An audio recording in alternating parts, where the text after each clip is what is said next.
Welcome to another edition of Viewer Levels. Before we get to the first submission that has come back from our vamp, we're going to look at a quick warm-up level just to make sure systems are working.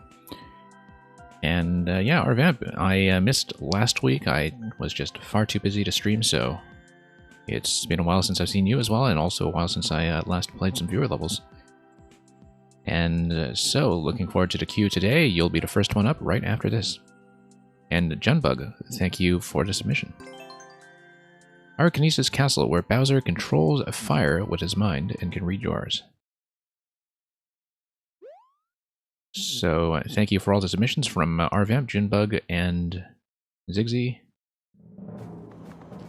And Arvamp, good to hear that you got your work done. That's better than what I can say for myself. Things have been frightfully busy around here. Okay, a bit more of a traditional level. Pink Tops, this maker is mostly a traditional specialist, but usually with some interesting concepts bound up in that, so. Pretty gentle pace so far. Bowser is, of course, moving back on a thwomp that appears to be a thwomp on a cloud, since it is bound to the screen position. Definitely a mechanic that we're pretty familiar with ourselves, for a variety of reasons. And the thwomp itself is mounted on something else that's being pushed, I think. Not sure if it's directly on the cloud or if it's mounted on a blaster or something, which could very well be the case. But in any case, let's gotta pay some attention here. And grab this guy. 3 coins.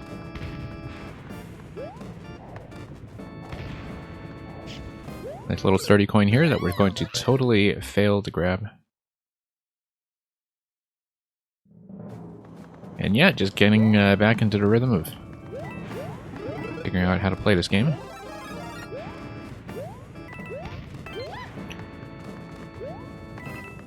We can probably do quite a lot better. There we are.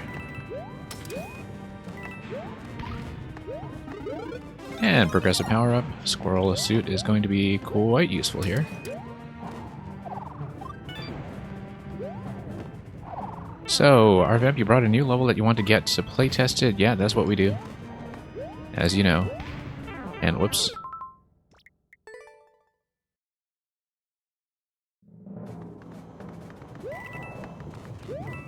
And yeah, hopefully we'll be able to give that a good look, and as you know, I am always willing to see other versions as they develop. Okay, dead center here is going to work a lot better. Let's see if we can survive all the way to that squirrel suit. Bang Mangy, welcome right on time with the SDGML squirrel, as you can see.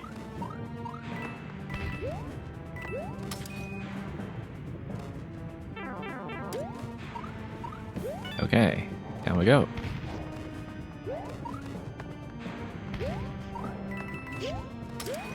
Here's a checkpoint, but of course we'll check the right side just to see what's going on. Looks like Bowser just unloads on the right side. I don't think even the squirrel would get me much there. However, we are at checkpoint, so I'm going to check. Yeah, I think he just gets pushed way off screen. Luca, welcome, and Glitch as well.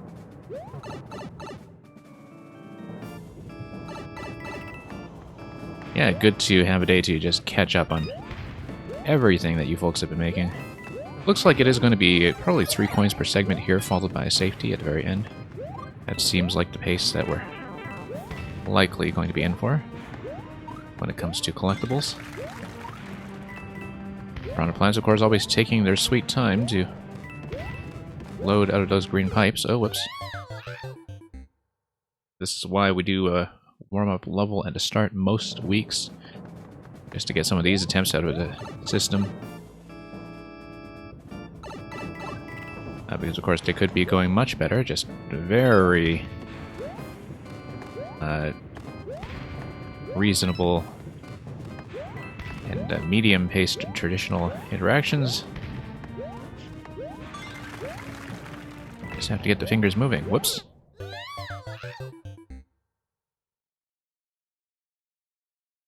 And Jinbug, you were saying earlier you made a bad level to make fun of something? Yeah, we'll see what that's all about. That was one of the first levels you playtested, Luca, after getting into YMM. Oh, you mean this one? Or... Yeah, because I know that Pink Tops, of course, works at a very quick clip. Makes levels at an enviably fast pace. Yeah. I should stop trying to read chat at the same time while I'm also playing. As always, do let me know if the audio is running into any issues. I know that lately my mic has been occasionally kind of popping a little bit, and I'm trying to get that issue under control, but I haven't really been able to track it down reliably just yet, so hopefully sound is okay, and we're not running into too many problems. And of course, do let me know if you have any issues with sound cutting off, or seeming like it's got some pitch distortion or anything else that's been dogging us lately. Whoops. This was not smart. I was going for the upper coin. There's almost certainly a better way to do it. Yeah, Robert YT, first of all, thank you for the submission. It looks very much like the setup for Bowser is something that is cloud-based, because that would be something that would manipulate its position relative to the screen and also catch up to the player. But I think there's some blaster pushing that's also going on. Like if you had some one-ways and blasters, perhaps. There's a very similar setup in a level by Aegis Cook in Aegis's Super World that also has this kind of Bowser backing up. But yeah, pretty interesting usage of it here, for sure. Okay, let's be careful about getting that seesaw coin that we know is coming up.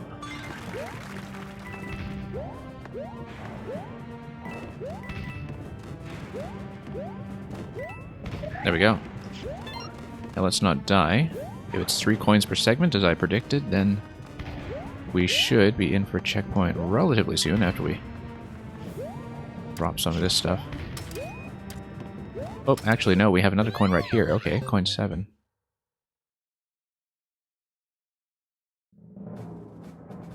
Yeah, a lot of munchers on clouds in the lava. Right, because they would slowly nudge you over. Because of the collision from the munchers. Just sliding everything.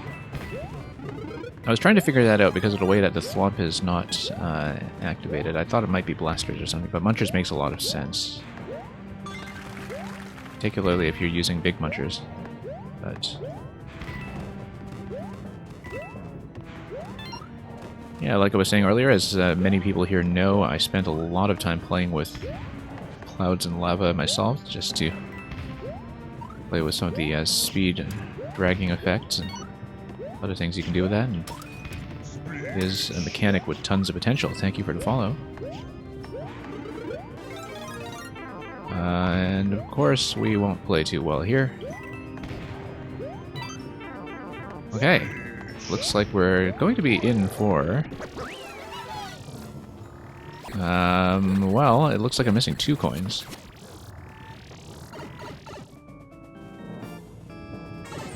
And yeah, Jinbug, if you're able to stay longer after your first level gets played, I will take multiple submissions so long as the queue remains open, so no worries about that. I think I actually did miss... Oh no, unless Bowser holds the key here, which I think Bowser does, then it would make sense for a safety coin to come afterwards, after the boss door. Because that way the key route would not cause any issues with giving the player a shortcut through the boss room. I think you do need to get the kill here. There we go. Here's a key. And Ichigo XMM, please add some dashes in that code. Yeah, thank you. Looking forward to your level. And here's a cake. Yeah, it looks like Pink Tops, who had 3 levels into combined 5 and 6 YMM, had this one on reserve as well, hence the bonus road. Okay, let's get right into the queue. Yeah, lovely cake, as always.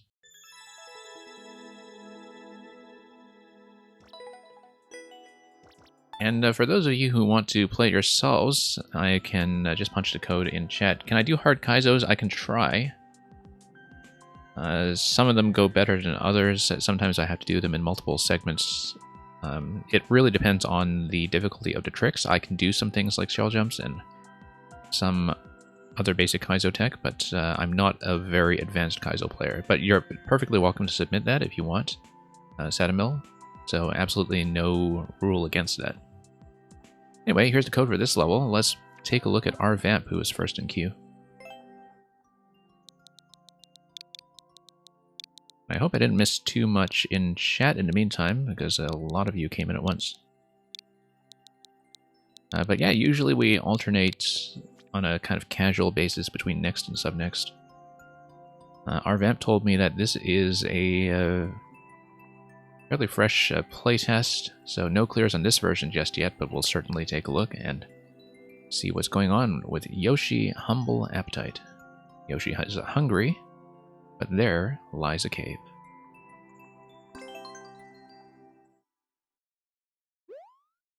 Not sure I understand the hashtag, if this is for a project or contest or some other thematic thing that's going on. Anyway, this looks optional, so of course we'll take it. Yeah, I should have done a spin jump into that, actually, just to be safe.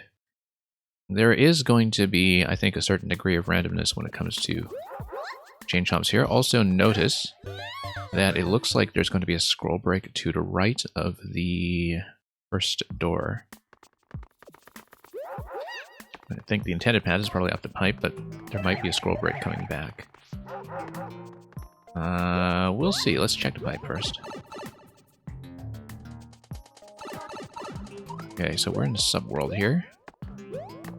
Goomba's holding the key, so I'm told. And we'll untrap Yoshi, who has dropped in from above. There's one obvious thing which you weren't sure if you should make clear or not. Yeah, well, I mean, you might as well see from the playtest whether or not it's clear. I think that's partly the point of playtesting, just to see if you've communicated it properly. Of course I'm going to check this. Oh, interesting. I totally could. I bet I could. It looks like it's just a drop location, or a shell or something, but... Oh, no, okay. It is a drop location for a spring, but once you toggle the on-off switch, I feel like that's actually reachable if you're very careful, which I'm not.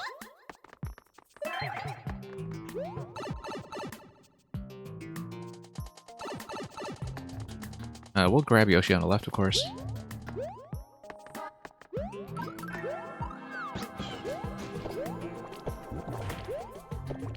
Now, these guys we can take wherever I want, so might as well just keep one in reserve until we need it. It looks like this is gated off by Yoshi requirement, so we'll do that. Coin up in there. Ah, okay, so this will eventually be the exit door. There will be a bit of exploration until we hit an on-off switch somewhere. Now, this guy looks like... we can probably grab a hammer then and deflect against him that way.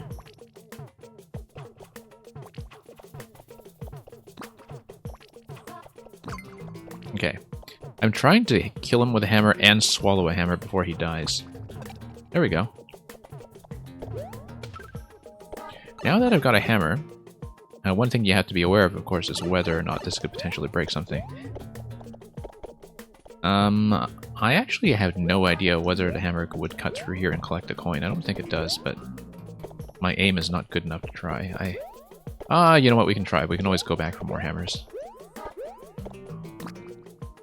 That was a miss anyway. I don't know if a hammer actually can collect a coin. I didn't think it would. But hammer spit with Yoshi is such a rare interaction anyway that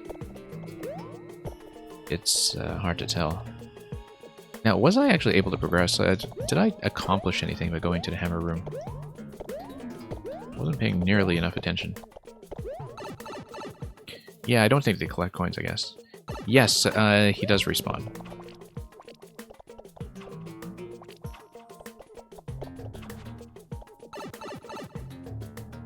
I guess the point is to grab the hammer, though, and that would be something you can use to progress. So I'll see about that. I don't remember if I passed something already that would benefit from that, but we're of course looking for an on-off switch somewhere further down in the level. It's not going to be here. It's going to be further back unless there's some kind of new gate that is opened by repeating through an existing area.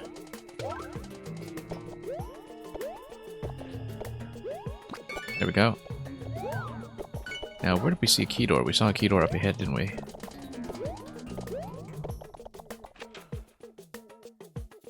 Or am I mistaken? Yes, we saw a key door. Whoops, forgot that I'm not using Red Yoshi. And indeed, that will need to be bombed or hit with a big shell or something like that. We will, of course, check this first.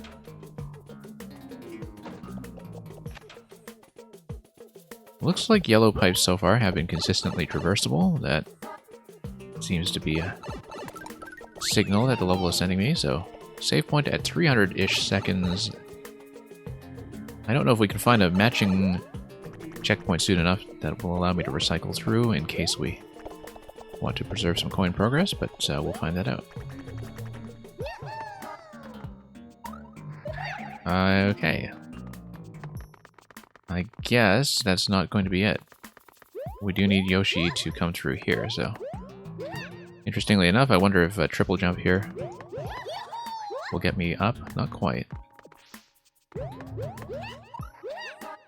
Okay. Let's go around then. And up we go.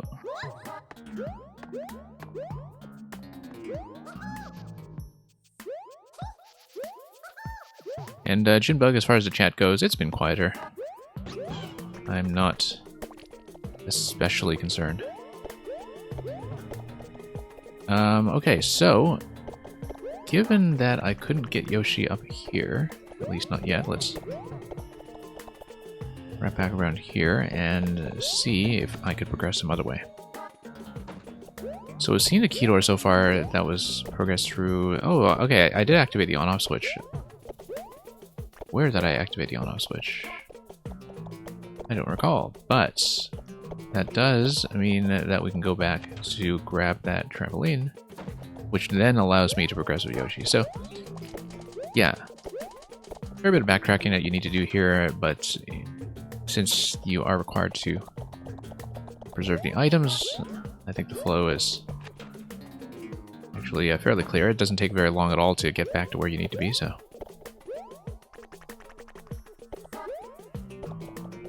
Oh, yeah, when I got to checkpoint, of course. Yeah, that's right. Yeah, we'll cut down here. I feel like there is going to be either Red Yoshi or Fireball fairly soon.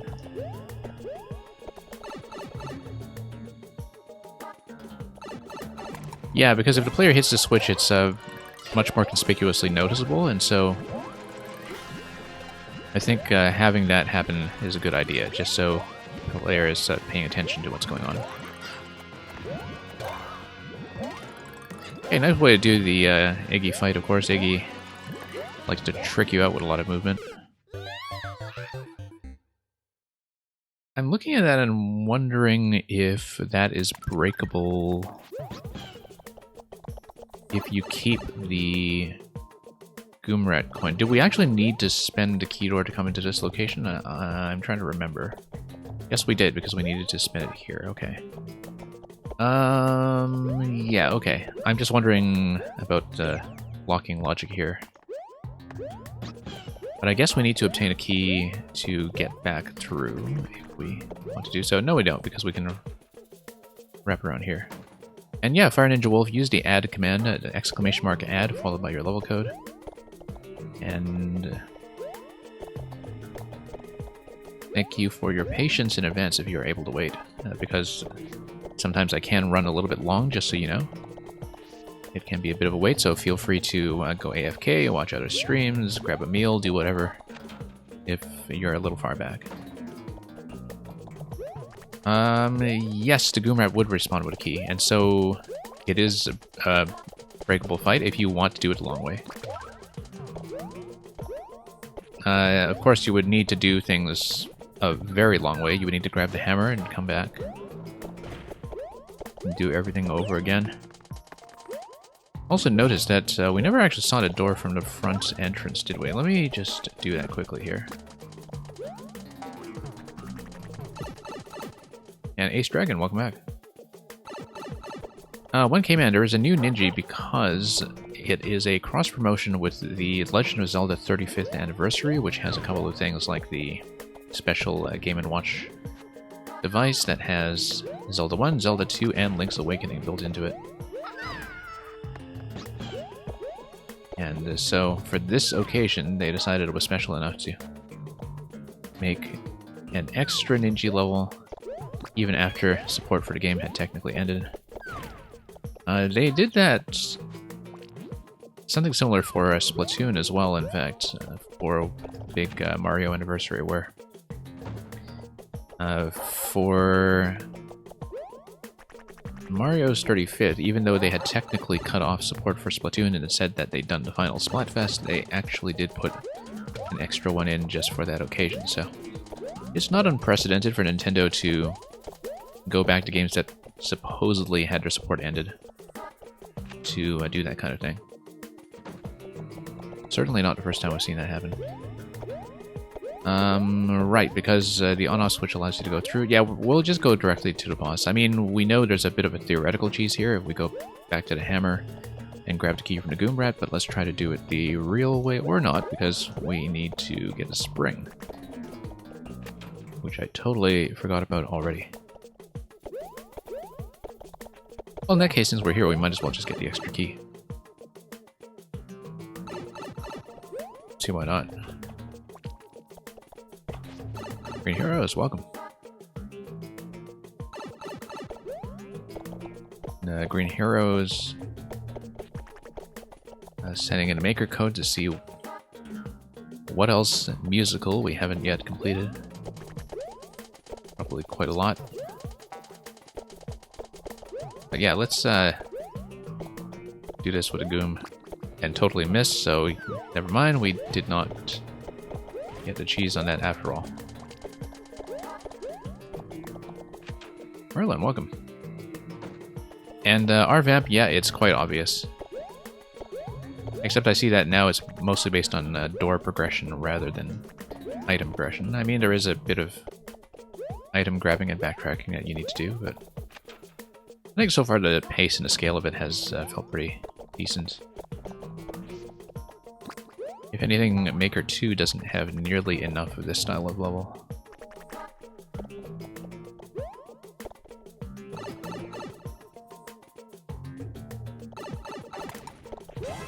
Okay, so you get bumped back in. With Yoshi, you might as well stay up in the air and play it safe.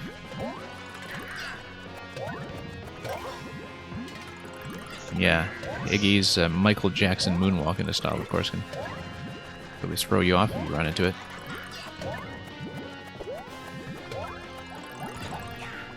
Actually, a tricky pattern, a much trickier Koopaling than you might think, given how vanilla his fight seems to be. And thank you for the follow. Hoping to get to you relatively soon. Yeah, we're missing tons of coins before we hit the safety here. I guess that will be the eventual exit. But we know where some of those ice zones are. We know that there's a flag over here. I guess the matching of these red mushroom platforms tells me that this is the required exit that gets you over to the other key door and to the goal, so that's a nice way of signaling that. By letting the player scroll the camera ahead and scout.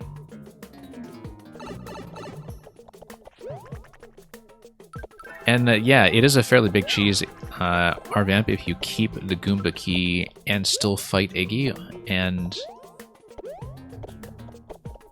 just take it all the way to the end. That's definitely an issue. That you can skip everything just by going for the Goomba, fighting Iggy anyway for a second key, and wrapping around. But I'm sure you understand that already. Nintentium, welcome back. Thank you for Purple Soda Rush. And oh yeah, I can't grab the hammer from this position anymore. I do need to activate a P-switch at some point. We need to go back to where the ice was. If I can actually remember where the ice is located. I guess these doors are geographically kind of connected to the next room. We need to think about that.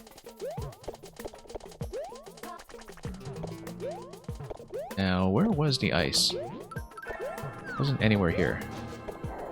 I think it was actually past the on-off switch, and that would mean... Oh, I totally can. Yeah, I keep forgetting about some of the rules when it comes to walls in the NSMB style, because of course one of the issues with NSMB is that Yoshi's tongue doesn't go through walls. And you have a couple of little mechanical differences like that. And yeah, the ice is after the key door. But yeah, definitely the first time here the Goomba introduces the issue we were talking about when it comes to the flow. And then we can hit the P-switch, which... Does the P-switch get preserved, or do you need to keep it within a certain amount of time? You do need to keep it, I think, and so I will need to reload back in here. I need to remember which door it was I needed in order to grab the P-switch, because... Yeah, right here, okay. That's easy then. Of course, one thing you can always do is just escort the P-switch with you if you don't want to deal with the timing. But it's not a big deal to deal with the timing, so we'll just do it. Oh, wait. On-off switch, forgot. And yeah, P-switch... let me think about this. Yes, because after the P-switch, you need to grab the P-switch first and then toggle the on-off. Which tells me that I should in fact ditch Yoshi. Except I would need Yoshi for the checkpoint room, wouldn't I? So I would actually need Green Yoshi here. Once Red Yoshi has busted everything down. I am going to hit timeout here, very likely.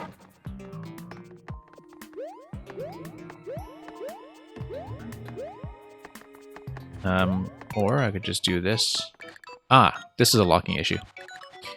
If you drop in and the P-switch expires and you grab the coin, that is a lock. But luckily, or not, we're going to hit timeout anyway in about 30 seconds. So yeah, definitely be careful with that. I think that for the P-switch interaction, I don't know if this level really benefits from it being a time challenge anyway. I think it would probably be fine to do some kind of infinite P-switch to sustain it. If you want to do that kind of gate. Maybe. It depends on whether you want it to be sort of like a permanent additional state switch for the level, or if it is just for this one challenge. Kaboom! And Nukaza, thank you so much for the resub. Guess we'll be seeing some people in today, as usual.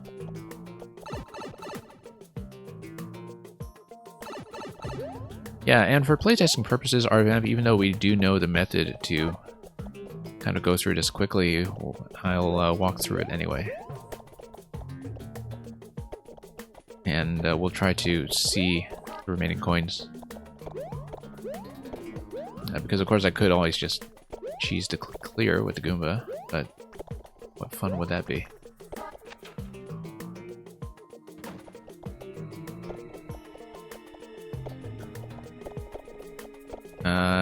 Yeah, okay, so... State switch gives you the spring. And one moment.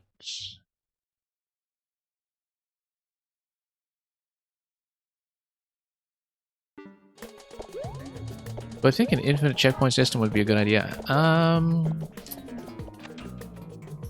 If you just have 2 checkpoints that are opposing each other, that'll be fine. You probably don't need something like a coin-based checkpoint system, I don't think. Because, you know, that would be more of a hub and spoke structure, and it seems like you want to go for something that's more exploration-based, where you do have to find your way to the coins, rather than just completing individual challenges. So, you probably don't necessarily want like a hub and spoke structure for infinite checkpoints, but having a checkpoint that you can recycle sort of between the 2 subworlds in locations like this might be a good idea, because it allows the player to preserve their coin progress at any time. Yeah, because the issue is that, you know, if I'm running low on time, it would be nice to have an option to save my coins and then continue.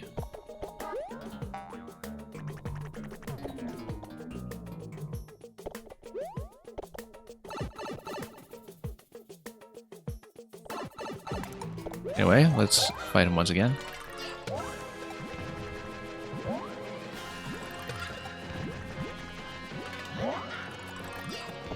And he's gonna moonwalk his way all over the place.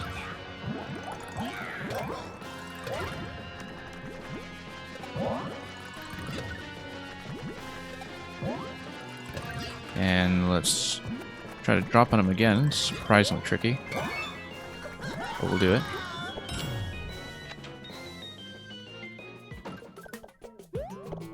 Well, I don't know if you want...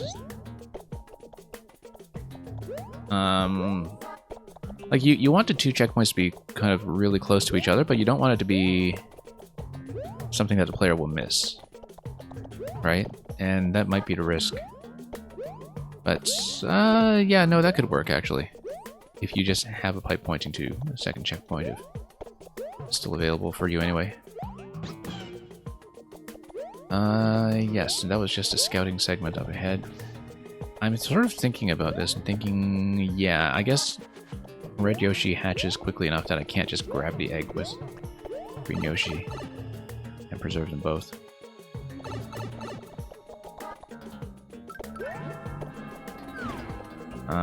So we do have access to Green Yoshi here. I probably want to break some ice before I do anything else, though. Whoops. Very dangerous. I'll just have to remember to come back for green afterwards.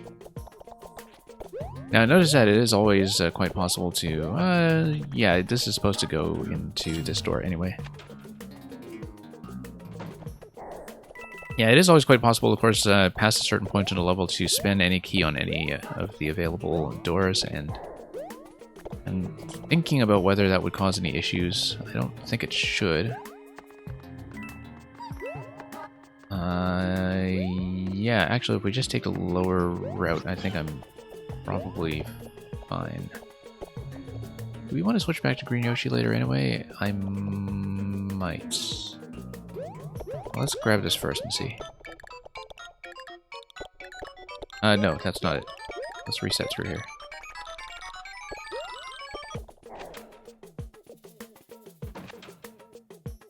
Yeah, we wanted a lower area. I can break the bottom bit of the ice block near the key door. We'll see about that. Not exactly sure. Ah, yes. No, I know what you mean. So you don't have to do the loop.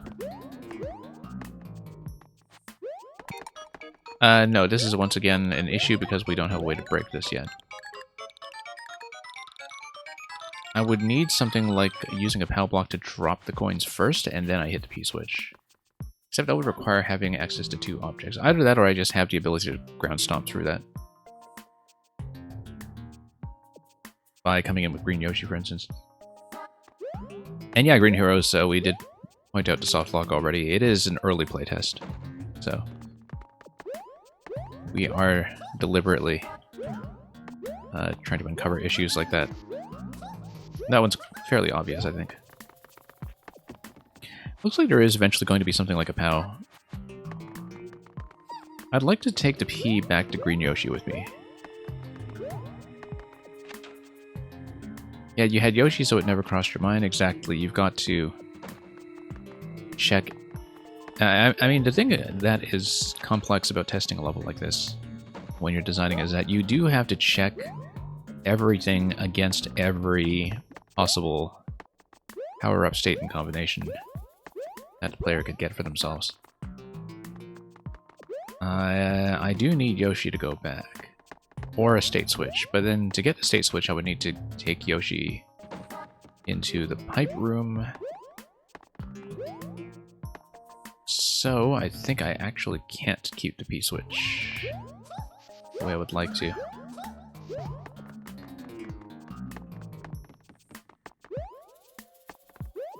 And yeah, Arvamp, I expect that you are going to have a few versions going anyway. Oh yeah, I should have just shot everything to the right side. I need to think about Red Yoshi at this point, because at this point, I can't get out without a Yoshi. But can I actually obtain a Yoshi? Because I'm in the on state, I would need to go through the pipe to get into the off state, and I have lost access to Yoshi, so... You're saying the Yoshi at the very start. Yeah, can I actually go back there, though? In the current state of the level? I'm not convinced that I can. Because you have the state switch blocked here, you have this blocked here. I think, Arvamp, that this is a lock state if you lose Yoshi. Yeah, Arvamp, so instead of finishing this one, I will let you go back and fix it, because, I mean, it made sense to stay on this for as long as possible to see what kind of other locking issues would come up, but, you know, it's important to see as much of this as you can in one run so you can fix it all at once, so... it is going to be a lock, and we'll just exit out of here. And yeah, it is quite the big locking zone, but now you know about it, and you can go back and flow through it properly. Yeah, definitely, I think the key resets and the key door resets at every death and respawn from checkpoint, that's something that you should keep an eye out for. And definitely all of the different places where you might lose Yoshi, because I think with both of the lock that we saw at the end, as well as the P-switch, that you haven't really accounted for what happens if the player just ditches Yoshi somewhere and goes through a door or pipe and loses him. Because there are a few situations where you will lose a ton of progress or just get locked entirely. So that's stuff to look out for. Thank you for that, Arvamp. And looking forward, of course, to seeing the next version when we can do it. So, okay, thank you to the patience of everybody in queue. We are going to pop a quick sub next here. I think Nugukaza is the only sub next right now, so right after that, we'll just go straight down the list. For those of you waiting.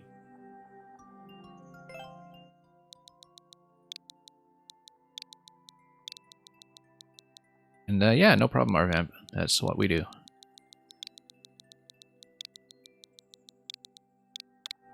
Always useful to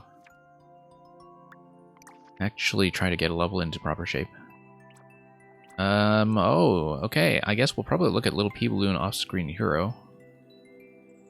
I clear rate for once. Though, maybe we'll bump into a lot of things that reset my position. Who knows? Go fast. Can enter pipes far off-screen. Let's see how we do.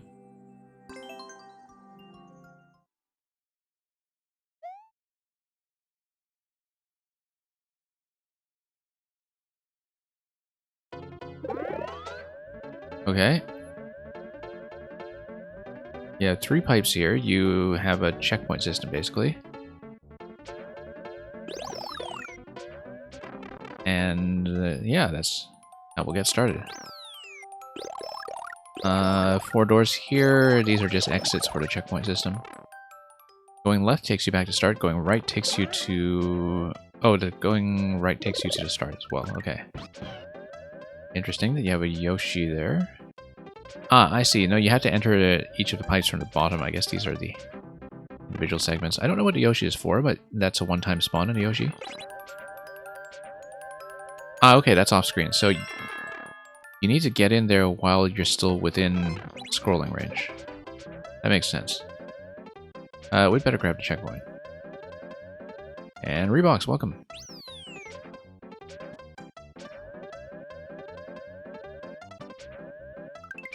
Okay, let's go through here. Yeah, you need to go fast enough that you can get into the off-screen position before you are too far, but the resets, as you can see, are generous. Hence the high clear rate. So you do need to be a pretty decent pilot.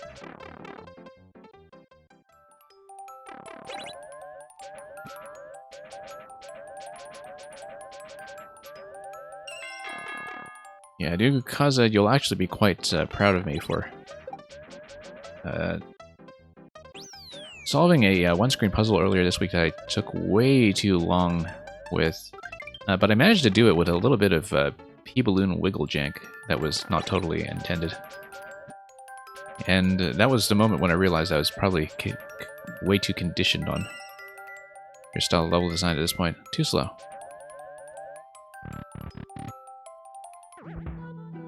And yes, R-Vamp it is indeed. Reeboks.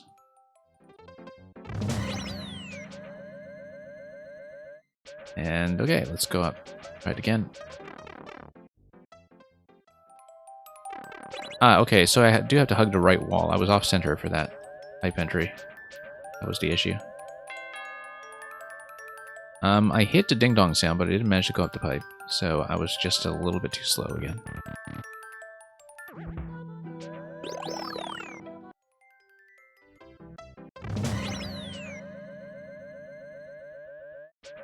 Okay, let's get in here.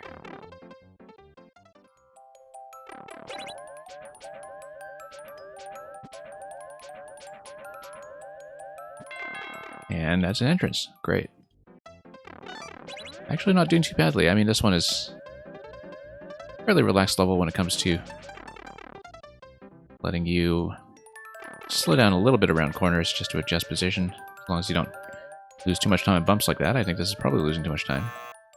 I also didn't really pay much attention to the exit location there, which I needed to spot more accurately.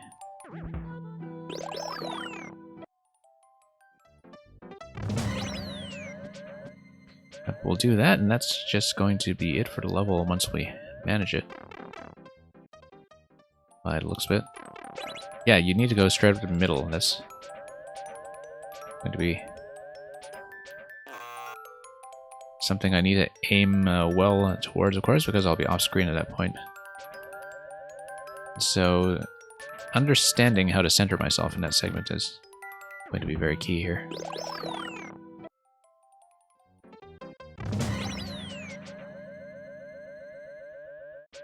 Okay, let's go up.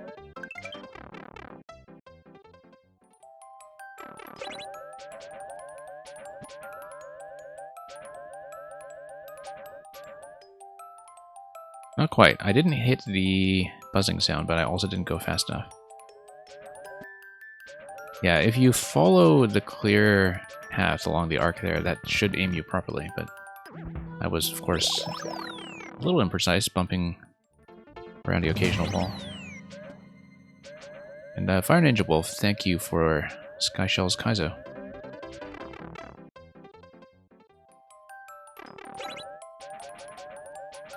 Yeah, a bit of a lengthier queue than usual for me today, but that's what happens from time to time. We'll get through as many people as we can.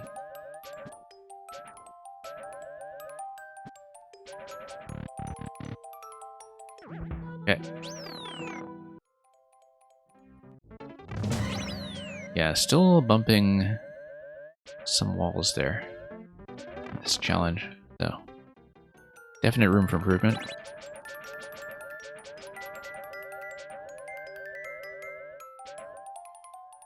I'm veering right at the end a little too much still. Too much rightward momentum. I'm trying to point straight up there, but at that point I'm off screen and I can't actually see whether I'm properly lined up.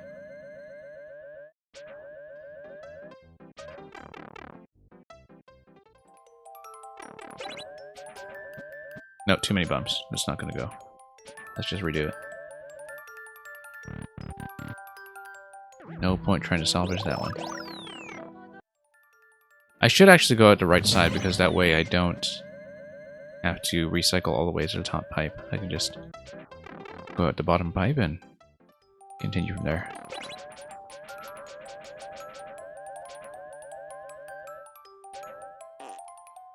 Nope, still off center. It's actually really quite difficult to line myself up. But we'll see. We've got 150 seconds on this attempt to do it. We don't really need to grab the checkpoint every time. I mean, I've preserved it at this point.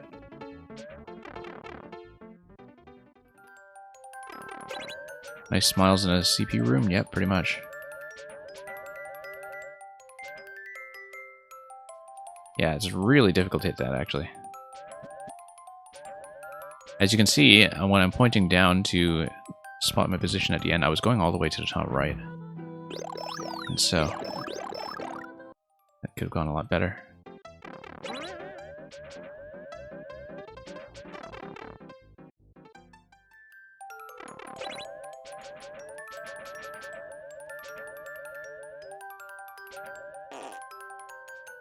And I hit the pig sound. I think that's too far to the left if I'm thinking about it. But as you can see, when I go straight down, once again, I'm going down all the way to the right, so...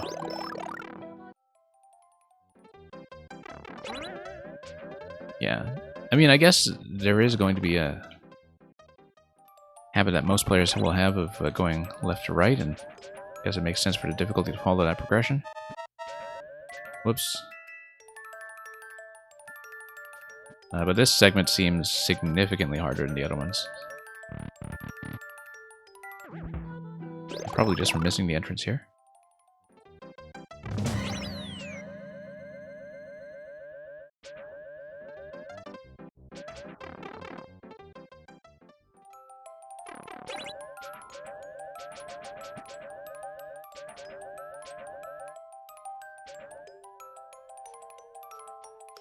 There probably is a way I can do a bit of a line up there. As you can see, I was actually off-center a little bit to the left that time. Now, I wouldn't want to bump into any walls to get caught by a rebound, but we'll see what I can manage here.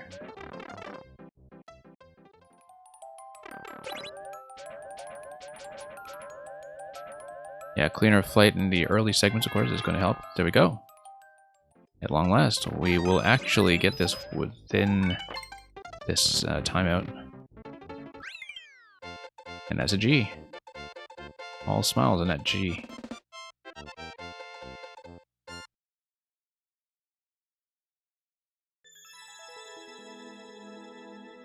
And yeah, I guess we did raise the clear rate, technically. It was a very near thing, but we managed it.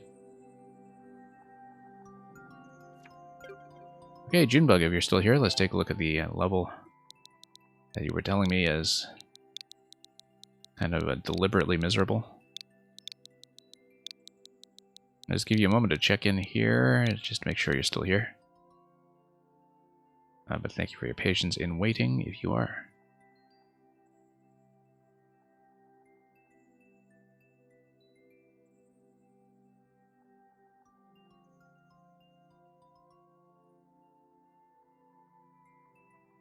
And in the meantime, we'll...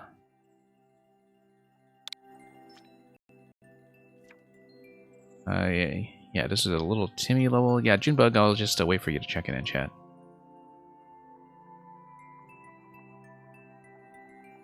Otherwise, we will go on to Zigzy. I do see Junebug on the lurk list, and so my usual policy for that is I'll just bump people back one spot and give them a second chance.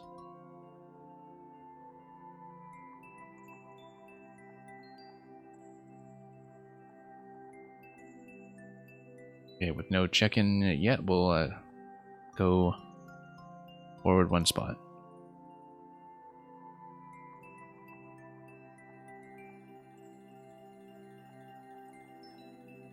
Zigzy, if you're here, we'll play yours first. And yeah, RVamp, I think the P-switch is something that's difficult to make work if it's only required for that one coin. And if it's not affecting the flow to level otherwise.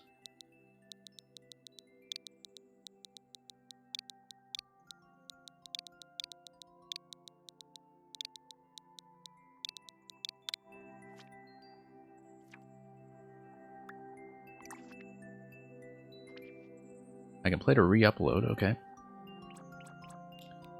You'll have to remind me of what the title is. I think it was Puzzle Rooms, right? And yeah, let's see if most of those issues have been fixed. This is one that I playtested briefly on the puzzle stream earlier this week. Of the number 1, of course. And we know about that. And I see the timer has been raised to 500 seconds, which is going to be quite nice to have in this level. Here's number 2, a one-way panel over here, and forcing that you go to the right side. Oh, oops, let's grab this guy. Now, the thing is, I guess the implication is spin jump on the piranha plants, but you can kill them and there's no problem if you do. Okay. Electrodude, welcome. Spike over here, Pow's over here, and a one-way panel. Yeah, that was fixing the cheese that we discovered last time. Forcing that I will have to flow through here to room 4. Seems like new material, in fact.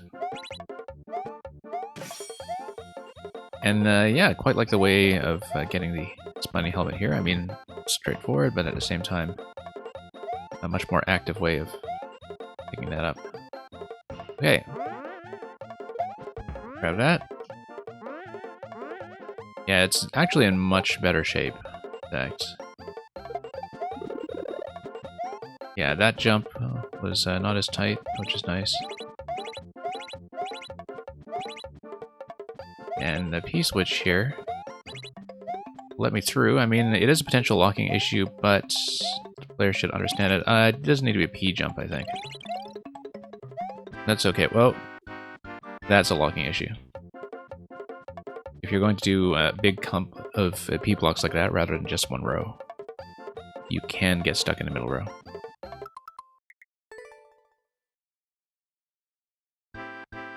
Yeah, most of the things you wanted to clean up in terms of making it clear what route you want the player to take, that has been fixed for the most part. I feel like there are far fewer clarity issues than what we saw here previously. Okay. Let's grab this guy. Nope. Ah, okay, this is an issue. This is now an incompletable state as well. RVamp. I think when it comes to the description, I mean, you can if you're concerned about players just skipping them. I think there are more subtle ways to do that, usually. Like, you can have one red coin at the start, for instance, that's like totally unmissable, and that sometimes makes things clear. The other thing, too, is that I think you already do a pretty good job of showing off the key door at the very end and saying explicitly to the player that the key door with the safety coin leads to the ending, so... like, I think it's extremely clear.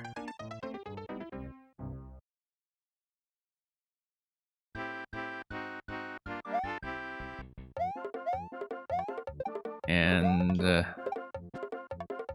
yeah, Zigzy, we'll get back to that P-switch section and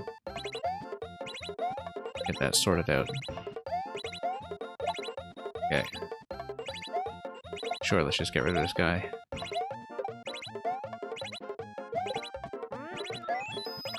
Oh, whoops. I was hoping to jump on top of him.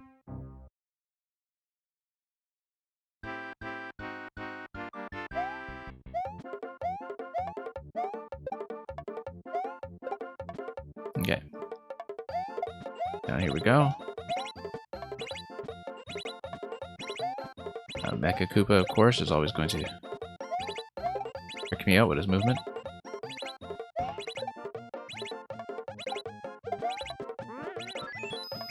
Yeah, it is very easy to accidentally lose that shell, though. So that's something to be aware of. Yeah, spiny hat requirement on the top left.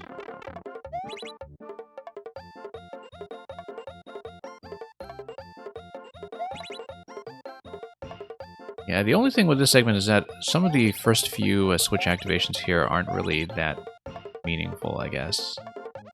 It's still something you do have to do well and do precisely, but...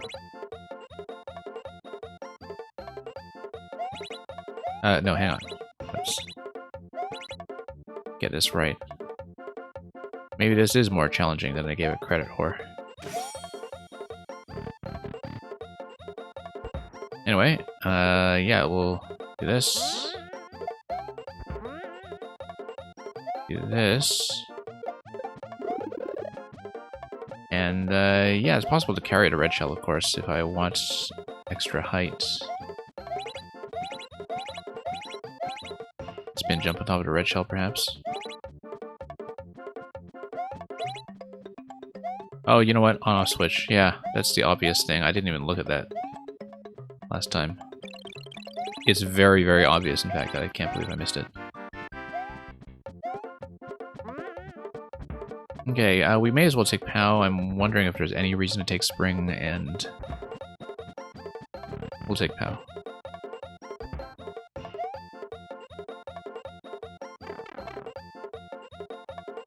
That seems to be the whole point. Yeah, now we can break this.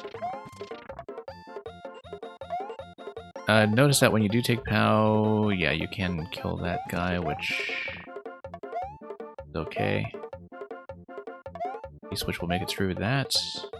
Ah, okay, so yeah, that's fine.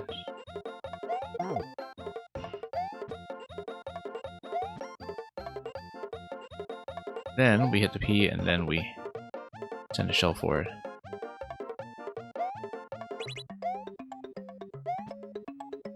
So I'm not totally sure if your notation is consistent now when it comes to the items and boxes saying you need these items rather than... whoops. Okay, so I can't actually backtrack at this point. That's unfortunate. It would have been nice if I were able to backtrack. I guess now the boxes, I'm thinking about whether they consistently signify that this is the item you need. I think they do now. Yeah, in general, if you're able to let the player backtrack to progress, I think that's better than having a block. I know that's not always possible, though, so it really depends on whether you can build it that way. Okay.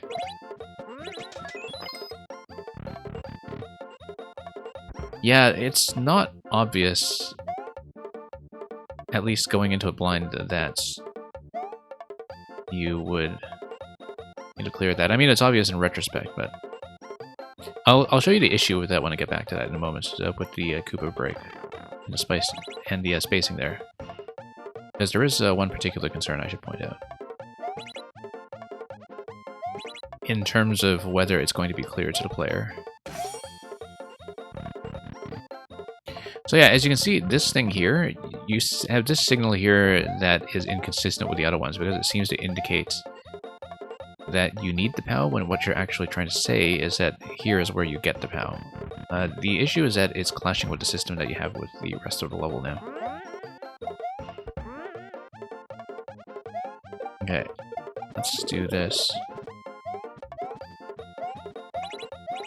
And let's not be a total dummy about this.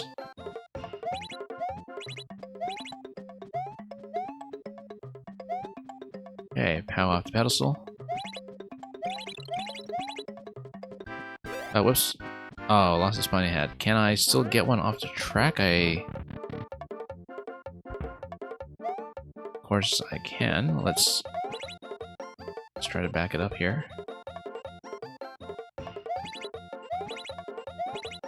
Okay, here we are.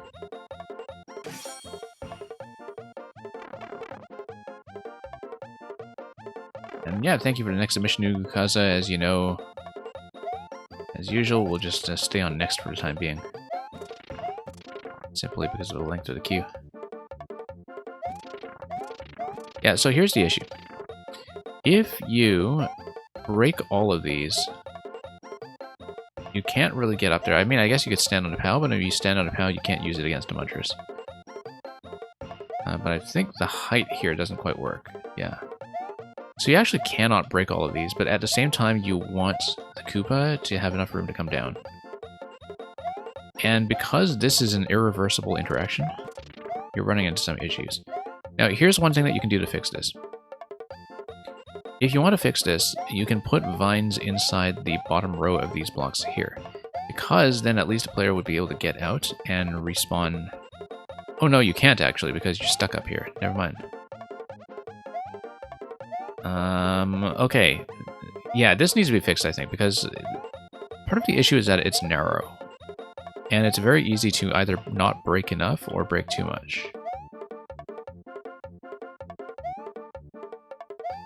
Nugukaza was on the last puzzle stream. It was the bird dog puzzle that I spent 3 hours on. And I used a P-balloon in a slightly unintended way. Okay. Yeah, 3 blocks should be enough, though. Of course, you don't want the shell to come down here on the left side, do you? Is that a risk? Or does it never deflect there? I think depending on the shell pattern here, we'll have to see. Because you don't want the player to guess. But yeah, right now I think this is a little bit awkward, this spot here, because it's possible to break this and be unable to continue. But at the same time, you're encouraging the player to break as much as possible. And I think that just doesn't work too well. Okay, it does deflect accurately here, at least. And then we just stay on the donut blocks until we make it through the key door.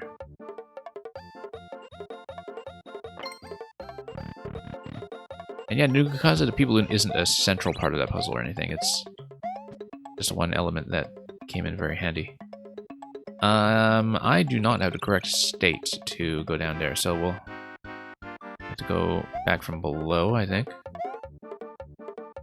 And yeah, actually that is just kind of a fake out, that P-balloon. Or a P-switch. Well, I guess it's there for the 50 coin, yeah. Junebug, thank you for coming back. We'll play yours next. I bumped you back one spot because I didn't see you check in. So Junebug, you will be next. And thank you for that, Zigzy. Like I said, a lot of things did get fixed. I do think that the big shell area at the end is still a little bit awkward. Because, you know, you are encouraging the player to potentially lock themselves either way, either by not breaking enough or breaking too much. And so that seems like a weird location. But for the most part, this is much, much improved.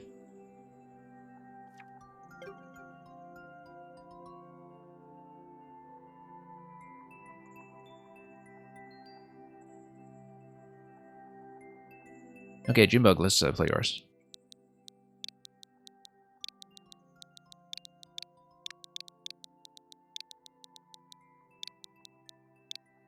Was it when I juggled the POW block with a Muncher on it? Yeah, Nugukaza, that's what I'm talking about. There is apparently a much easier way, Nugukaza, in that level to do the Yoshi Crush.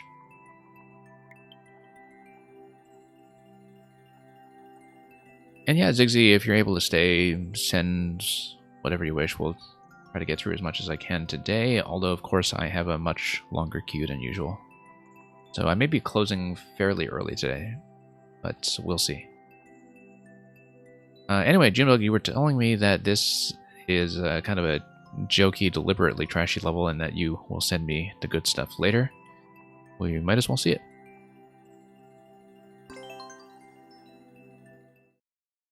Multiplayer versus.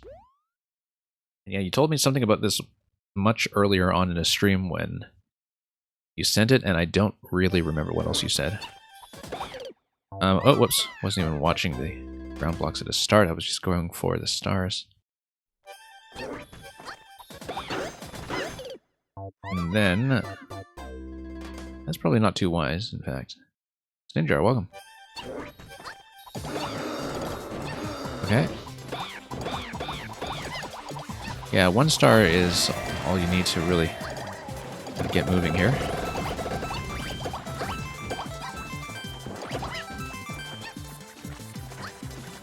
I kind of love her somersault, actually, in star form here in 3D World.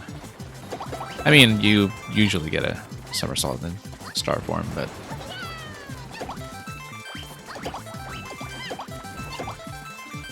And, okay, it's not going to be a record by any means, but...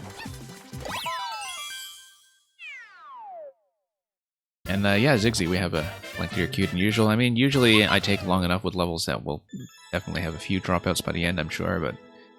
I know for the most part people are very generous about staying, so... Very patient. Thank you for that, Junebug. Like you said, you wanted me to get that one out of your system so you could send me the good stuff. And we can do that in good time. Yeah. Looking forward to it. Let's mark that as a win, and let's go next.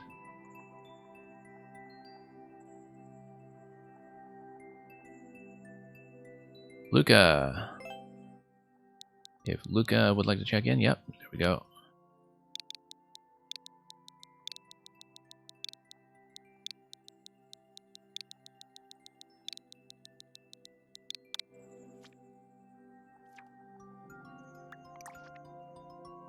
And Luca's got something new. This is 69 YMM, Stepping on Sands. Appropriately, the world record is held by MagMag69. It looks like it's a bit of a mashup, title-wise, between Stepping on Sonic and A Pile of Sands. Anyway, you have a date with Sands and you are late. Don't leave him hanging there. Speedrun and music. I assume there's going to be some Megalovania involved. But maybe not. So, let's see it.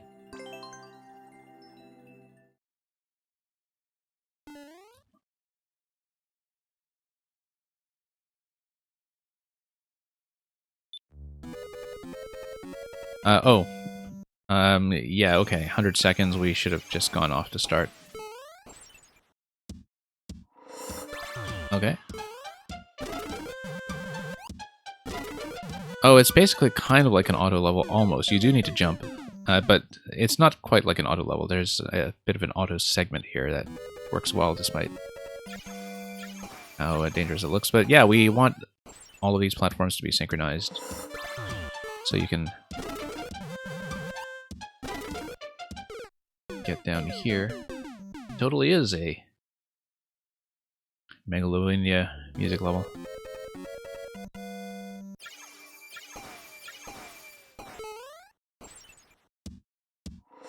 If anybody watched the trailer for the new Baba Is You Maker mode that is being patched in next week, there was a... Well, there were a few sly references to the Mario Maker scene in that. And the sort of Megalovania level trend made me think of that. Oh, I need to bump all the way to the left. Okay, I just need to reverse all the way down to the bottom left trampolines. That's clear to me now. I understand what to do. Nope, still hedging a bit too much on that jump.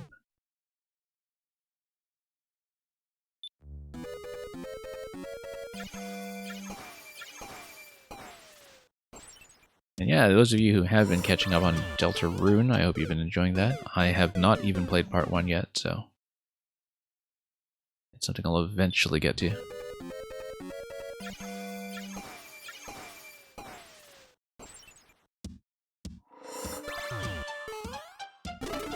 Yeah, I only ever played Undertale on a very casual basis, like when it first came out. I didn't really do the full pacifist routes or true endings or anything like that. So, a lot of the fan culture around it is kind of lost on me, but...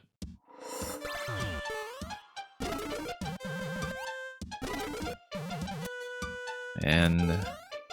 whoops. Okay, yeah, we need to get a high bounce on the bone shell. I don't know why I thought I could just run across it. Probably because of the way some of the other dry bones were placed earlier.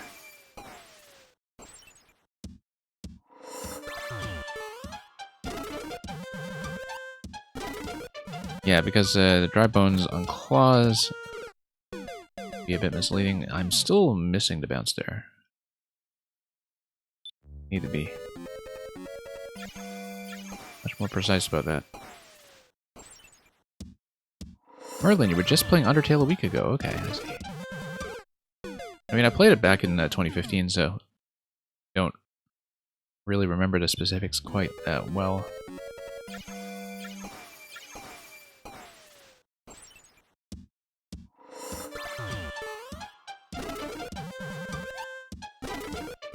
And... okay, we need to get that bounce. I don't know why I keep missing this. But we'll see. I think it's because mentally the other dry bones earlier on are tricking me out. Because of the way you can just fall on them gently. And I guess that's because they are pinching you against the ceiling. Given their placement under the claws, which is kind of a neat thing you can do with that claw spacing. Oh, whoops. Don't quite know what happened there.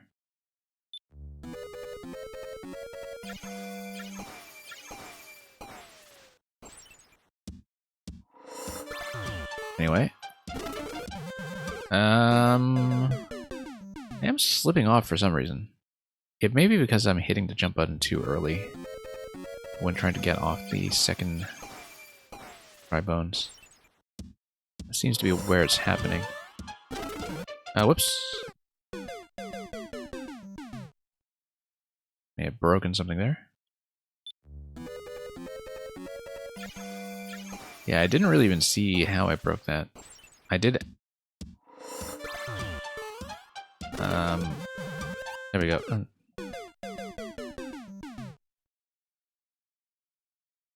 And Merlin, you got pacifist ending first try. Okay. I mean, I don't know if you went into the game knowing that there was a pacifist ending, or if you just naturally did that. Whoops. Yeah, something about when I'm activating the jump input on the second dry bones there with the claw.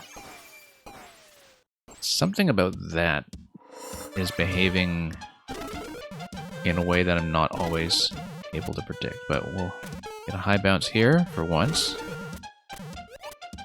And then high bounce off that one as well, and then we circle around, I see. In general, I guess I want full bounces there.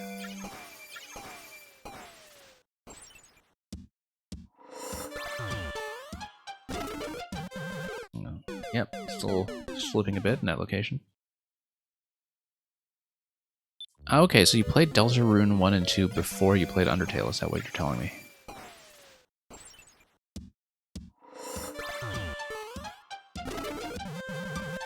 Whoops, still not quite making that for some reason.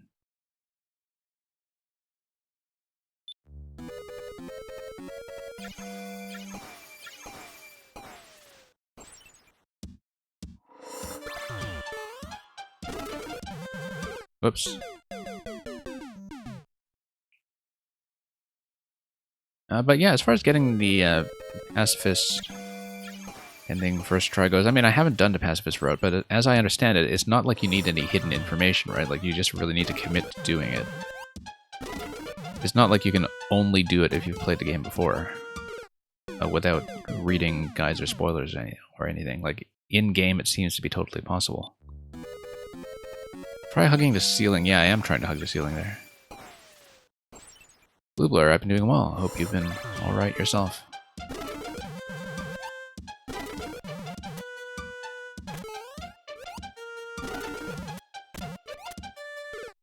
But yeah, even if you have to put in some effort to do it, I think that still counts as something that's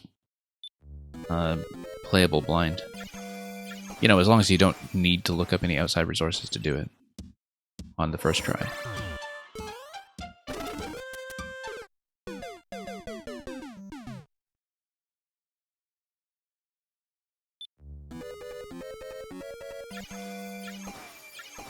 Okay, let's do this.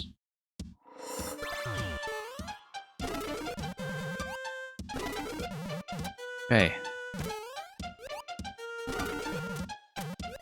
Yeah, the momentum change, of course, from the skulls circling around is really quite interesting. Definitely one of the most characteristic elements of this level. I'm not always getting that bounce cleanly, of course, but it may just be a matter of timing, understanding how to press into it and engage with that mechanic.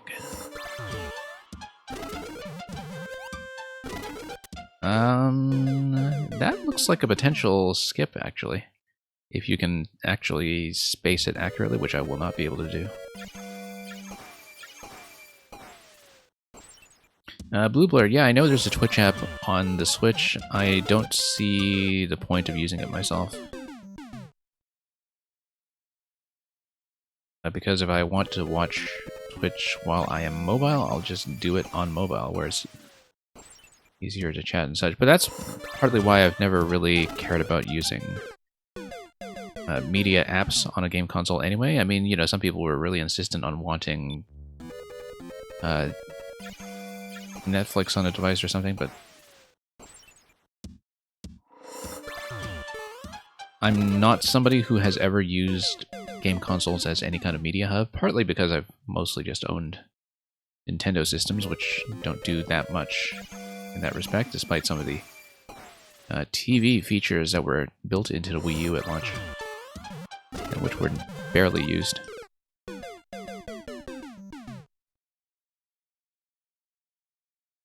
But yeah, it looks very much like, you know, it's just if you have an extra screen kicking around and you want to put Twitch on it, you can do that, but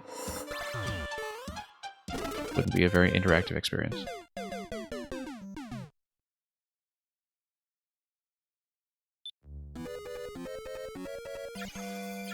On top of that, you can't watch a lot of streamers. I didn't know that. I mean, I don't know about the limitations of the app because I just haven't had a reason to use it. I mean, usually the point of just opening up Twitch in the background for me is that I do have something like my Switch open doing something else at the same time. Like if I'm just poking around in the editor, doing some casual playtesting, managing my flowers in Animal Crossing, that kind of thing. Then I'll have Twitch going on at the same time on a different screen, but I don't see the point of using my Switch to watch Twitch. There's a note block below the blue skulls. Yeah, I know that I am supposed to deliberately bounce there. I'm just not consistently doing it. I know it's in the central position. I do see it. I just don't always hit it. That's all. I know I'm supposed to bounce into it. It's an execution problem, not a knowledge problem. Here, once again, I know I'm supposed to do a full bounce there, and I'm just missing it. I should just continuously hold jump through that section, in fact.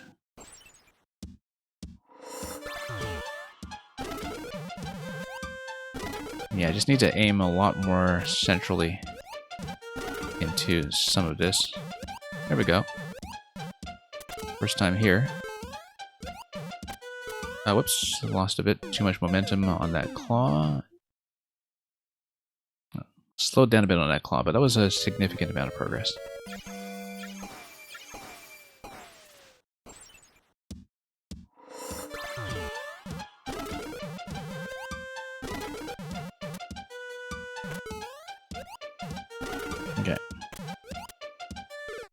Not quite. And yeah, Blue Blur, I've been fairly busy as well. I didn't run viewer levels last week. I had to cancel. Because there was just too much going on my end.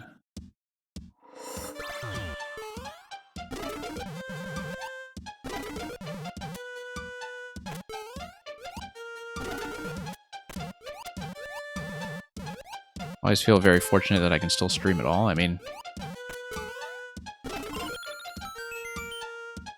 can't always make it work, I can tell you that. Oh, it looks like we probably could have gone over top on that segment. I got a touch checkpoint, and I'm going to go back and check that. Oh, okay, that looks like a flagpole, actually. The top of the flagpole. I guess is not really reachable. I mean, we can do that, and then grab the one up, but you do need to continue through the right side segment. Now, why would there be a pipe over there? Oh, because that probably takes you over to the flag, but then we have a bonus segment here, which is going to be wind dependent now.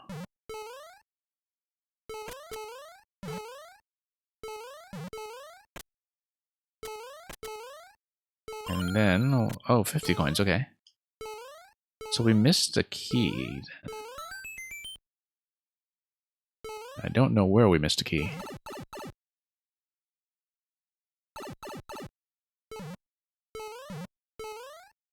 Okay, we'll take the flag, but I'm going to go back over quickly to see if we can find the key. I won't spend too long on it because we have a long queue today. But I will at least make a quick try for the additional objective. I may have missed something obvious here. On-off switch with a door at the very start. That's interesting. Doesn't seem like I can do anything with that, though.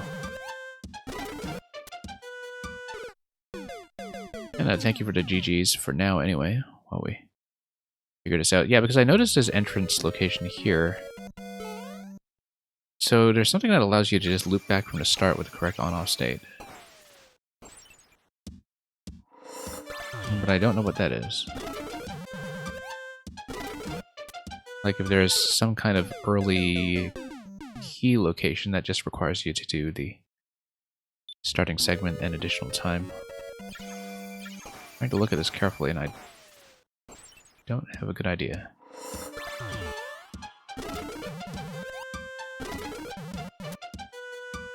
I mean, things do happen fairly quickly here, so... Oh, there's a vine up top. That's what it is. If you cling onto the vine there, that is probably where to go.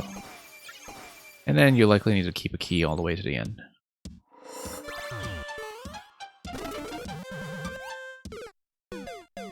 So we'll see if we can make that happen. I mean, everything is going to be 100. This 100-second limit here.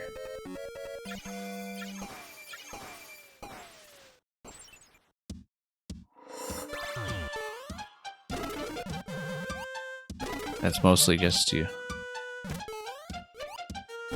keep the intensity up, of course. Yeah, I'm trying to get onto the vine. I guess I do need to loop around still. I just need to change something with how I'm doing the bounces as I'm going around in that loop. But you can clearly go upstairs in that segment.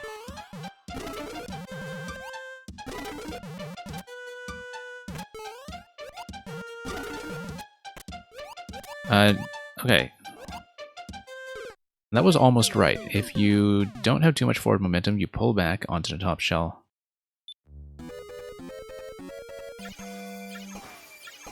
And yeah, Blue Blur, no worries about whatever level you gave me.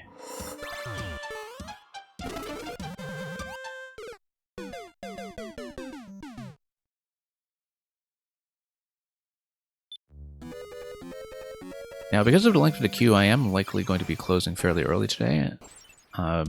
Possibly after either this level or the next one after it. Otherwise, just will wind up running for too long. Yeah, I should actually do the full loop around there. Wait for the higher dry bones to come down. And we'll see if I can cut momentum well enough once I do that.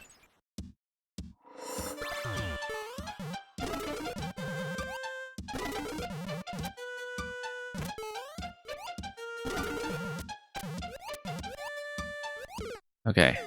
Let's try to pull back there and get a higher bounce. I don't quite know. That's right. Maybe I can't loop around like that after all.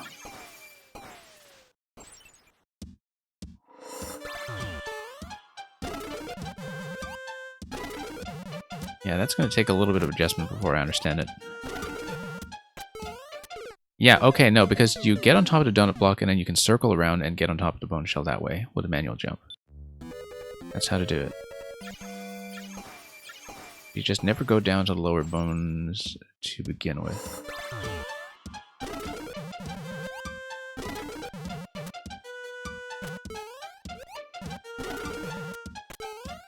Yeah. I need to do better on that adjustment jump, of course. I just need to go around.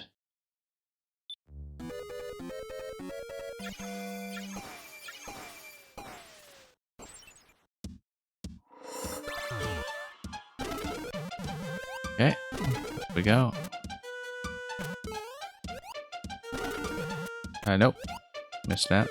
The key is not there at the top, it's a different secret. Well, if it's a different secret, we may as well try to see it. And yeah, Luca, of course, just given the length of the queue, if I don't do the secret route today, I'll leave it for some kind of overflow stream, or of course you're quite welcome to resubmit. But I'll just put in a few more attempts, just given how much we have to get through. I usually try to do all the bonus content, but we just need to adjust for the number of people we have waiting today.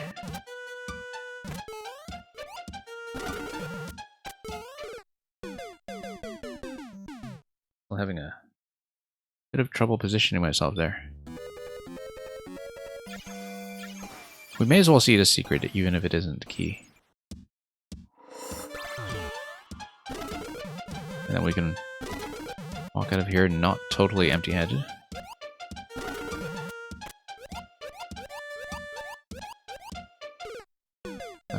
Yeah, I was trying to get on top of the bones that way. I feel like that might actually be doable, but tricky. And probably not the preferred method.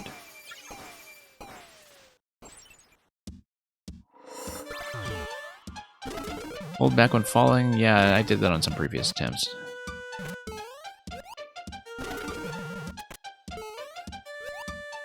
And this went better. Oh, I see. So it's just an aesthetic thing there. Okay, I see. Now we know.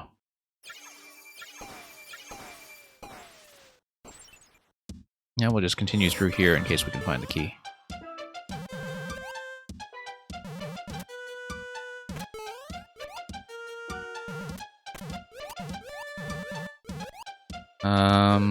Okay, just missed the high bounces there. Yeah, I saw that it was a big 69. It was a 69 of the appropriate size.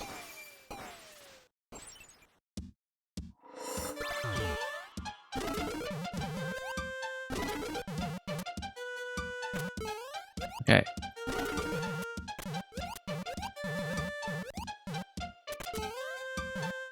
Ah, okay, look at the bottom here.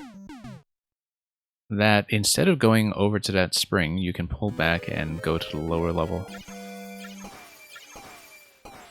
That looks like it might be it. That there were two different routes there in the bottom corner.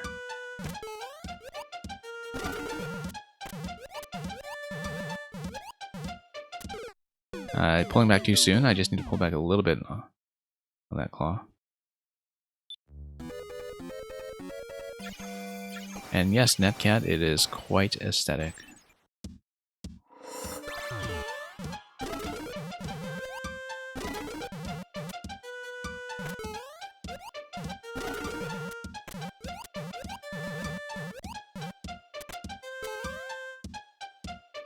Okay, here's a boom boom.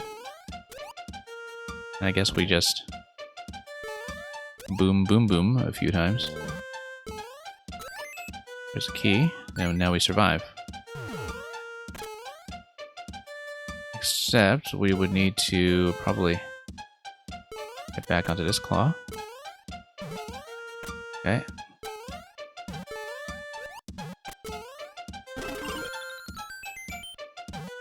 Oh, oops. There we are.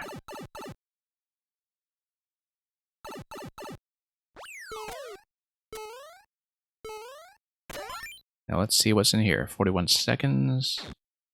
69 YMM. And we'll head over to dining table in just a moment. Hang on. I just want to check above the lettering here. Nothing. Oh, okay. So we're just going to have a bit of a dinner time conversation.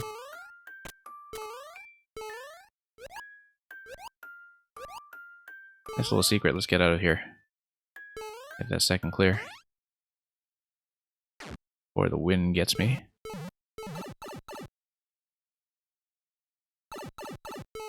Okay, nice finish.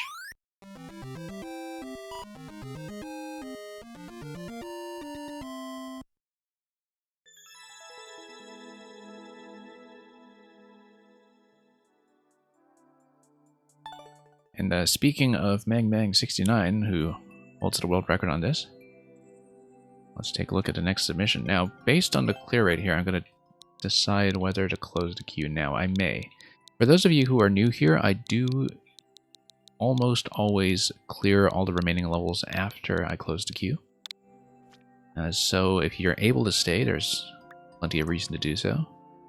It might be a bit of a wait, but we will eventually get to you. This is a 0.91. Yeah, I'm going to close. So, last call. Our Vamp, any ideas to make it so people don't die and grab the Goomrat key again? I'd have to think about that. Because working from memory is maybe not the best way to test for lock pathways in a level that is built with a layout of that complexity, so... yeah, thank you for resubmitting that, RVamp. We'll try to get to that soon enough. For the time being, however, I am going to close the queue, and I will edit everything to reflect that. This is a much earlier closure than I usually do, but I do want to make sure that I get through the whole queue if I can. So, and if we somehow finish way ahead of schedule, which is unlikely to happen, sometimes I open for a few more at the very end for people who come in late. But for now, let's close. And I'll just make sure the stream title reflects that. So just give me one moment, and then we'll get into Yoshi's Boots, where these shoes contain the souls of dead dinos.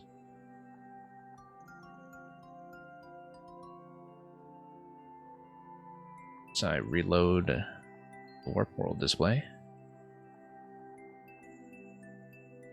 Okay, let's play as much as we can.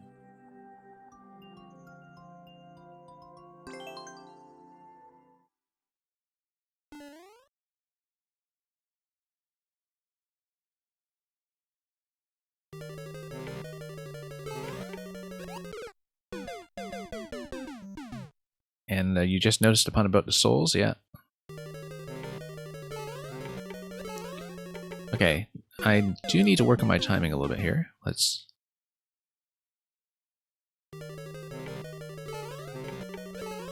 try to catch the boots at a greater height than I've been doing.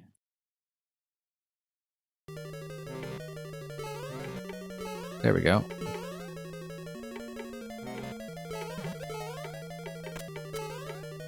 Nope. Need a bit more of a swing there, as long as we're on pace with the auto-scroll. Oh, oops. Totally missed. Yeah, just need to catch it at the very peak, if you can.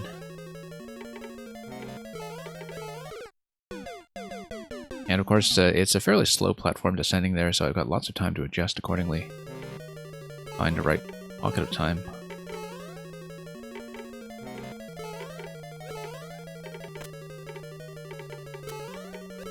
Yeah, forward momentum is the most important thing over there. Okay, there we go. Fairly gentle auto-scroll timing, in fact, except here... Ooh, I don't know what's going on here. I need to bounce on the blade. and propel myself forward before I exit. So I need to fall into it.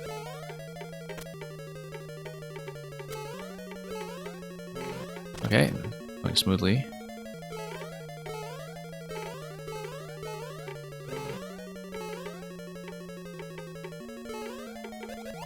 And there we are. Pretty understandable. Whoops, there we go. And I was trying to bend back there, and I just didn't get it. Yeah, so in that area, you do need to hold right with the boot to kind of ride it down a little bit, and then wrap around and jump out at a lower location. So, kind of an interesting way to change up the nature of the challenge here. So you're no longer just catching everything at the peak, or jumping out at the peak.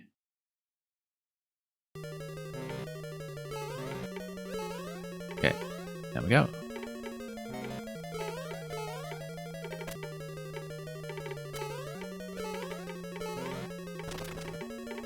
Yeah, the interaction feels very smooth, actually.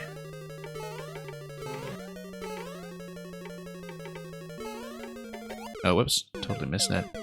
Probably because entering and exiting the boot is something that's so smooth relative to most power-ups in this game. No delay or anything. No real tactility of any kind of sound effect or other graphical effect getting in the way. There's an easier way to grab that vine. Oh, probably.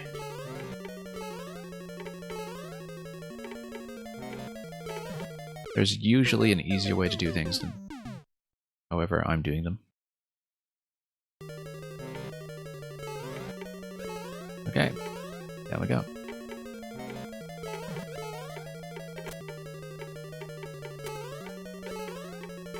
And there we go.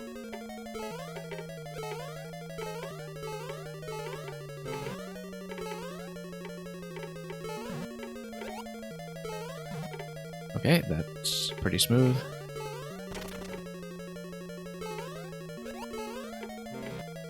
Is there an easier way? Because maybe I don't see it. Okay, my timing was a little bit off at the end there. I was trying to find a faster alternation there, so I don't spend so much time in the air, because that would desynchronize with what I want.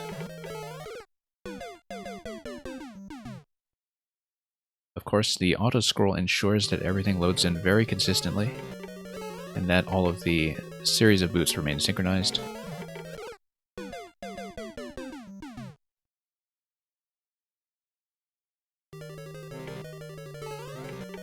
Okay, here we are. Too late.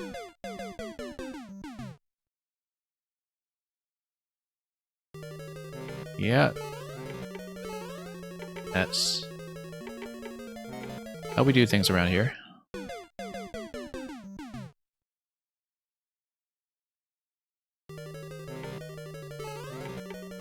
I like Meng how it's ambiguous whether the neutral way is actually somewhere in the middle or harder than the hard way. It's usually one of the two. Okay, let's go down and up.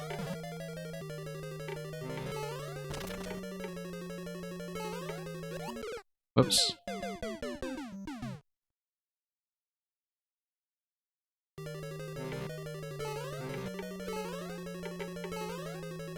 Well, we'll have to go back and read that segment a few times anyway, so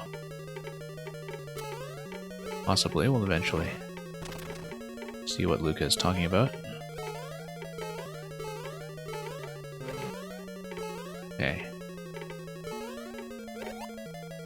Up we go.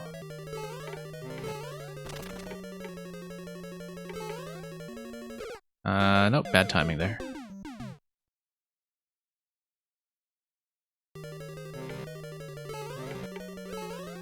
Yeah, maybe there's enough time to switch between boots, but I'm not counting on that.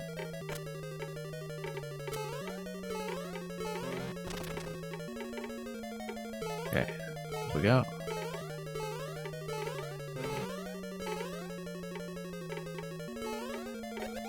Yeah, this kind of boot drop onto Grinder Blade is something we had seen before in one of the Dry Bones levels, I believe.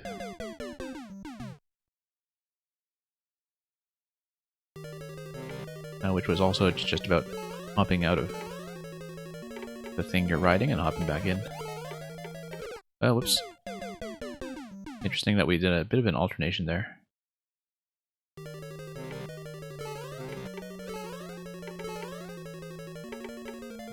I like the curvature of some of the tracks underneath the bridge platforms as well.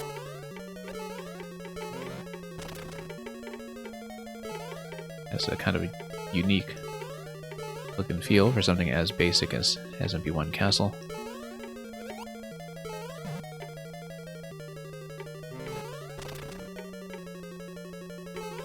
Here we go.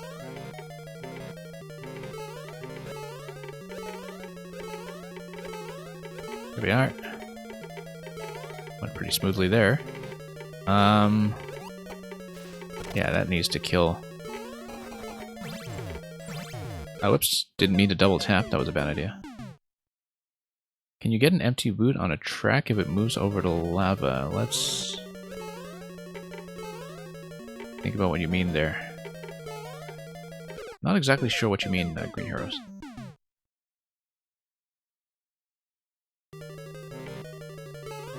Oh, you mean in terms of the height? Like whether you make contact safely enough, or... Yeah, because it seems like that's within the death range. I should know that, actually, given how recently I made a boot in lava level.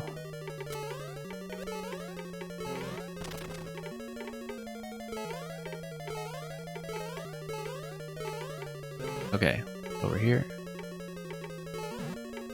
Whoops. Totally missed. Yeah, like if you're thinking that you have a boot that's been stripped down, you have it on a track, and you want to grab it while it's kind of moving visually in a way that seems to overlap with lava. No, I don't see how you can survive it. But I guess if you're thinking about whether the platform under it would be like a troll level style offset or something, like, you know, those slope offsets that let you walk on lava. I don't know, you'd have to test that. I would not be able to guess. But the safe zone for getting into that in lava is not that safe.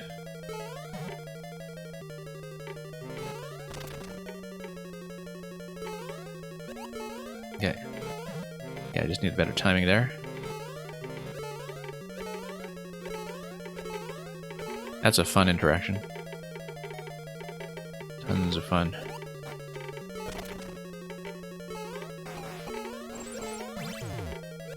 Okay, there we go. Didn't double tap that time.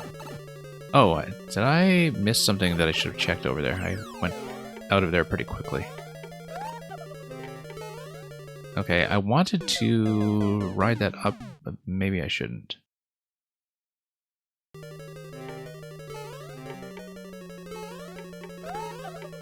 No, I do need to hold into that boot then.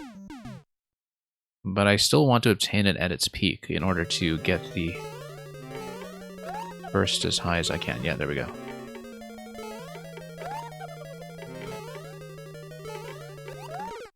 Oops, didn't hold jump quickly enough there. That time. You can go immediately, in fact. Not that it saves any time in an auto-scroll level. Maybe there was a 1-up, maybe not. Okay, nothing too substantial then. Just a bit of extra help for endless mode.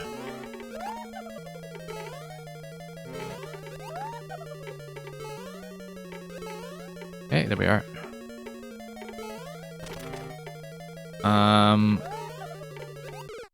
Yeah, should have maybe waited a bit for that. I guess the purpose of the dry bones is to encourage the player to slow down there, actually, and let more scrolling happen.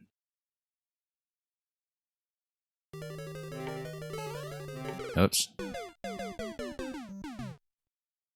Maybe a key for a secret section? Well, that's something we'll have to try if there is a missing key that's accounted for at the end. Now let's pay attention here first.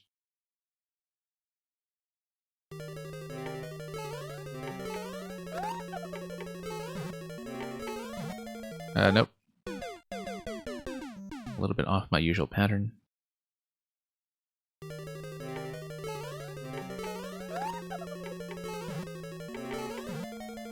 Yeah, I need to wait here. Let's not get too impatient.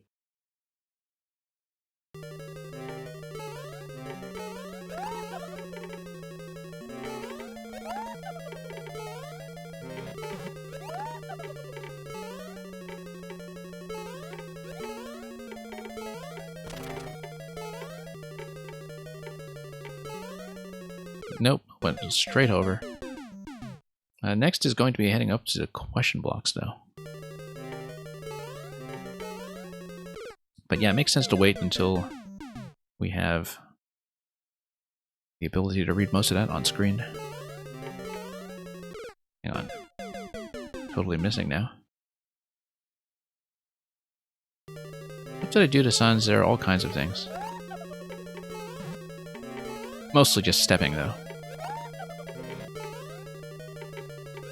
Nope, didn't expect the boot to catch me. I was a bit low on Divine. I was hoping to drop in.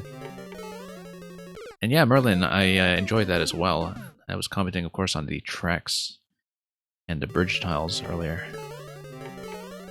It's kind of a nice touch.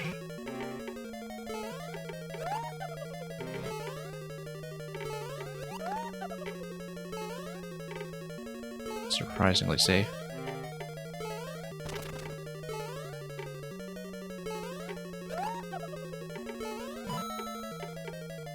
Oh, I see. I need to drop back down and reclaim it then, yeah. Except it was way too far to the left, I think, but...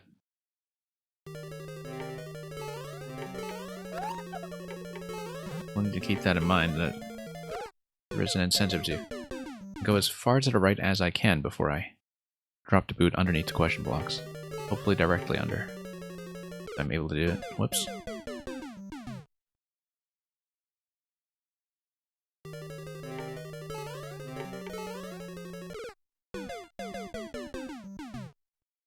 Luca Meng is getting sharper with her aesthetics. Yeah, we recently played Level Kremer, so I totally agree.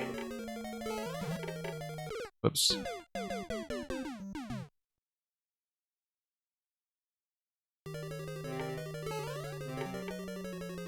And yes, Merlin, that's a good observation about the semi-solids.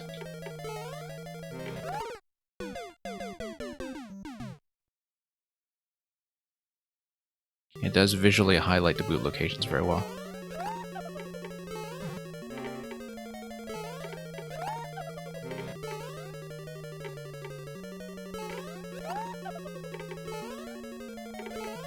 Okay, doing everything the risky way there. Nope, missed a jump.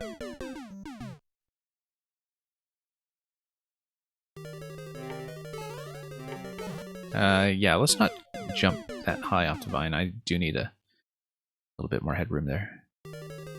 Also because I was still facing the wrong direction on the vine. Nope, still missing.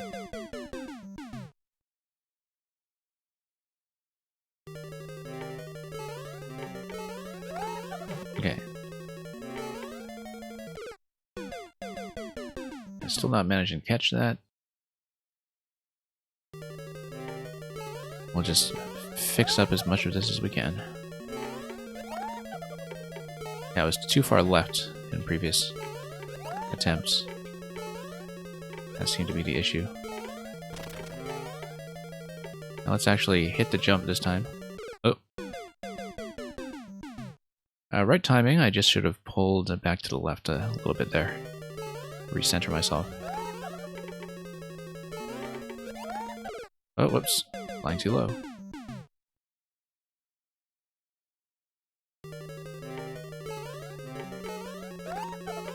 Okay.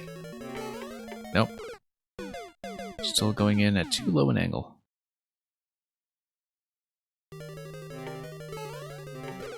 Imagine jumping above the lava out of boots. Yeah, Toadette is Absolutely on point here. Toadette really enjoying her stiletto heels here.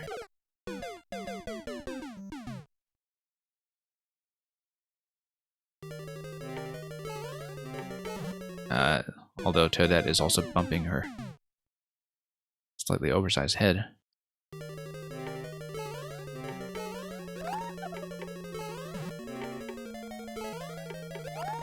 Nope, still not repressing quickly enough once I landed a boot there. I was not having this much trouble earlier. I should have just cleaned that up without getting into some bad habits that we were avoiding perfectly well up to this point. Nope. Something about my angle there. I think I'm just backing off of the blade just a little too much, when it's not actually that much of a risk. Yeah, because I'm trying to shorten my jump or pull back a bit because I don't want to get stabbed there or cut into pieces, and that's actually throwing off my second jump in this section completely.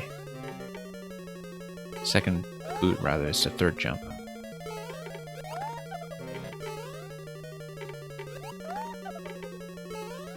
Letting the boot catch me that time.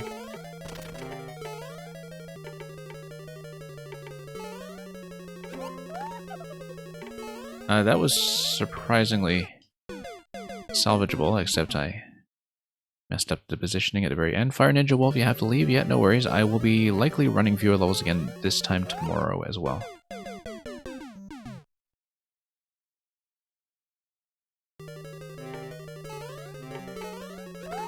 Yeah, I only play levels from people who do stay and check in, but I will be running viewer levels again for sure, so we'll hopefully be able to see yours at some point fairly soon. Okay, let's focus here.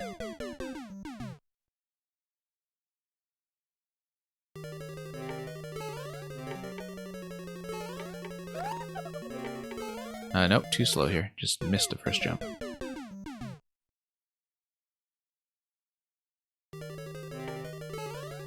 Whoops. You actually probably could go directly, but I'm not going to try it.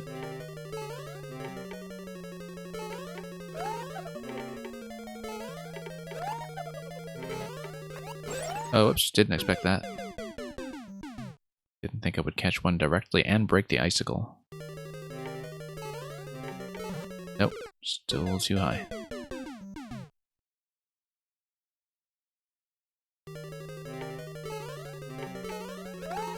We are.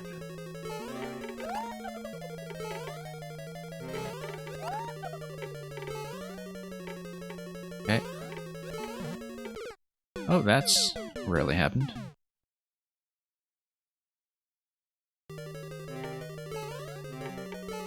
I usually don't have such a good pace going into the green boots, so not a very common interaction for me. Whoops.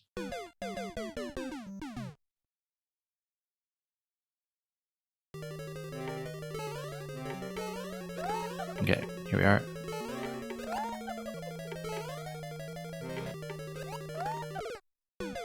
Once again, didn't expect to get caught by the boot. I actually should probably let the boots catch me deliberately, because then at least I'd have a consistent interaction there, instead of having to guess.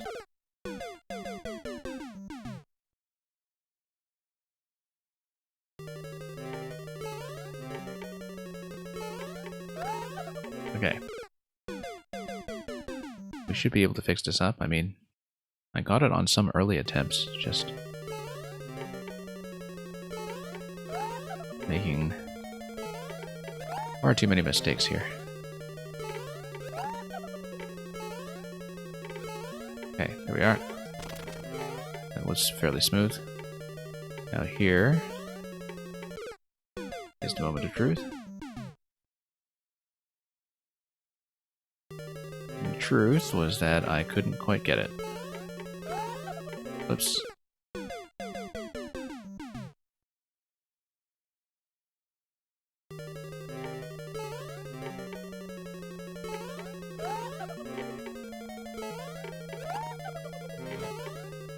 Okay. Nope. Didn't quite do that well. And Merlin, you have to go for now? Okay. We'll hopefully catch you soon enough.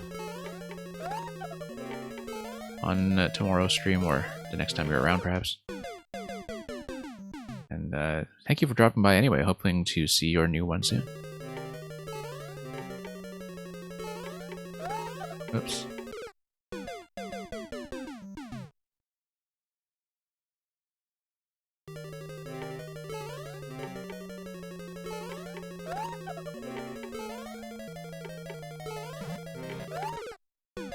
Much too low.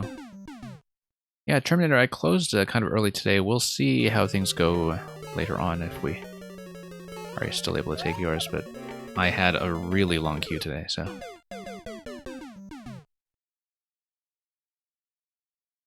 Yeah, we'll see. I mean, there might be some no-shows, so we'll see if there's room, but today is looking exceptionally long.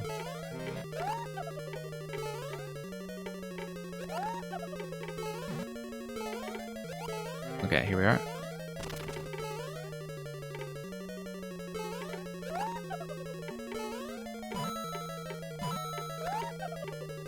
Okay, success.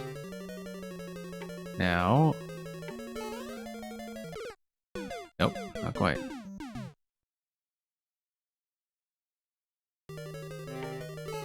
And yeah, Merlin, looking forward to that too, for sure. With the new world that you've been working on.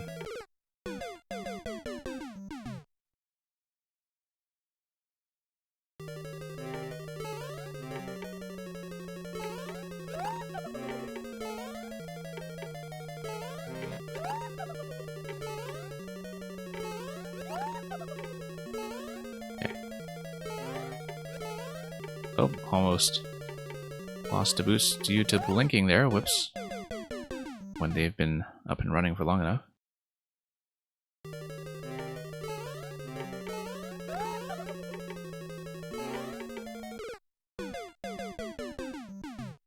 It's okay, we did get to a new personal best. Over to that down facing conveyor.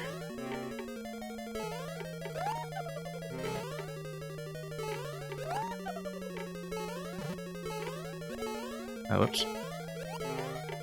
Salvage that one, just barely. Nope.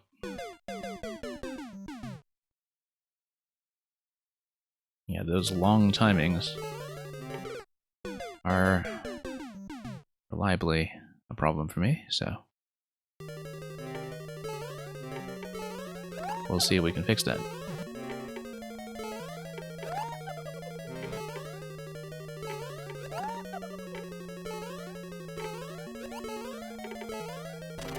Okay, here we are.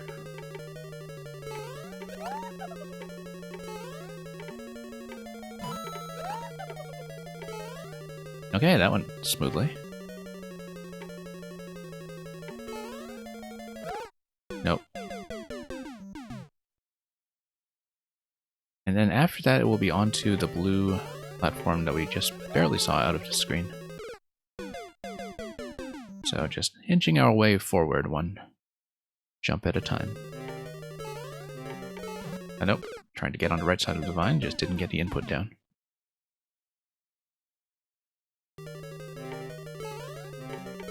Nope. Too high.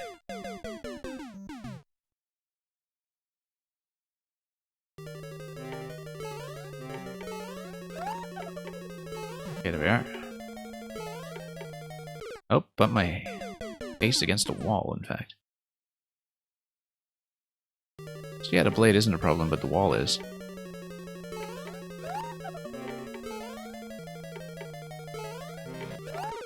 Nope, too low.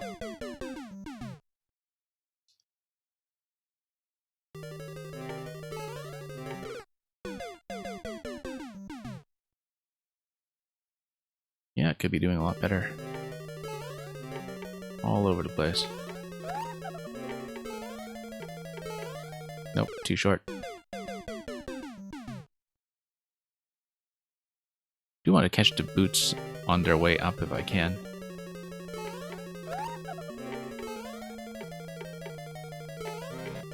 Can't always be too picky about that, of course.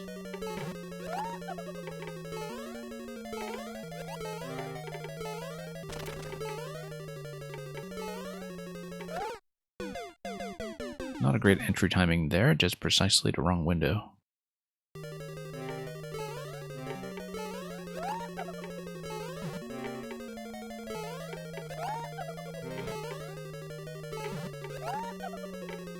Here we go. That felt reasonable. Nope. Going down with me at the same level. So I was slightly late.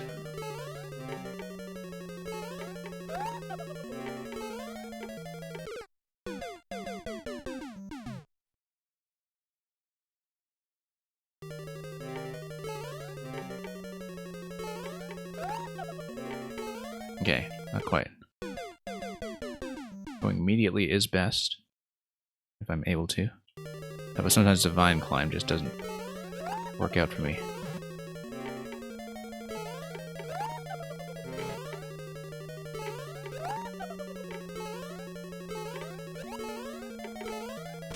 Alright, let's watch the timings here on all the belts.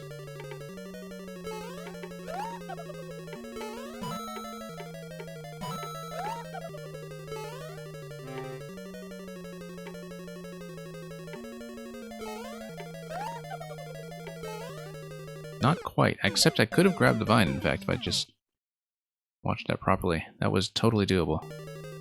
Didn't actually need to get the blue platform, that's more for people who are ahead of pace on the auto-scroll. If you're falling that far behind the auto-scroll, you can, in fact, go directly to the vine, from what I'm seeing.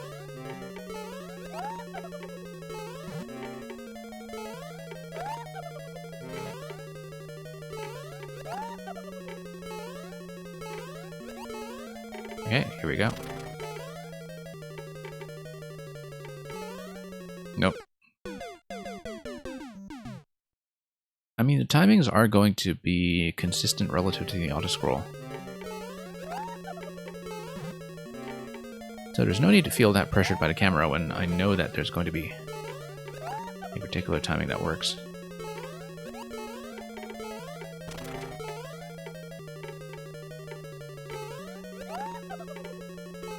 Hey, that felt pretty smooth.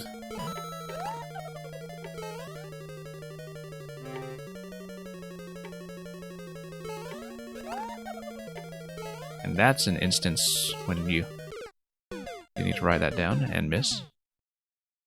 Terminator mode, I actually did catch that. I think I was a few minutes late on that. I actually did read that yesterday. I didn't know if you were still around, but I did redeem that.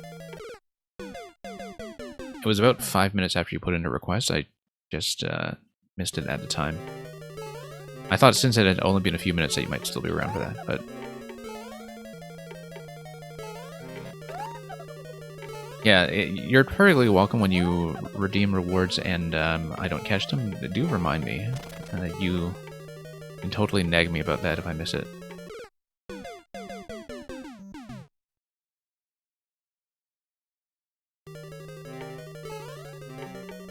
Yeah, because sometimes if I'm in the middle of a or involving level, I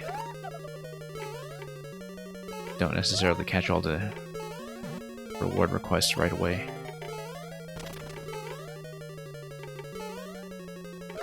No.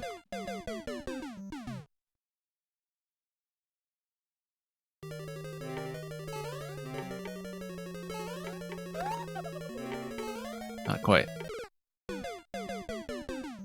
So yeah, I mean, the thing that we've been dying on when it comes to getting onto that low vine at the end, that's perfectly avoidable as a mistake.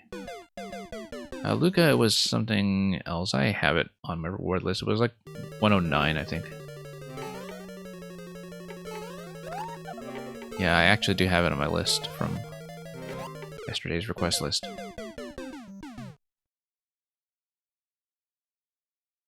And it was indeed 109. Whoops.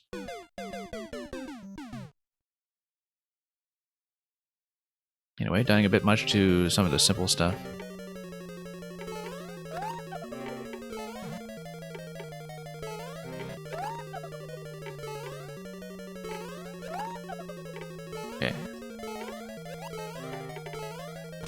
Let's do that. Yeah, when you get tons of forward momentum on that, that's quite a lot of fun.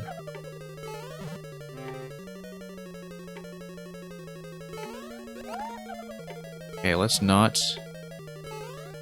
die to this silly thing here.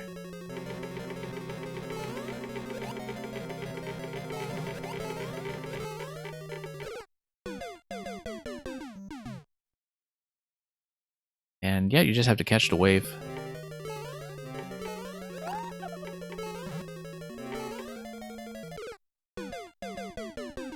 I saw immediately what was going on there with the wave, but it was still a little bit difficult to get myself positioned.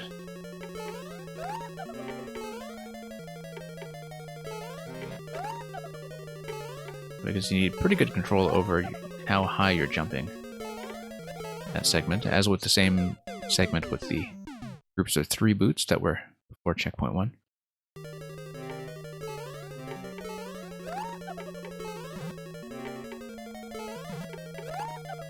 Getting closer though. Oops. That's a rare mistake.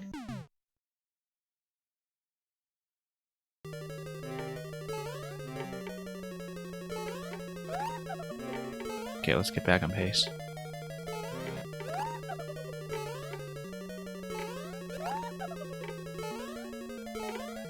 As I often say with auto-scroll levels, I like that you can kind of fall behind pace a bit and catch up, and that, you know, you can kind of see how well you're doing and you have an opportunity to recover from some minor mistakes if you don't die.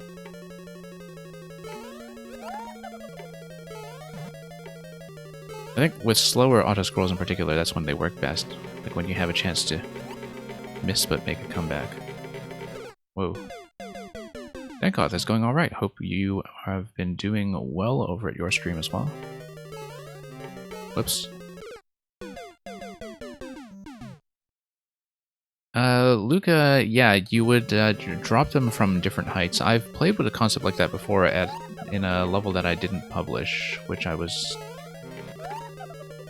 like, actually my original idea for 4YMM, which was not what I built in the end, was something that was a sine wave concept using stumps.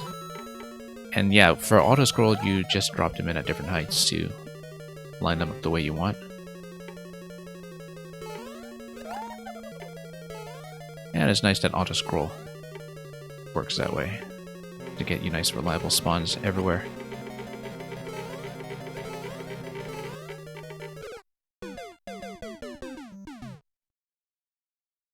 Yeah, difficult to read that on the fly.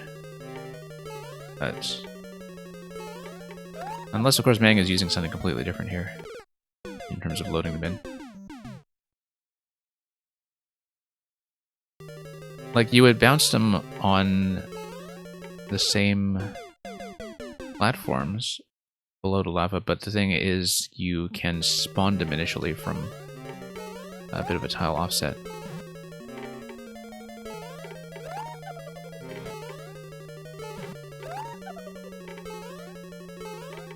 But yeah, very cool idea for sure.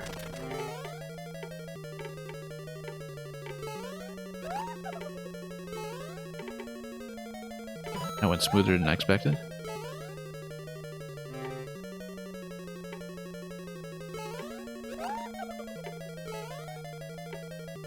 Okay, here's the moment of truth.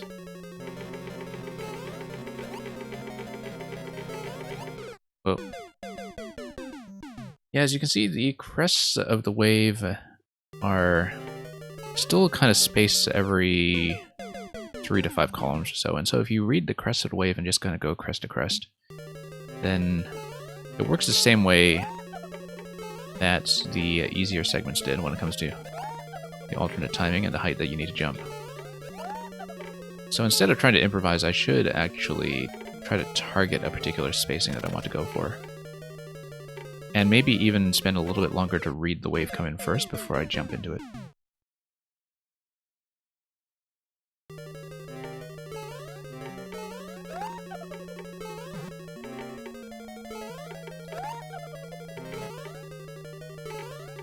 And yeah, Blue Blur, you would be amazed what a cup of coffee could do. once you've developed an unhealthy dependency on that, of course. It's funny because I'd actually cut my coffee dependency for about a decade or so, and then I got back into it. Whoops.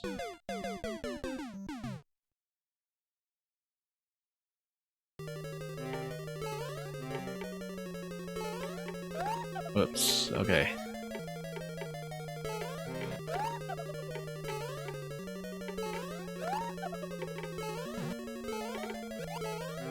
Let's up this thing. Nope, that was totally wrong. I could tell it was wrong.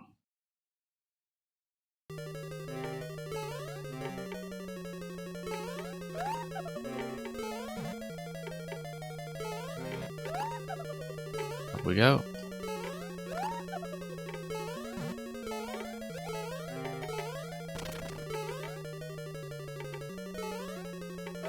Nope, too low. St. Lattice, based on the obstacles, you know who made this level? Yeah. Pretty self-explanatory. All it's missing is the occasional sideways bounce.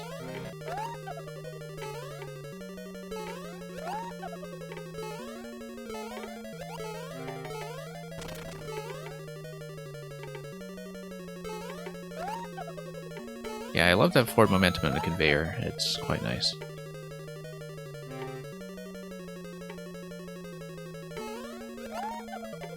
Okay, let's not die to the vine. Now let's not die to the wave. Let's let things spawn in first. Whoops, didn't get to jump.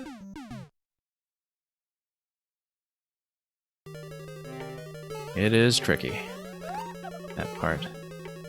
It does look kind of like a grand finale. Boots spawn on a blue platform overlapped with the note blocks. Oh, I see. Okay, that makes sense with a blue platform. Or the immediate synchronization.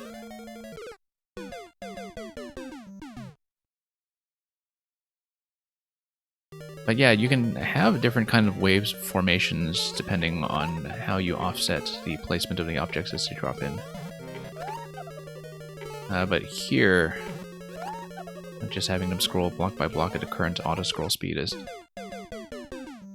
good enough to get you the wave formation at the end. But blue platforms for the synchronization makes a lot of sense. Just to get everything to work. It looks very clean, for sure.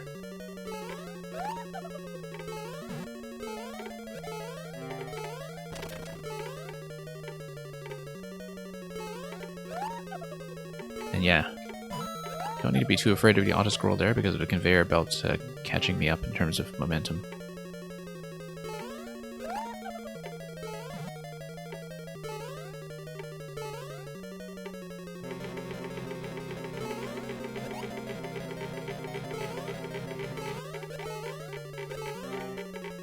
Nope, not quite.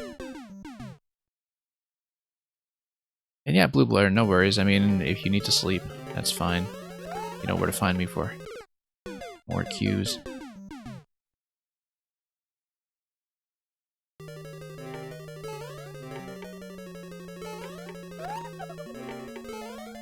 Yeah, I've been trying to start at a slightly earlier time if I can. Just to accommodate people in North America a bit better, but I keep telling myself to try to start an hour or so early, and it usually just winds up being about 20 to 30 minutes. Because by the time I get started, things wind up running later than expected.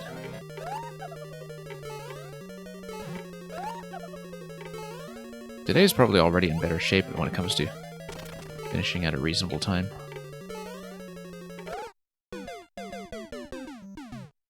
Yeah, once again, I really can wait for a bit of the auto-scroll pressure to come in from the left and still make it.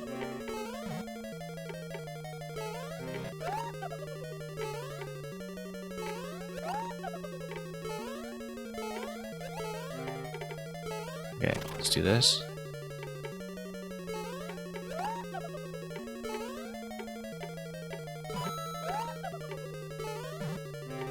In fact, it is, in many cases, better to wait. The trick in the wave part is focusing on a speed of the scroll, yeah.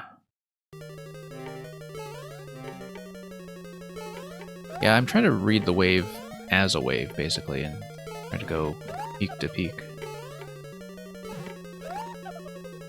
But depending on which boot I land in as my first boot, I can get thrown off very easily.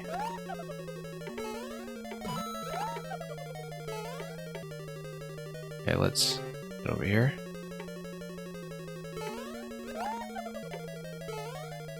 Yeah, really nice synchronization on that blue platform just to get all possibilities straightened out. Nope. I'm not controlling my jump height very well there, that's part of the issue.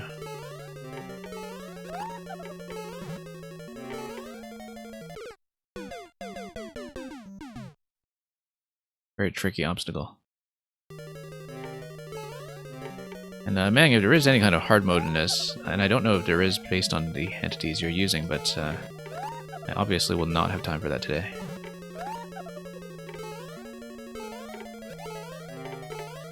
But we'll see.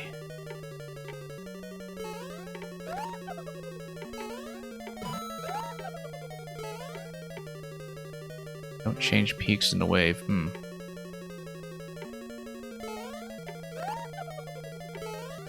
Okay, went directly that time. Barely saved that.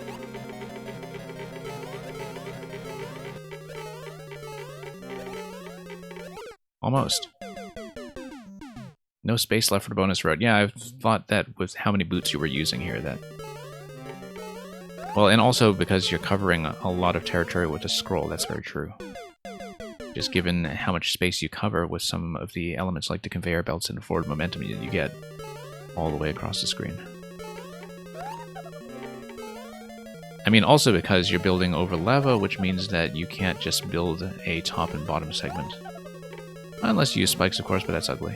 No, actually, it wouldn't work with the mechanics, so never mind. You do need a lava level, and so you can't just stack the top and bottom of the screen, like you sometimes do.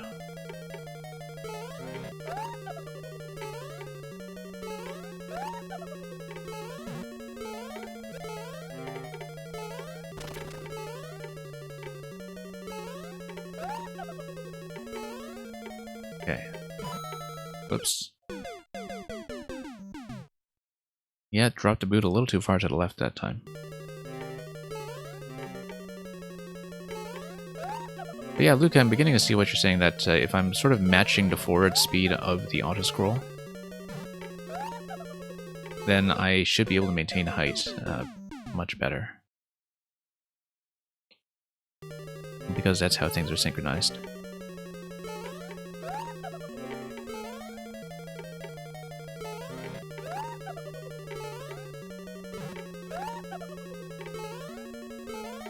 Okay, up we go.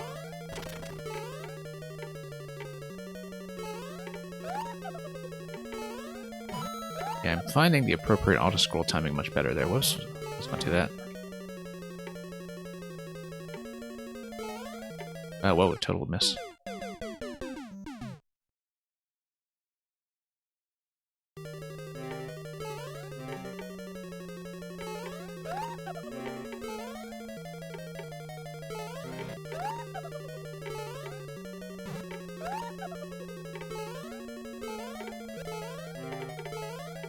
Okay, let's get back here.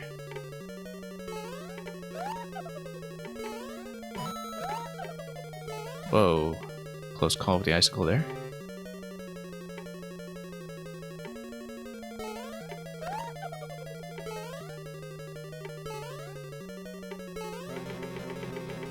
Okay, if I get a good first boot. Nope.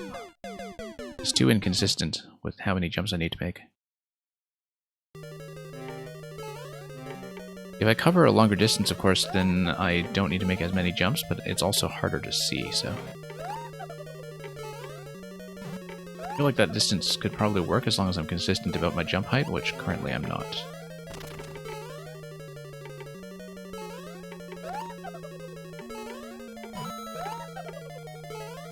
Once again, very close shave under that icicle.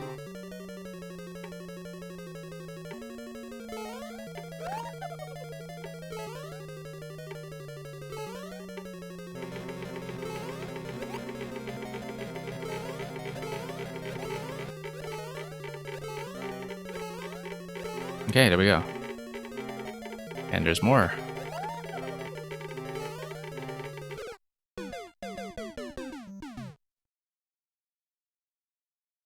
There is, in fact, quite a lot more. You would think that the stiletto segment would be much more relaxed, but there's a lot going on.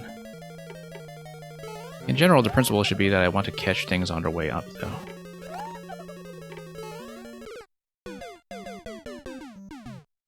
And yeah, good night, Blue Blur.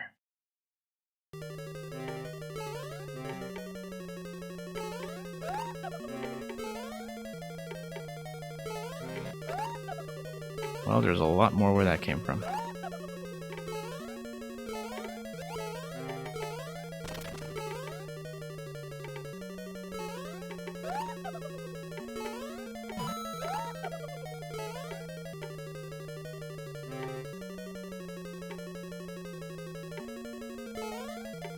Okay. Here we are.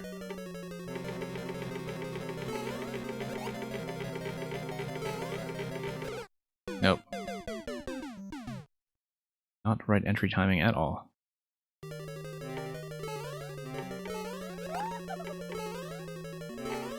Nope. Yeah, it's too bad we burnt so much time on some of the early attempts. I mean...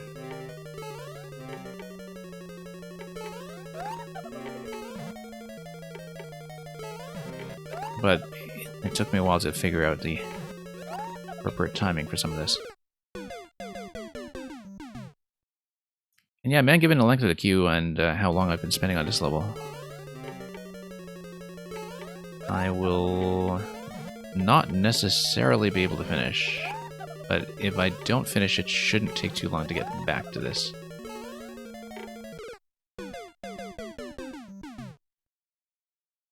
Because having that much stuff to do after the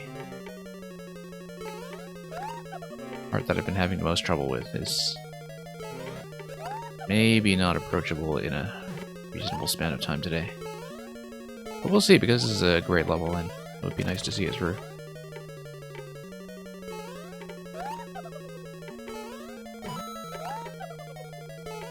Yeah, and I assumed that that was close to the end, that maybe that was one of the final segments.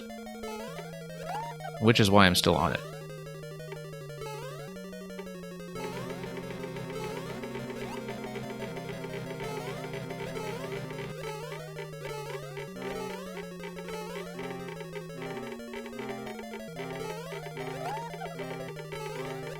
Nope. Oh, I was trying to repress into that and it wasn't going. Because I was trying to deliberately catch boots that were on the way up.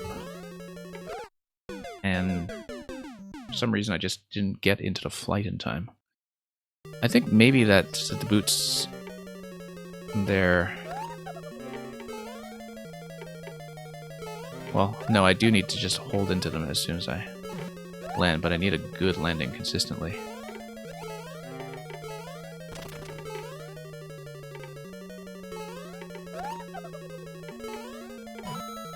Nope. You can only flutter once. Yes, that's right. I didn't think about that because I was changing boots.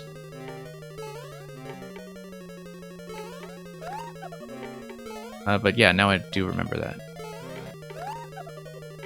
It's hard to keep that in mind when you are changing boots, you see, instead of just...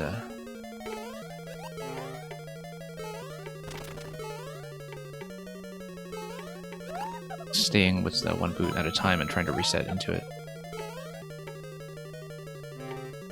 So that did throw me off slightly.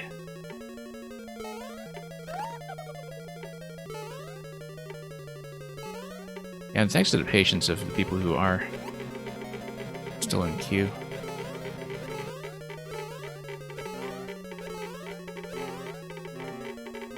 First flutter is forced by the icicle.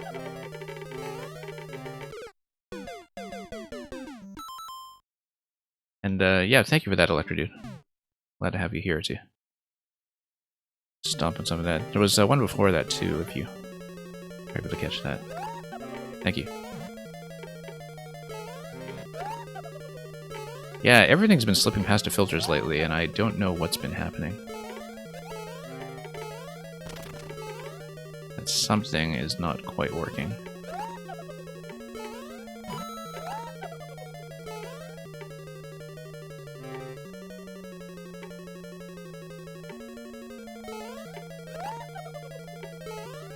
Whoops.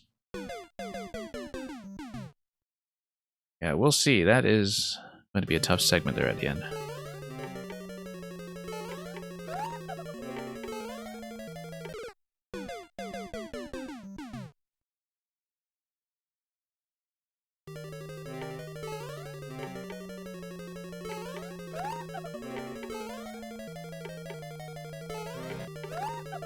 Okay.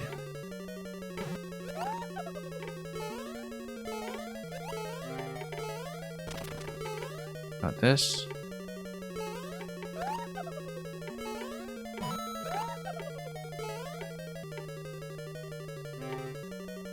Then up.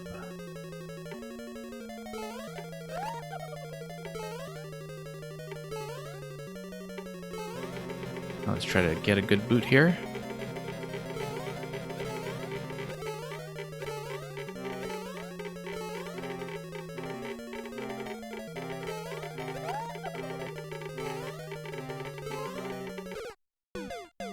Okay, surprisingly survived that first one. Because it seemed like I jumped out right when it was dipping into the lava. That did not last.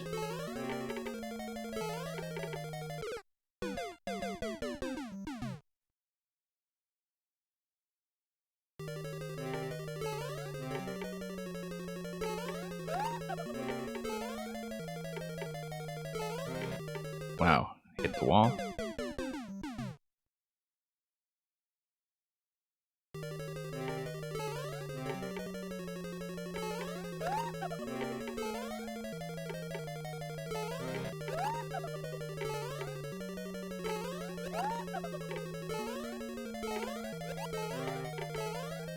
Okay, let's try this again.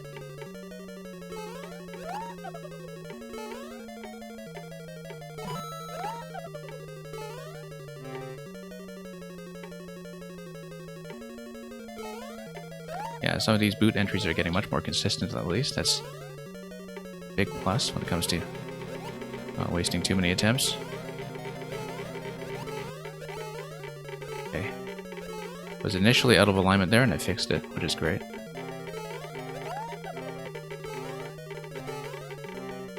Nope, needed to jump forward probably more than just one stack at a time. I haven't really gotten a good chance to read that pattern yet because I just usually panicking into it.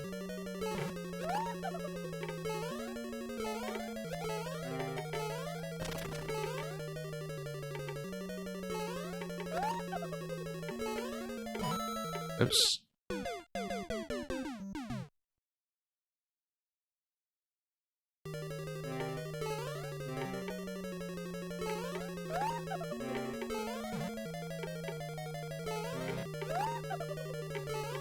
And Indignation Judgment, welcome.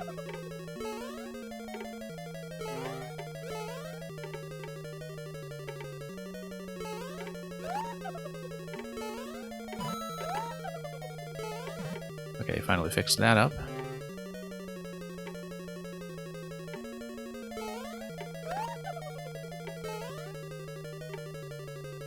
Near miss over there, but we got it. Nope. Line up with a second set of boots after fluttering. Yeah, we'll have to get back there first, of course. If I, in fact, manage to get this. I've been on this for almost an hour, I think. Usually try not to spend too long on one level for viewer levels because of all the people waiting, but this one we've gotten quite far and it's been quite engaging to learn, so. I won't be able to sit for an hour, of course, with some of the later submissions, unfortunately. If they are some harder levels later in queue, we may need to do those in multiple segments.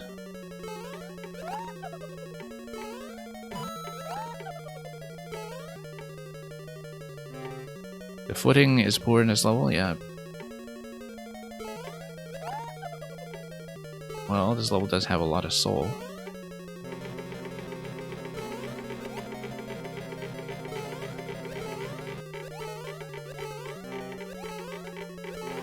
That was dangerous, but I got it.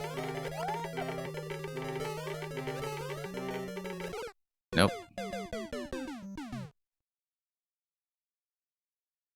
I think I need to go 3 sets at a time there.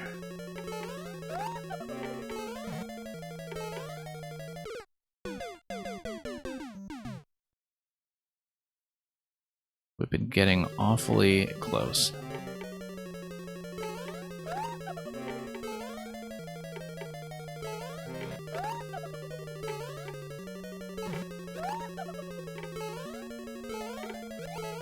Okay, pop this.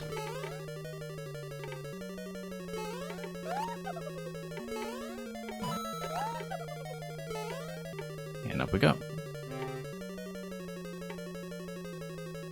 Stop being fussy and big shoe yet. But there's so much shopping to be done.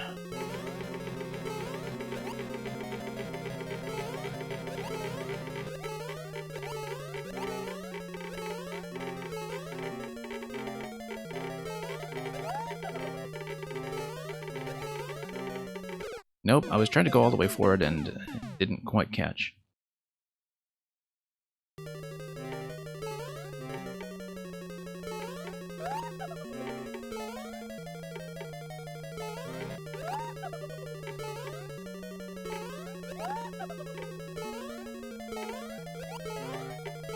Okay, let's do this.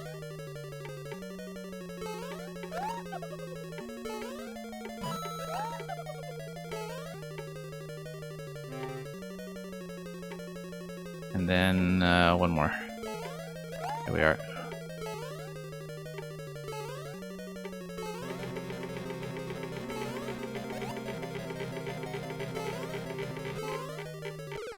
Nope.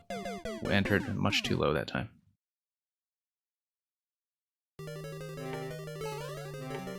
Yeah, when I do get a good pattern on the green boot wave, things run smoothly, but it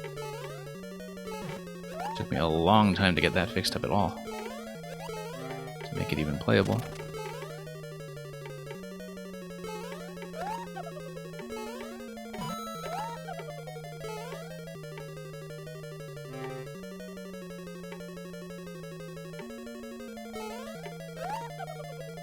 Okay.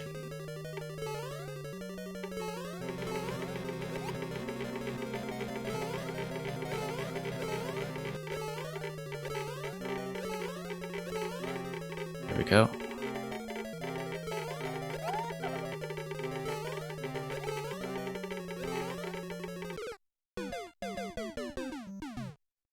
Yeah, I shouldn't be doing jumps that high. I need to do shorter jumps in general there, but it's been really tricky. Just do tons of short hops all the way across if I can. Because airtime is not my friend there. In terms of just not having the ability to adjust.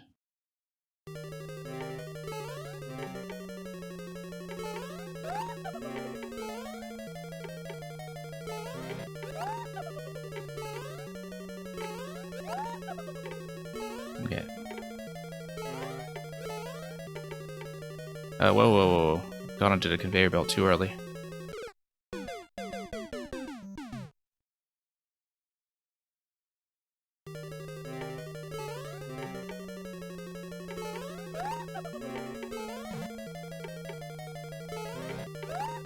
Same pattern as green boots. Yeah, because of the scrolling. Just...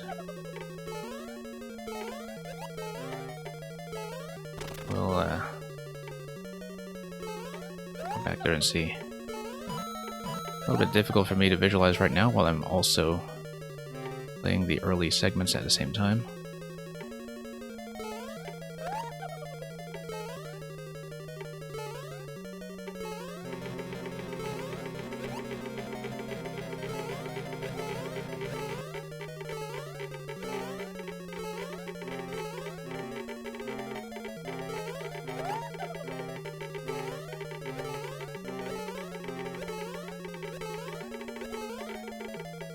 Nope. A little too much airtime there. It was going well for a while, except my periodicity of the jump, I guess, was slightly behind. And so it did desync by the time I was nearly at the end. Whoa. Same pattern as the green boot part in the first section. Well, that was so long ago.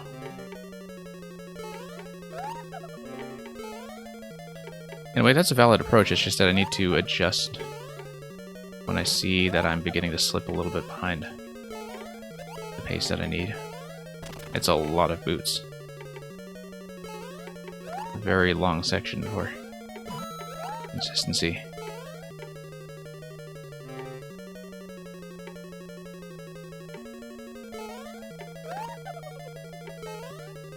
Okay.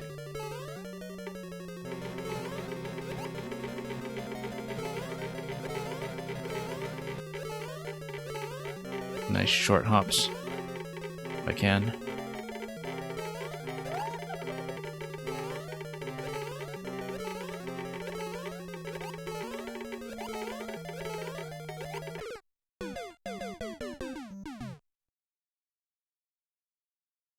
Well, I was kind of running out of boots there.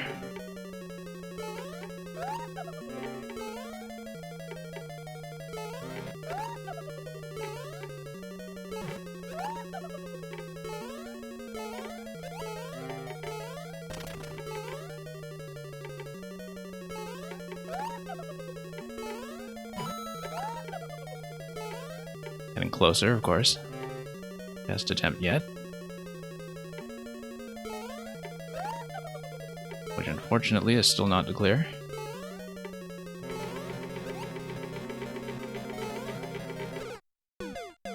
Yeah, poor entry into that zone that time. I should wait a little bit, as I've been telling myself.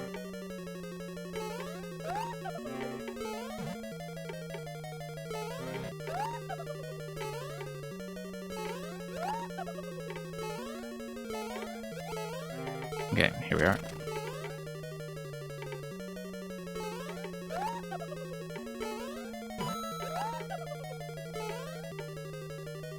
And let's see.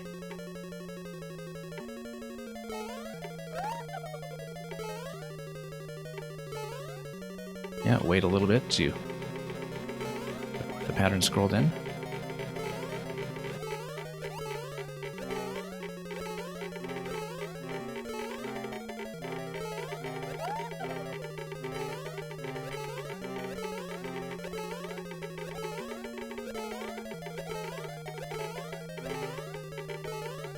And there's more.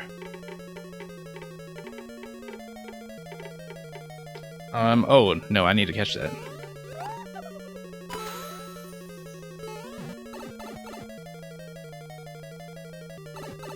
True ending with that coin. Oh, I missed. You know what? I probably could have grabbed it and gone left on that platform. I'm going to look at more info for that. I think I missed something at the very end where I was able to take the boot off the left side. I'm not doing it now, though. But anyway, fantastic level. I do want to see whether I missed something at the finish. No, it is just a dead end as far as I can tell. So, well, that took a while, but that was well worth it. You would think I would have a little more experience with boots by now, but I think I lowered the clear rate too. I think it started out at about a 0.9, and we might have bumped that down a bit. Didn't miss anything? Good. And yeah, good luck to everybody who is also working on this. That was not easy. Well, of course I was going to get the bonus coin, especially after panicking a bit at losing the boot at the end. If I waited even just a little longer. Anyway, thank you so much to the patience of everybody in queue. Let me just make sure I know what's going on here. And yeah, I am not missing any subs. Nugukaza was already played earlier, so we'll just see how many people are still here instead of dropping out over the past hour of watching that level. Robert YT, if you're here, please check in and you'll be up. I expect that there will have been some drops, of course, just given how long I took. I don't see Robert on the online list, so we'll likely go for a remove.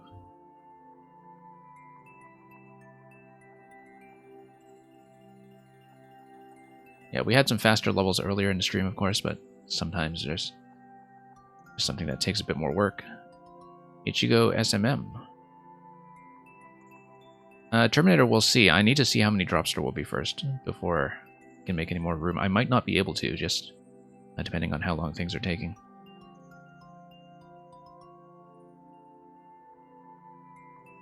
Ichigo SMM, I believe, has dropped, which, again, is understandable. We'll just clear out what we can.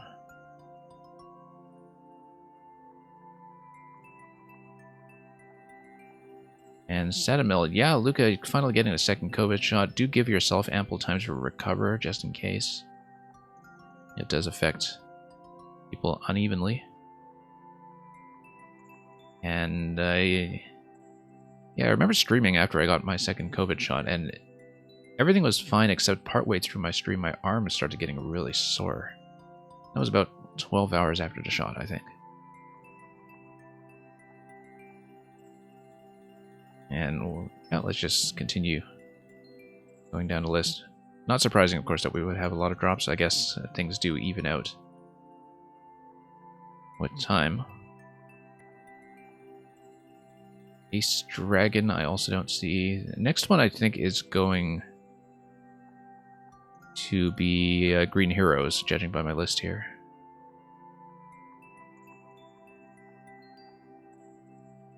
And Green Heroes, I do see listed as online, so please check in. We'll see what you gave me on your maker code today.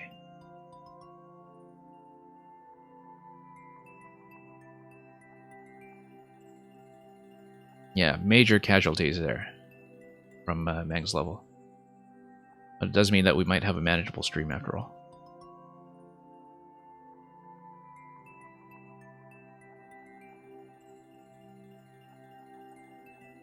And just going to give Green Heroes a minute here because I do see Green Heroes on the lurk list, so either that or we will bump back one spot and move on to Nintenium. I'm going to leave Green Heroes in the queue, though, as per our usual policy. And just check for Nintenium quickly.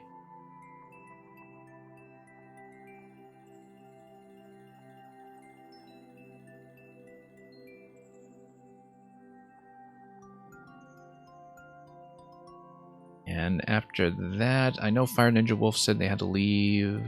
Nintenium is here yet. I know you usually stay quite long, so we'll try to make it well worth your while. I've had kind of a hit and miss record with actually clearing Nintenium levels recently. Some of them have been on the difficult side. Like I was saying, Nintenium, I might not be able to grind out every submission for an hour today. But given that the queue has thinned out, I'll try to spend a decent amount of time on yours. Purple Soda Rush. Don't get soaked in the bubbly juice. Fast platforming level. How fast? Well, 41-second record, and only 6 clears so far. Fairly new creation from last week, though.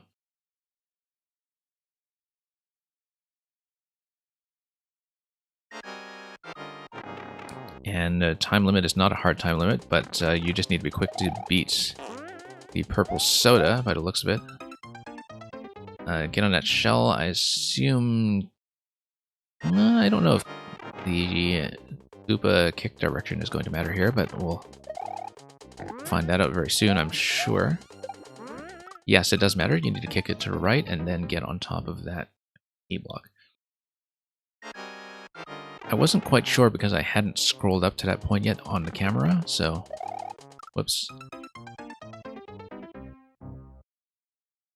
But now we know. We will mainly be... whoops. kicking the Koopa out of the shell to the left anyway. But then we're going to go straight up and bounce off of it on the rebound. Yeah, I just barely have time to see it. And then, yes, that is of course going to give you room to go under as long as you remember to jump immediately afterwards. So, a lot of this is kind of a reflex-based level when it comes to just reading things quickly enough as they scroll into the screen, because the reading time is going to be fairly brisk. Although the platforming is pretty well tuned so far, so it works out for the best. No, trying to slide under, I just was late on the slide. I knew I was supposed to slide, I just wasn't very quick about it.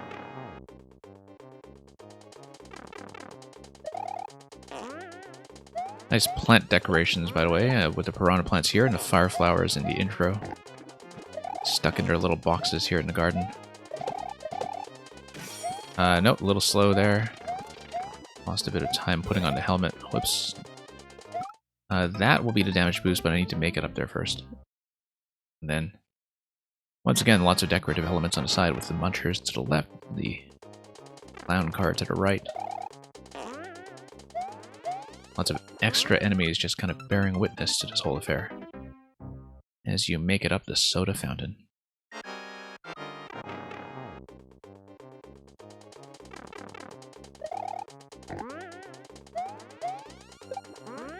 Okay.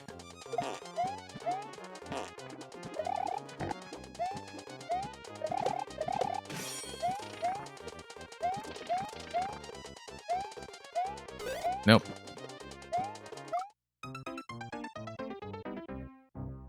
Yeah, I was still a bit slow about putting on a Shelmet. I can tell that I was losing time to it. And then I was struggling a bit afterwards because I knew I had to catch up, so...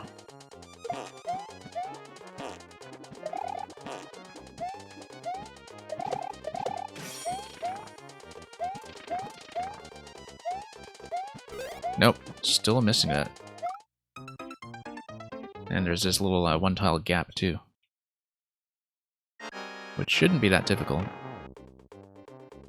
But it's just a matter of doing that while not losing too much speed. Not getting caught in that corner.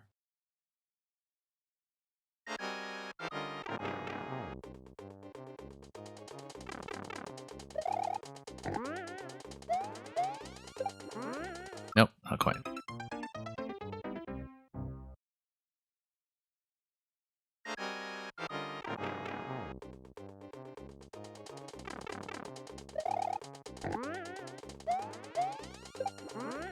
Okay, here we go.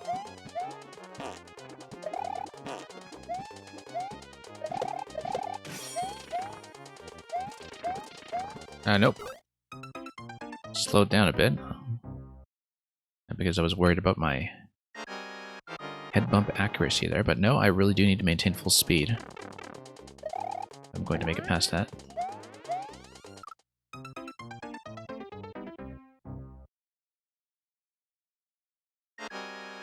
Yeah, everything is quite doable so far. Just need to put in clean attempts, of course.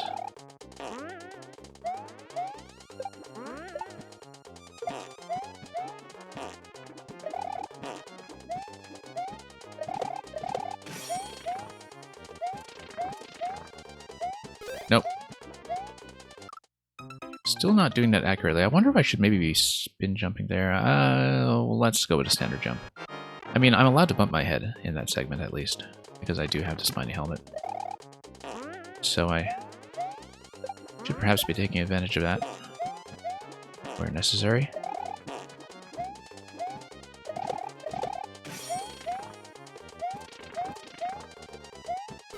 Nope, just not making those jumps.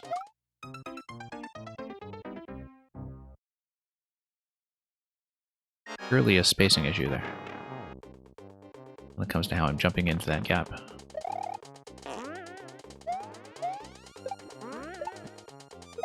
It's probably something I'd need to rethink about it, but we'll get back to it.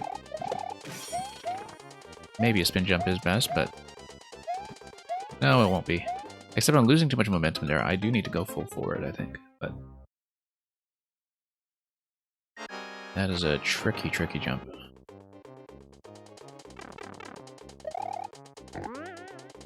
Easily the hardest part of the level so far, I think. I mean, partly because it's the part I haven't beaten, but you know what I mean. Okay, here we go. Whoa, missed. Okay. I think that was a late release.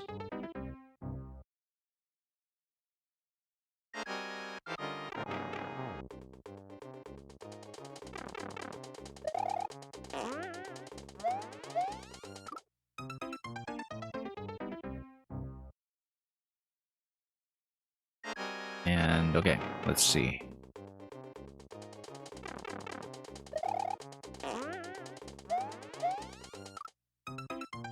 Yeah, that can be fixed up, of course.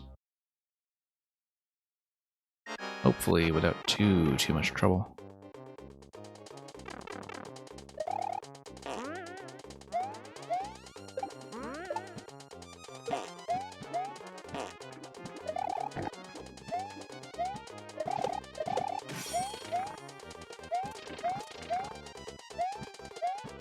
No, I'm pulling back there, and that's the issue. I should not be pulling back.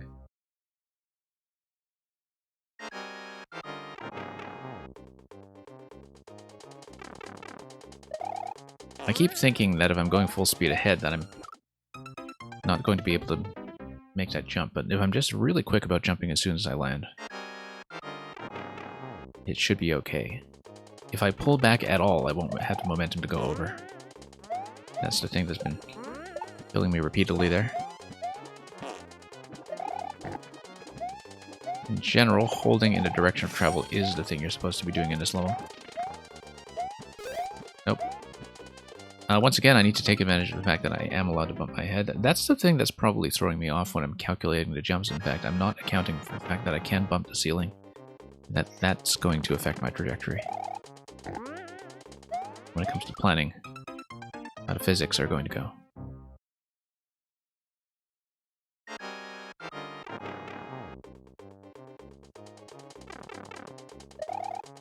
Okay, let's get over here. Nope.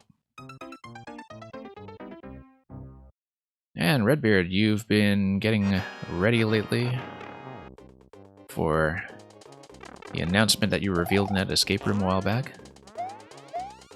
And yeah, I hope the preparations have been going well. It's been going fine over here. My own streaming schedule has been a little spotty lately as well, so...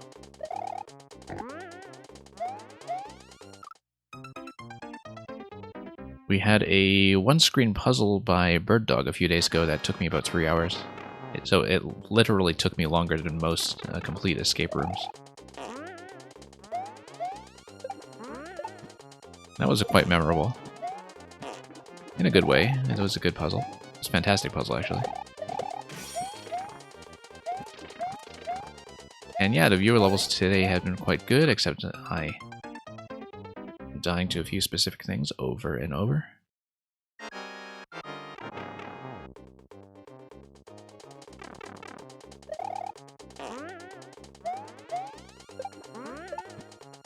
Yeah, mostly staying focused on Mario Maker for the time being. I am planning to run at least some of the new content in Baba Is You next week if I can. Since there, of course, is quite a lot of overlap with the puzzle people in Mario Maker scene, so...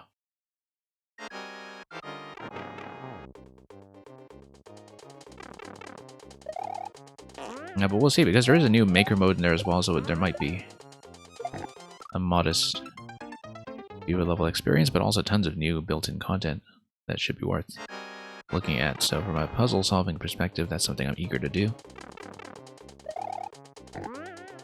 Means we have to put off some other plans in the meantime, because I had some other things I originally scheduled for later this month that will get bumped.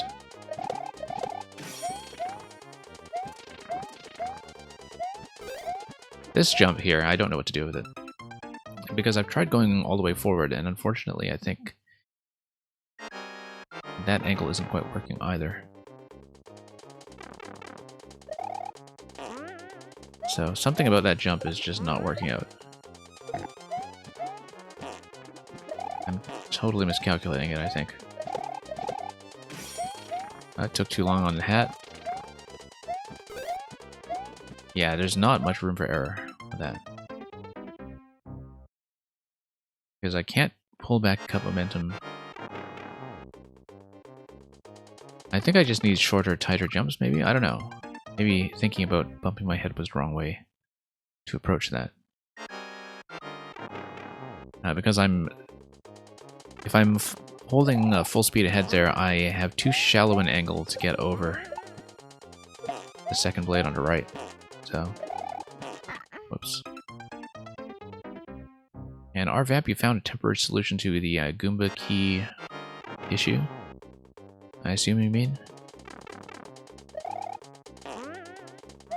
Yeah, I hope that works out well.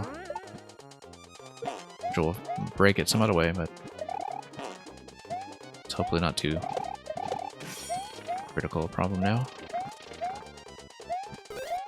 Nope, still never making that jump.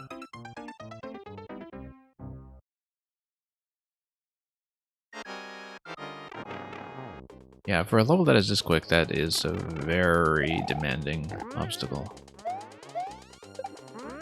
But it may just be one that's specifically not very compatible with my skill set. Might be harder for me than it is for other people, for all I know. Nope. Just don't really see my takeoff point here.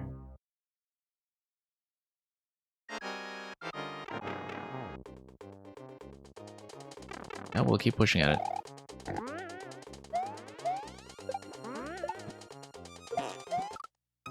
Again, there might be something I'm missing about how I'm supposed to approach it. But it might just be a raw mechanical thing of bad jumping.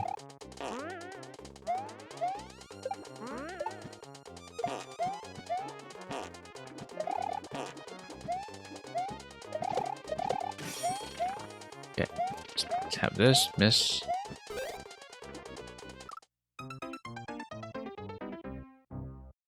Yeah, you pretty much need to be kind of dead center. And my inclination is to pull back a bit there, but that's clearly wrong.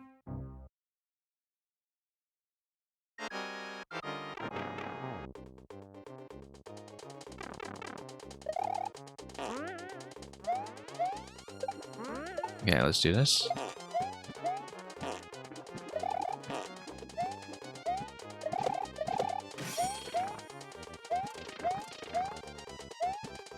Nope. I can't quite make it through that one tile gap either, even if I do make it, so...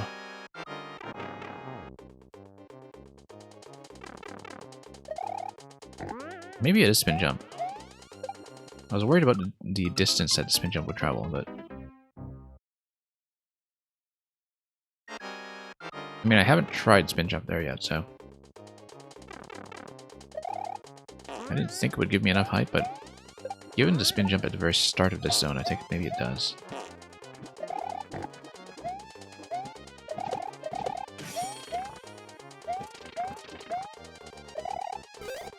Almost, actually.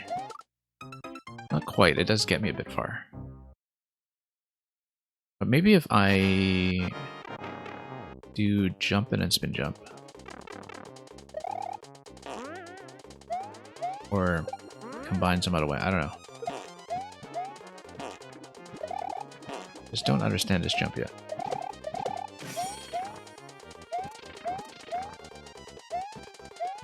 Nope, lost too much momentum there once again.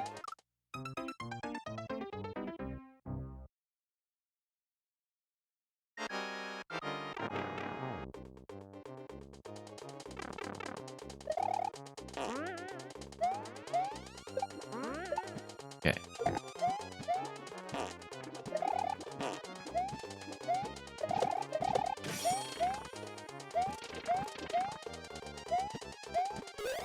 Nope.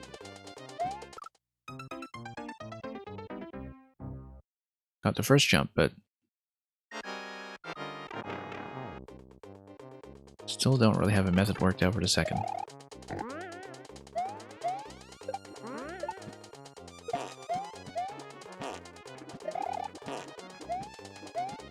Okay, everything up to that point is feeling generally pretty smooth.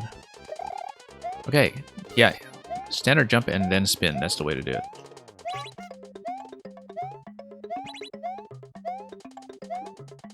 Nope, slipped. Yeah, okay, spin jump on a second jump, that's the best way to do it, as far as I can tell. Because then it doesn't matter too much if you cut a bit of momentum, because the spin jump does take you forward far enough, so. And as you can see, I made a fair bit of progress in one chunk after sorting that out, so. Just needed to experiment with that a bit until I found the right combination. But standard jump, spin jump seems to be the way.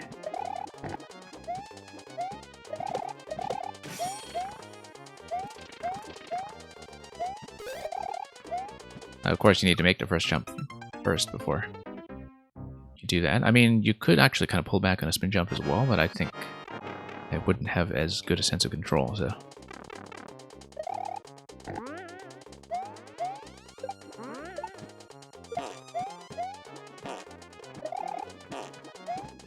Nope. That was going to be a losing error, just given how quickly everything comes in.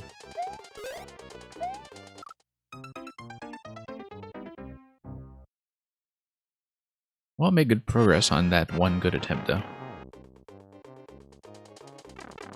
I'm pretty far along.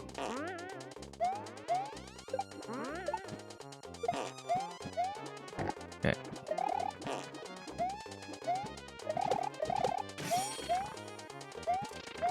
Nope, miss.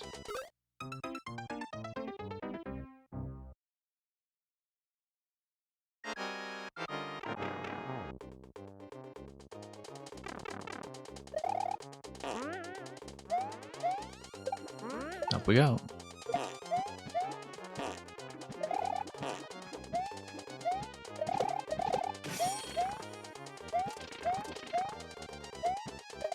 Okay, great.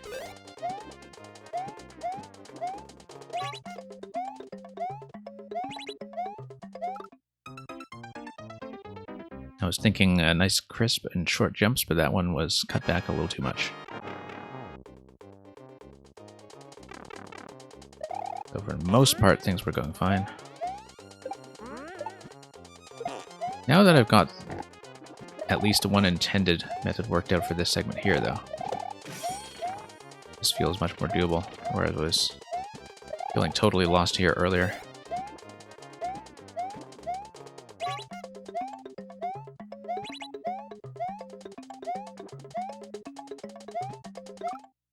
Yeah, I need to pick that up. I need to take it up with me and probably throw it on top of that row of 5 spikes up above.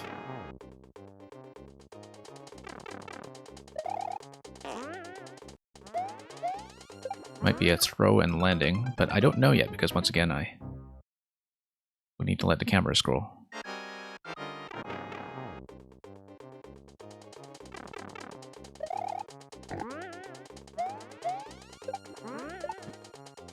Okay. There we go. Nope. It's kind of interesting how some of these jumps, though, do pull the camera in places where you should be pulling it. Just to make sure you have a little bit of visibility. Not always enough, but enough to work with. So you're not just lowering the gates, you are also yanking everything up a bit.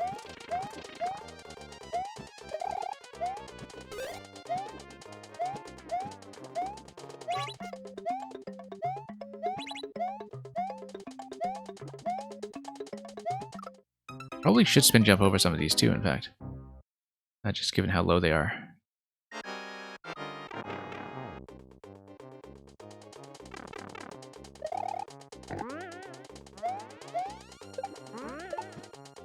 Yeah, we do have to make some of those decisions as we go.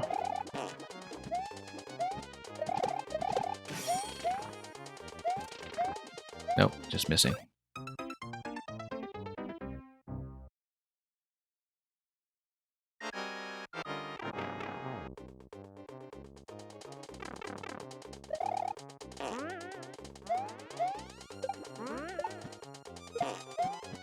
Okay.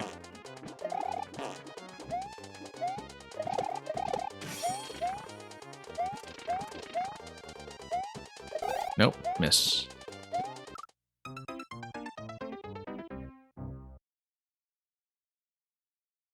Yeah, still a tricky segment, even with the method somewhat worked out.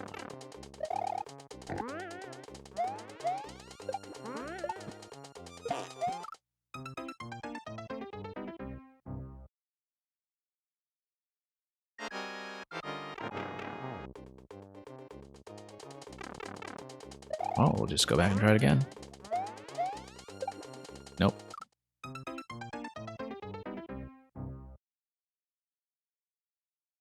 Does play quite smoothly, though.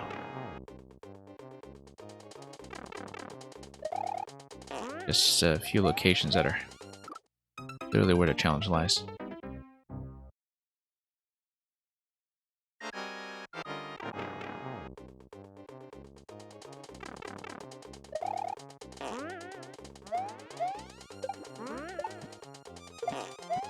Okay, here we are.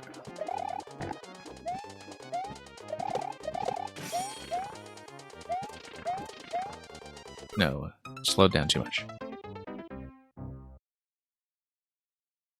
Yeah, the consecutive jumps just need to be snappier.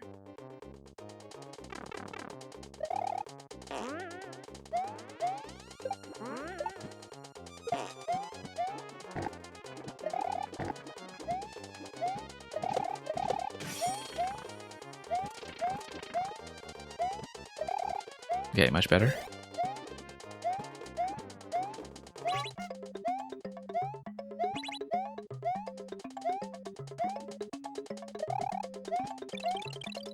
Nope. Soft drop there. Once again, I just didn't have a chance to read it. I was thinking it would be a throw to the end, but it's clearly not. It is supposed to be a drop.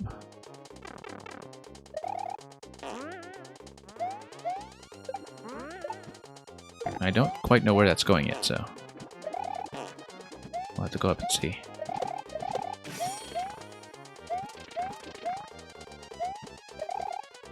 Okay, that was smooth for once.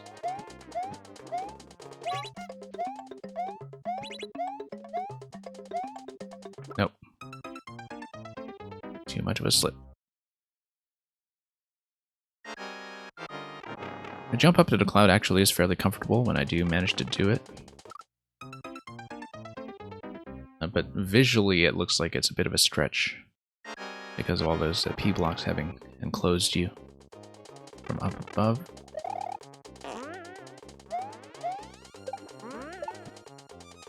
But the P blocks are not actually that threatening. Sometimes it's just a psychological thing of hedging against hazards. Nope.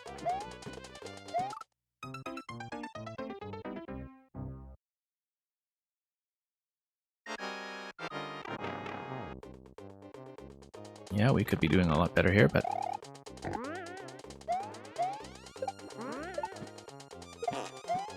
let's get back.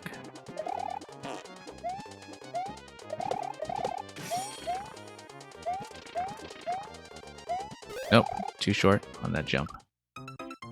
Distantly. It is a hard one to spot. Standard old jump, but the spacing does require a fair bit of finesse. Whoops, too late.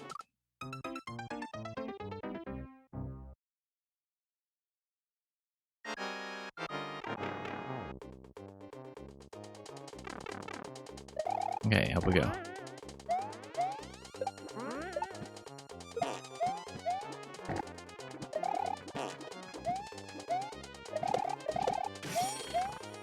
Nope, just missed that jump.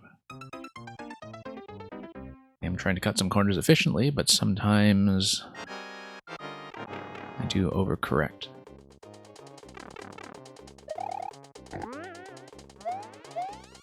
Nope.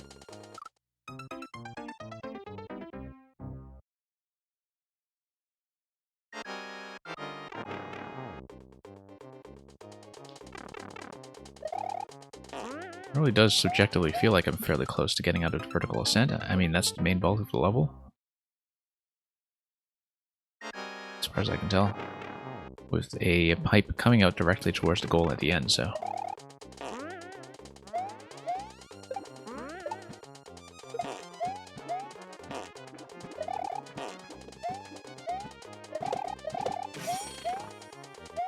Okay.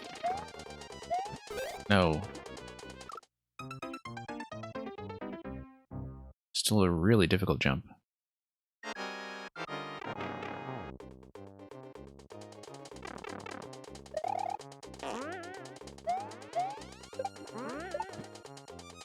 Not really even the kind of jump I would be able to make with less time pressure. Whoops.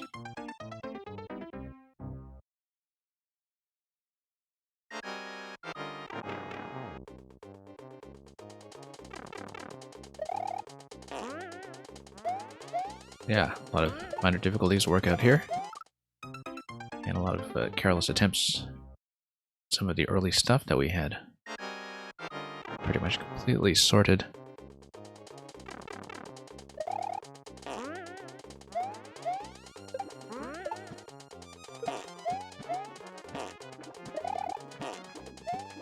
Okay, up we go. No. Probably still too early on that jump then. It's quite difficult to plan how to fall into that. It's a tight, tight gap.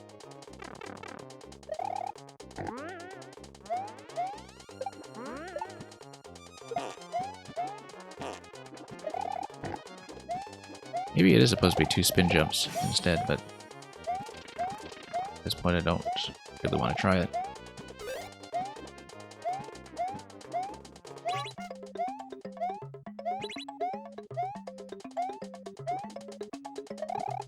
Nope.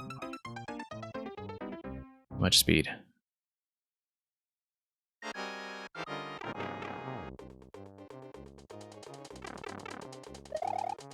Or rather, the right amount of speed, but just poor reaction time to get the inputs down.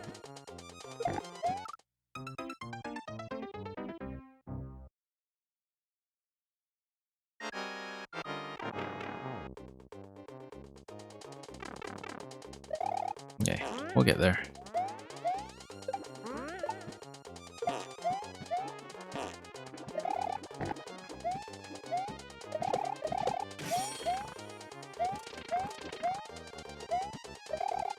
Okay, that's good.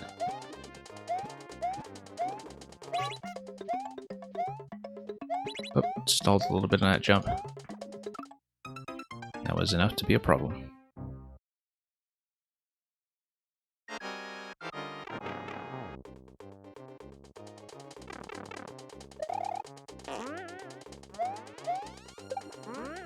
Make my way back up.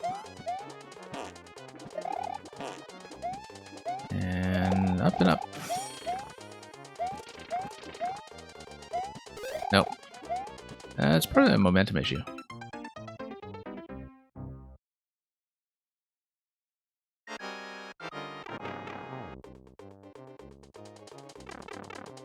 Okay, let's try it again.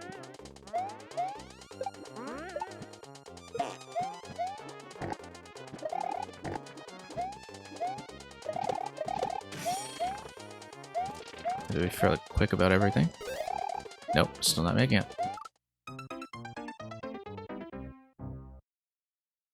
Did I even try 2 consecutive spin jumps? It might even be a solution, but...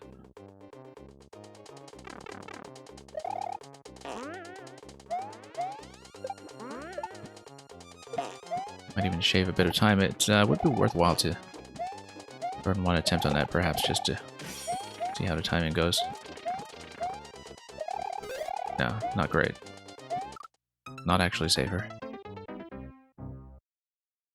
I mean, it might shorten the jumps a bit, but the timing is, if anything, even more demanding of one's accuracy.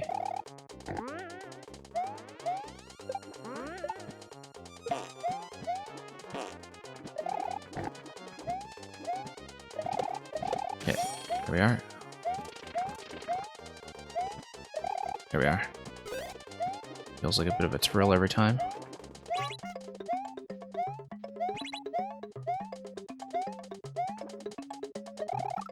Nope, pulled back a bit too much.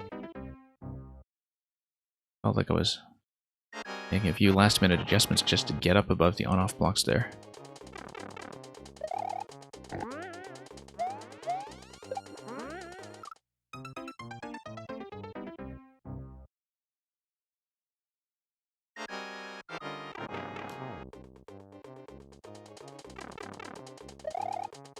Okay, up we go.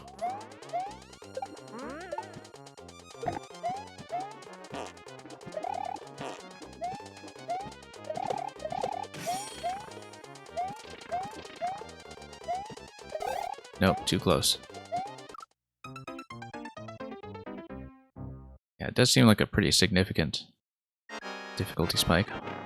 Might not be true of all players, of course. Some people are just naturally very good at lining things up like that, but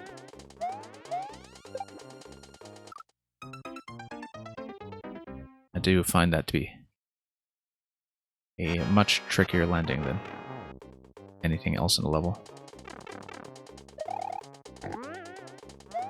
Quality Humor, welcome.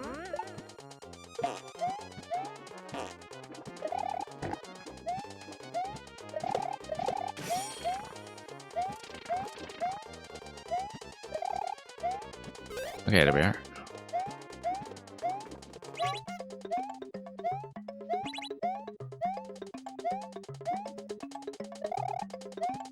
Nope.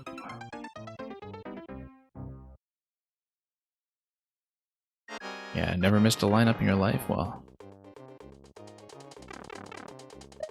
you can clear those levels so I don't have to.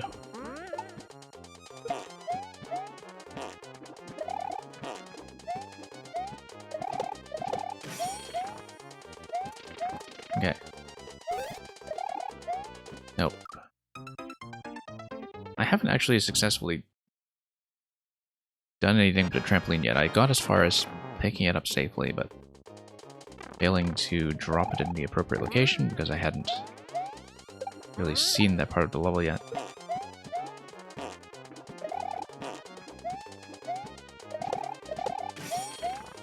I mean, this is a sub 0.5 level. Shouldn't expect a total walk in the park.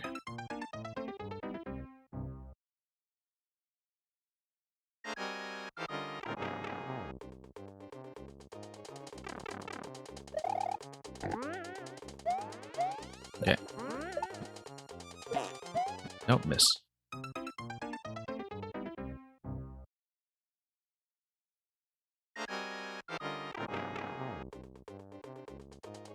It is a fun one, though.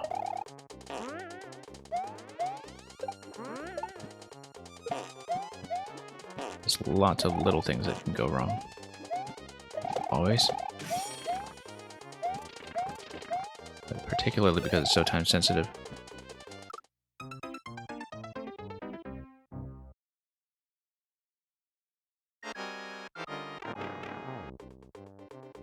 Yeah, I mean, I don't know what else I could do with that obstacle that I'm not already doing. I did find the best pattern to date so far.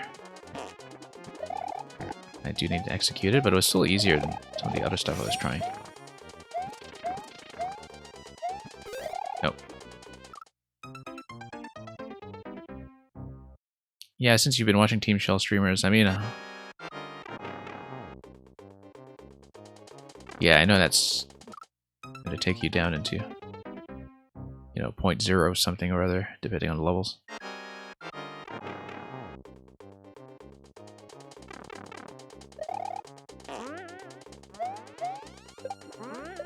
Okay. Let's get up here.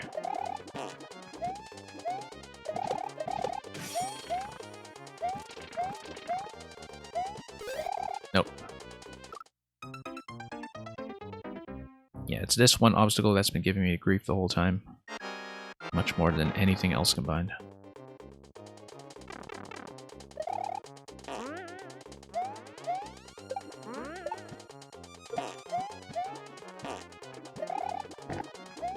Okay.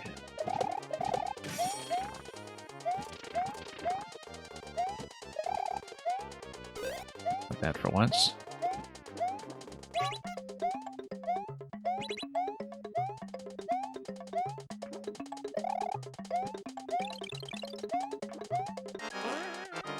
Oh, okay. Wow, okay. No time to read this. I had to place that on top of the on-off switch. I don't even know why. I guess that's to prevent something like a thwomp from falling down and activating the on-off.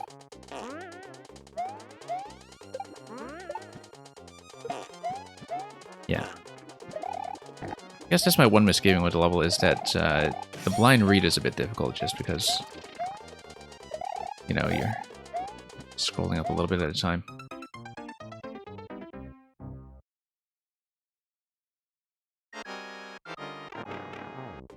So not much reaction time when things get in on camera. The platforming itself, once you see it, is quite good. And yeah, I also only realized that once I died and had a chance to look at the screen. I wasn't expecting to bounce back with the trampolines on the right, too. It took me a moment to process. Okay. Why didn't I just double spin jump there the whole time? Probably because I didn't get the spacing right and just gave up on it too early. It's much better with double spin jump. Much better. I do need to pull back a little bit on the first spin jump. I think that's the adjustment I needed to make to get that to work well, but it does take me over much more cleanly. Could have saved myself like half an hour of attempts with that.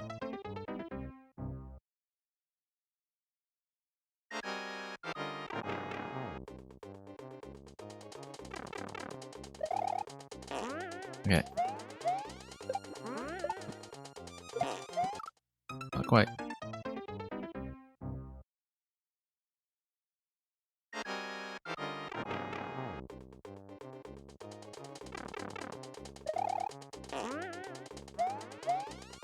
Well, we'll see. Nope.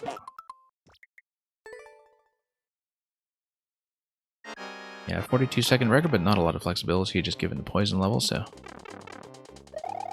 I feel like I'm a decent chunk of the way.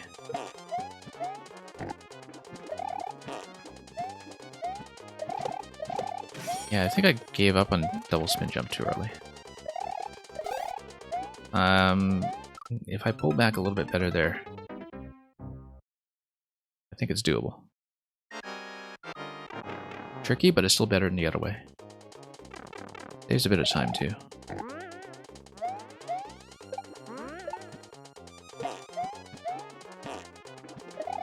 Nope.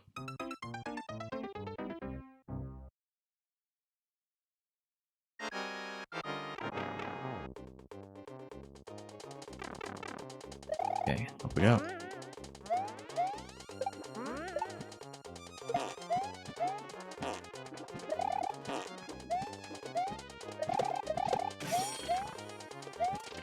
Pop these guys. There we go. Not too bad.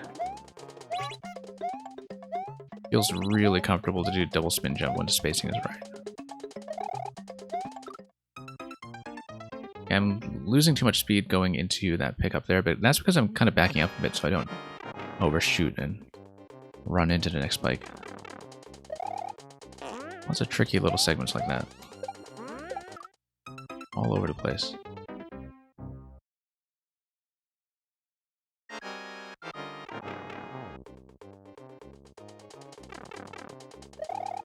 Okay, up we go.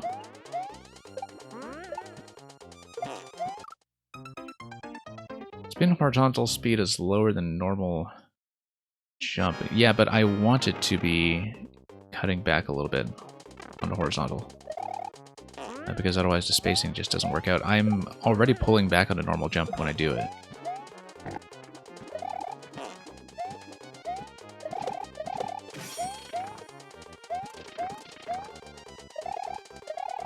Yeah, I needed to pull back a little. I am a little bit close to the poison, unfortunately.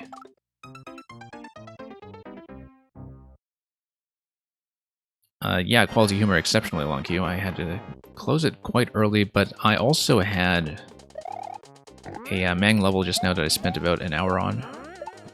And this one I've been on for quite a while as well. This one I've been on for probably 40 minutes at least.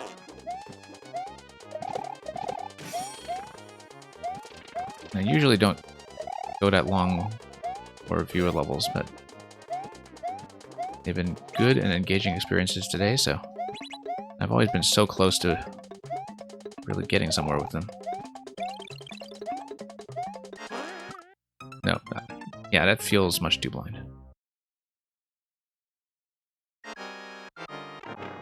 Yeah, we'll see how tomorrow's queue goes if I'm back as I usually am.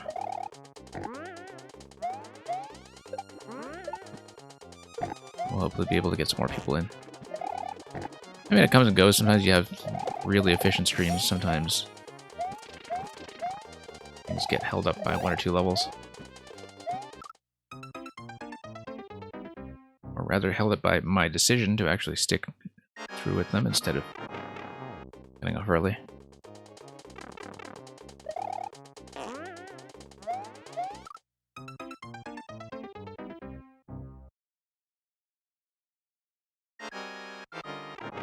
But yeah, we've had a number of dropouts, so the queue has not been as long as it initially looked. Partly because I think people realized how long it was taking with everything.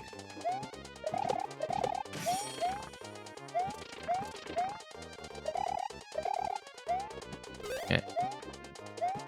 No, just not getting that either.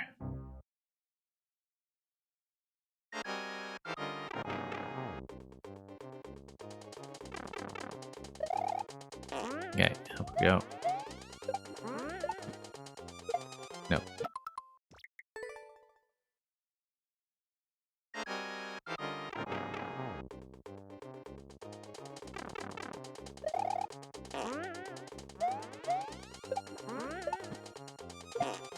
Okay, all that's correct so far.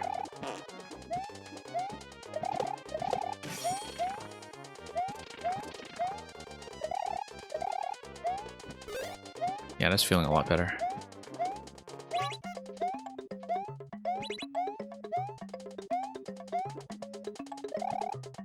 Nope.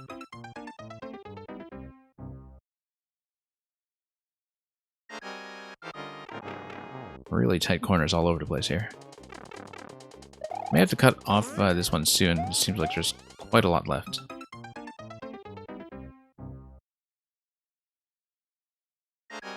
Just because I just can't reliably get to the later parts often enough. Really have clean attempts on the parts I haven't really even read yet.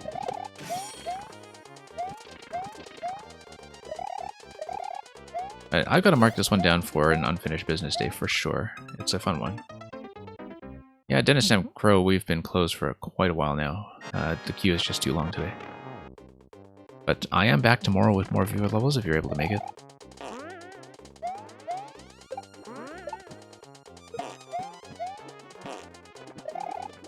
I usually am back anyway. Sometimes disturbances do get in the way.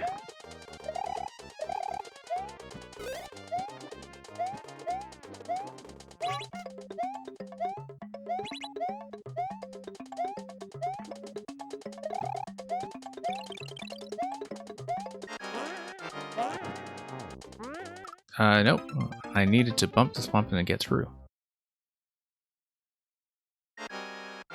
Like, I need to bump the swamp but keep running, which was not clear to me. That is still a new record, though.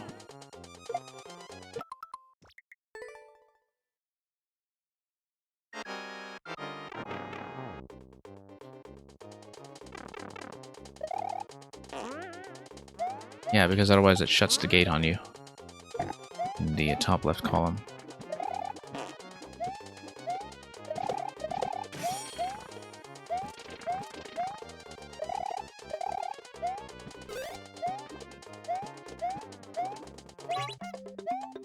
Yeah, I wish I'd tried the double spin jump method so much earlier. Nope, just missing and missing.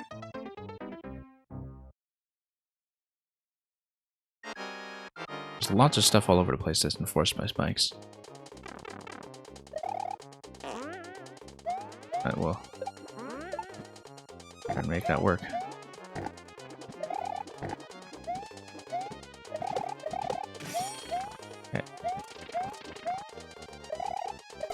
Nope.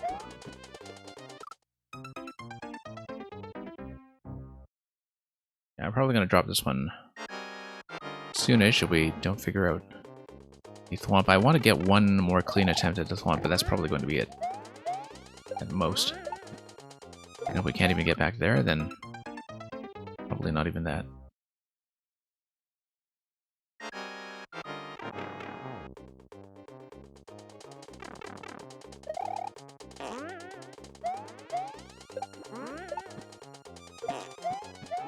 Okay, here we are.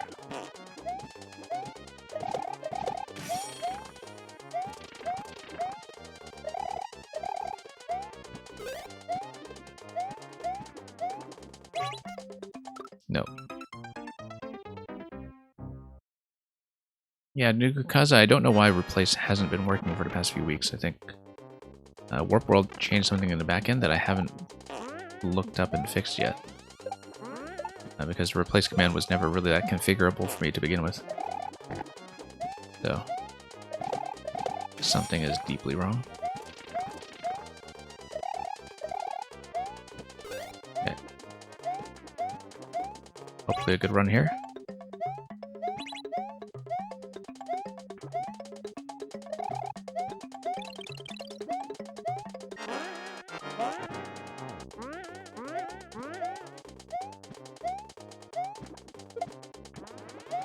What on earth? I don't see what was going. Oh, no. You need to wear it, and then you need to bump the mantra up manually.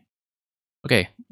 Too much to look at past that point, I think. So, I am going to jot down his code for possibly an unfinished business day when we can do it. It's a fun level. We've spent a lot of time figuring out certain things. But there's clearly a lot more to do. So, just couldn't manage to get it. Mostly other streamers who have managed to get it so far, and even some very good players have not, so... We'll have to get back to it at some point. Throw and jump at the one-way there. Yeah, I just didn't have time to read it. That's one, as I said before, my one misgiving of the level, that the blind read is difficult, just given how little time you have to process the information coming in as you go up. But once you have read it once, it's fun to play through. Okay, let's mark that as a loss, and other losses, save my thumbs. This is second call for Green Heroes, who was not present earlier. Second and final call for Green Heroes, and then we will see who else is actually present. Yeah, thanks Nintentium. Glad to see that one. Like I said, I've been kind of half and half with actually clearing your stuff lately, but take some practice, that's all. And some time and concentration. Let's remove. I am pretty sure Fire Ninja Wolf said they ditched much earlier, so they will be ejected right away. And so, yeah, we'll hopefully get the queue down to something reasonable here.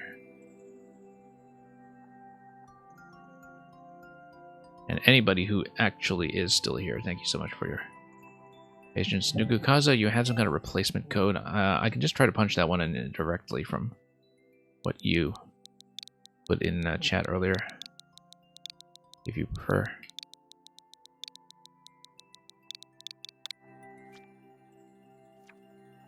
And yeah, Terminator, depending on how quickly we clear people out, I'll see if I have time for yours. Cannonballism 2. Yeah, I remember the first one was really fancy. Nukukaza, obviously, with the people in precision, I will not spend too long today. But I will at least try to see the concept. And yeah, very fresh. Room for a second helping? Let's see.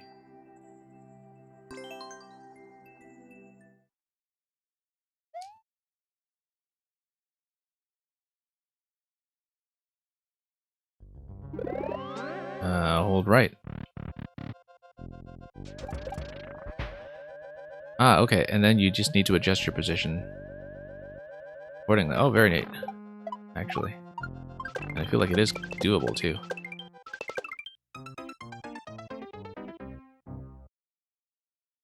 And yeah, eventually I need to let everything pass, but it is going to request that I hug the right side of the screen if I can. And some things will be slowed down by tweaking my vertical position.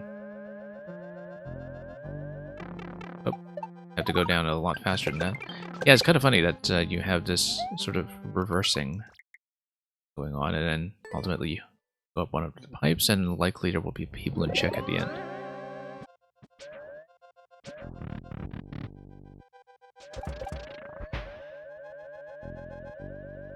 Roomier than the last one, in fact.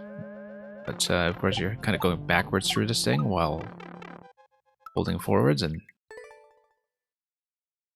just given the turning speed of the P-Balloon, that can be counterintuitive. And yeah, Zankoth, Dugu Kaza has tons of stuff like this.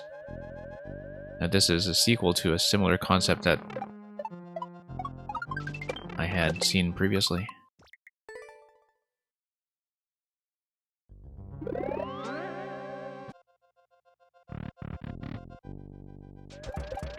And yeah, because Zankoth Dugu Kaza is pretty much exclusively a P-Balloon specialist. And so there was another level with this kind of cannonball design, but also a lot of other things that do fancy P-Balloon trickery. Of varying difficulty, some of them are extremely tough. Or the small handful of P-Balloon ace pilots that exist in this game. And some of them are more relaxed, but I don't manage to beat very many of these, but I try to play them for long enough to kind of grasp the concept and engage with it. Yeah, you have to be pretty subtle about having your way downwards.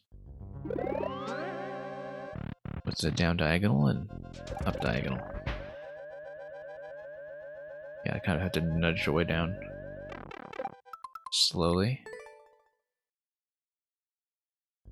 Have to be very precise.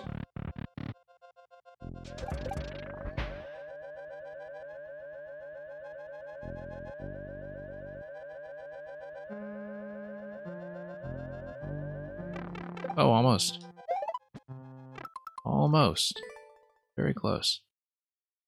You played a neat P-Balloon level the other day that you had mixed feelings on. I see. What kind of style was it?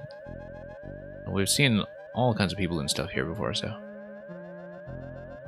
I'm not very good at it, but we'll occasionally try to get a good attempt in. And yeah, Zankoth, I'm like that with a lot of things that are very precision dependent. I can admire what's going on mechanically if it's interesting. It doesn't mean I'll actually beat it, because I know when it's not really my skill set. Making a path for Yoshi as he runs along. I think I know Zankoth. Actually, Terminator, who's here, it wouldn't happen to be one of Terminator's levels, would it? Because Terminator has a whole series that's like that, if I remember correctly.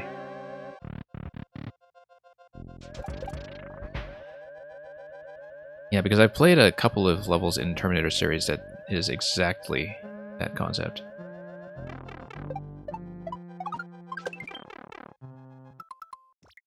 And like you were saying, did it have a boss fight? Yes, it did.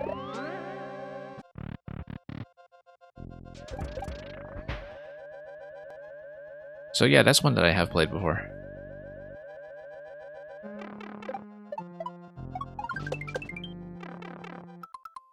Okay, we're so close to actually getting out of this one. I want to see if I can do it.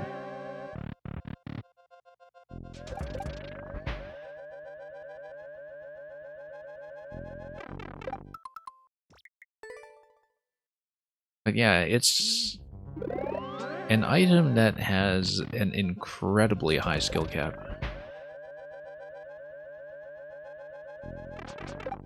I think it is challenging to design around, but we've seen lots of ideas here.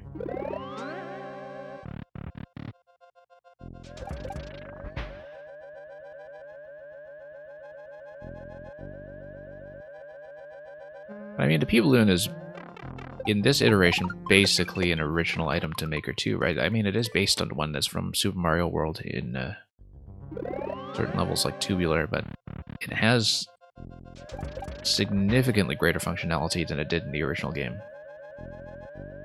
And, you know, in terms of your ability to interact with blocks and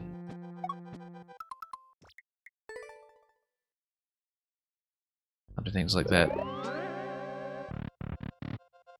Also to boost, of course, the way that you maintain momentum and turn corners. Like, the mechanics are very, very different. The original item that it was based on. No, almost. Just could get the exit there.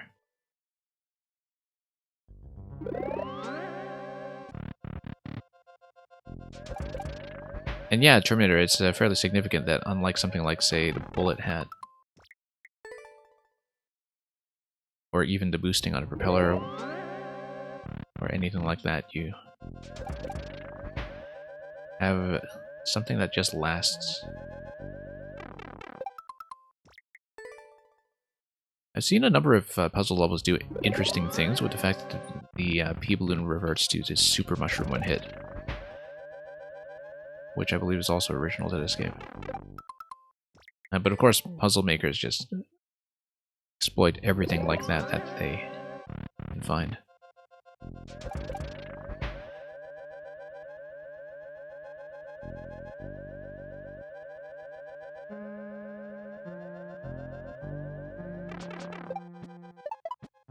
Not quite.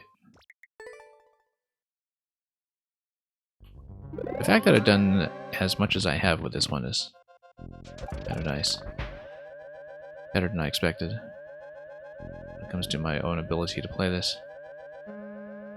You know, just from looking at it, wouldn't have expected to do this well. And yeah, it is inconvenient for quick deaths, that's very true. No, but that's true of most power-ups in the game. When it comes to that two-tier behavior, which is also something that's totally different from classic Mario. Just in general, I think that's one of the things that is probably most surprising when you go back to the older games, is how punishing it is to get hit out of a power-up. Oops. And also what a power spike the power-ups are. Something like the Fire Flower makes a huge difference in SMB1 in terms of your ability to handle hammers and so on. Whoops. Yeah, I think at some points here I'm losing a bit of speed. I am trying to hold right the whole time. You do need to do so in order to be safe, I think. Yeah, still not quite getting out of that.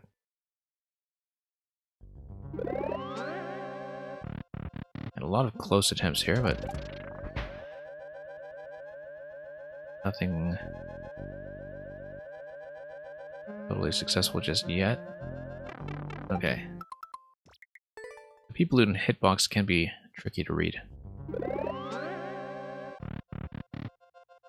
Just because the artwork exceeds its boundaries by so much.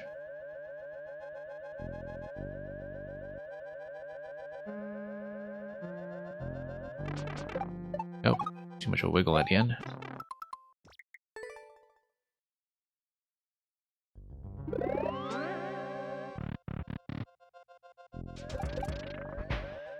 And let's see.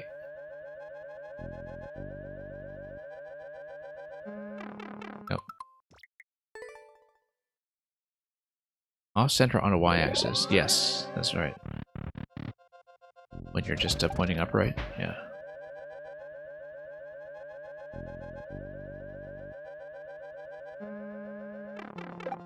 Nope, too close to that corner.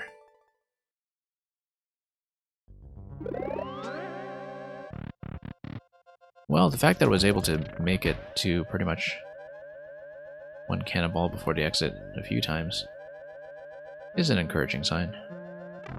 I don't know if I can recreate that, but we'll give it a try.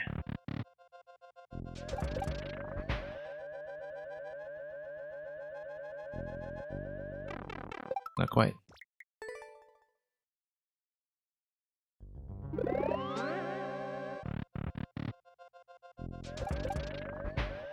Okay, let's try this.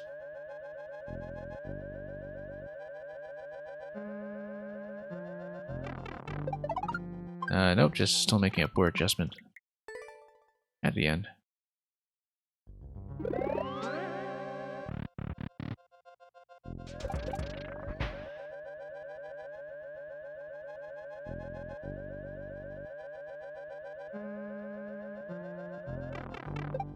Nope, was trying to get down a little further at the very end there and just activated that a little too late.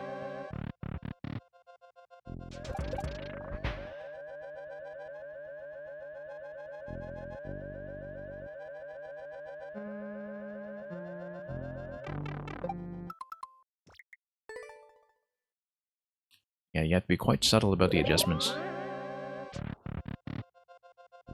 And have a good eye for when things will, in fact, be in the right place. Very sharp turn there. That's how the difficulty escalates.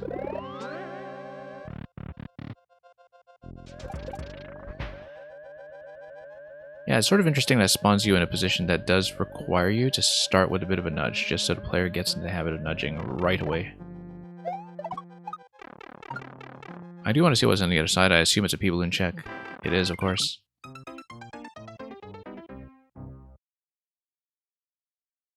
Interesting that it connects to all of those pipes. Unless, of course, some of those are aesthetic, but...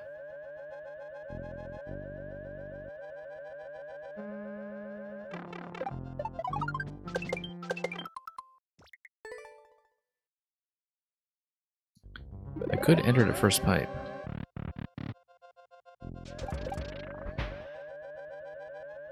I'm not going to try to beat that. Whoops. Oh, you did it for a clear check.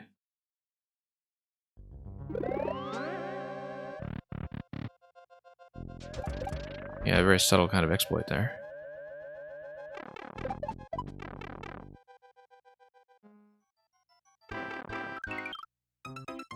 Oh, you went through the maze. You went through the maze, and then... Oh, I see. Okay, okay. Just to show off some of that expert piloting. Oh, I see. You actually zoomed through the maze at a high speed.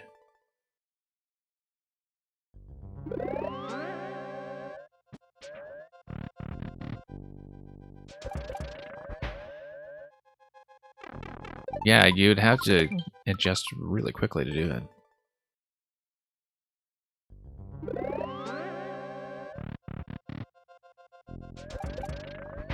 Interesting way to set a really challenging clear check record for people to approximate, only they end up having no idea how.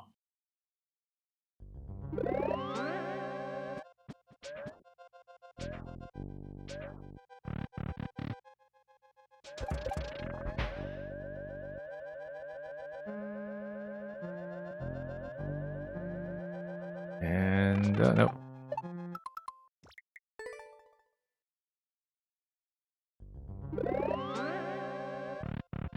Yeah, it's been a while since I've had a good attempt here.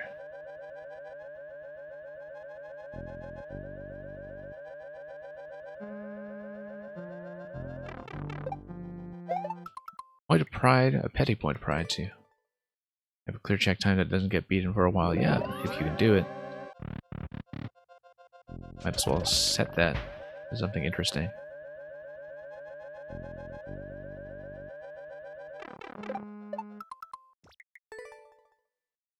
Yeah, I'm not quite speedy enough to do that even with my own levels.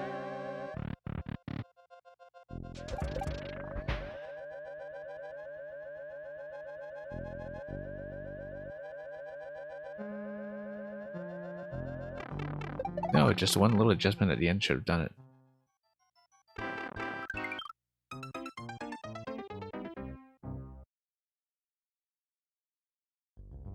Yeah, to test to ensure you set it up for speedrunners exactly.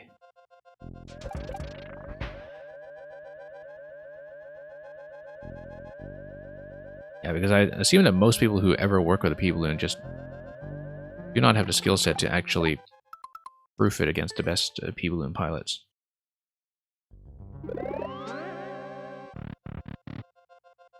I mean, that's true of lots of different kinds of cheese, like people who can't do Kaizo tricks, for instance, not spotting vulnerabilities to Kaizo tricks. Nope, still no. Still really close.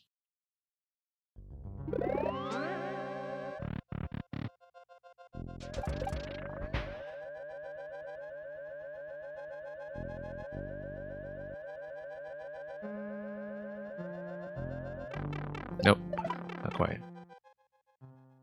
Yeah, RVamp, the replace command isn't working for whatever reason. I'll try to punch that in manually when I get to you. So yeah, New Kaza, we have gotten to the last bend a few times. I'll see if I can get one more clean attempt in on that, but this one may have to settle for a little less here, just given that the back corner I'm consistently a bit late. Yeah, replace command has been pretty much completely dysfunctional for the past month or so.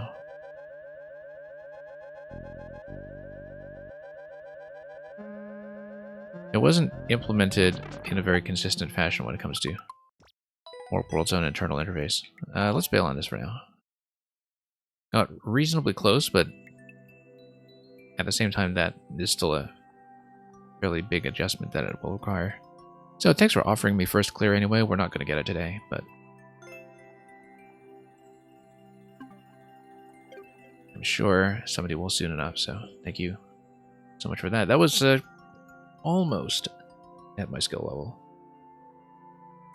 I think given enough attempts, I might be able to turn that corner, but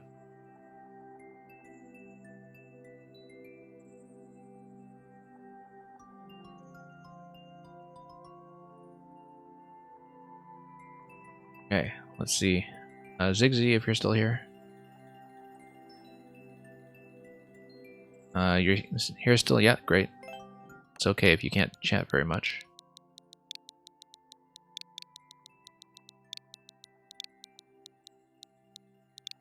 I don't know how much longer I can stay. I will try to get through his submissions, but I don't know if I can add Terminators at the end. It will depend on some of the things we play first.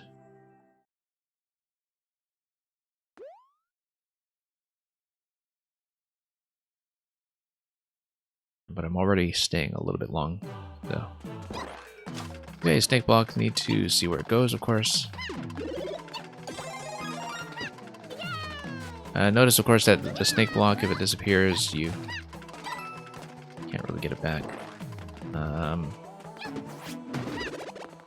Eventually we'll have to go back, probably reset through that door.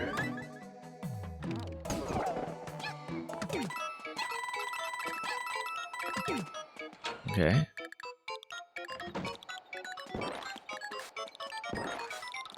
I wonder if there's anything below. Maybe not. Oops. I'm just getting ahead here. We did see what was below with that 30 coin.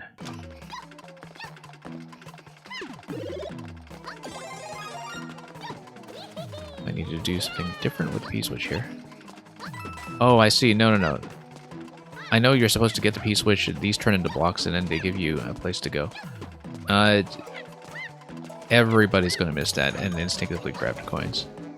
Particularly because the P here indicating that you need a P.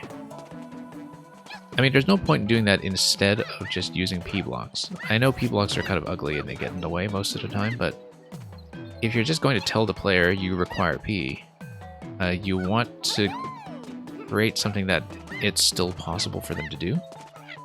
Otherwise, they'll just do this, they'll loop around the level, and they'll wonder what went on, because I didn't even remember there were coins there. Because it's the kind of thing people are not going to pay attention to. So I recommend using P-blocks there instead. Or using something...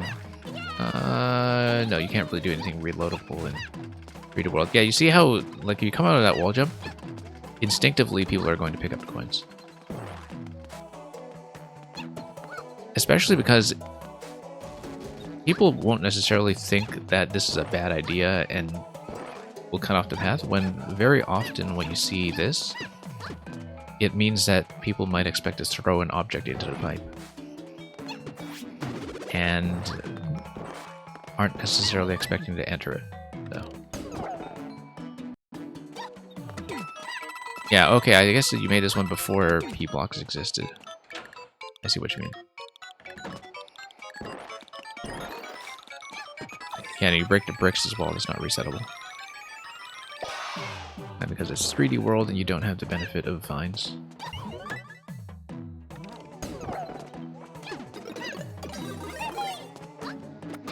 Yeah, you can unblock that one on the right, of course. But you can do that. I kind of wonder what this guy is giving me. E, okay, we'll carry it. Just in case.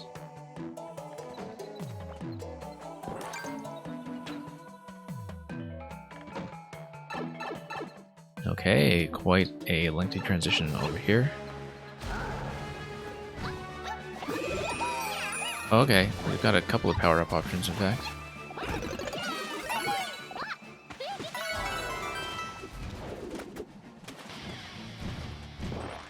Okay. Yeah, whack him with the hammer. And of course, just reload into the flower. Oh, and he steps on the P-switch, okay. Very inconsiderate. I brought it all the way here. First thing he does is jump on it without even creating any advantage for himself.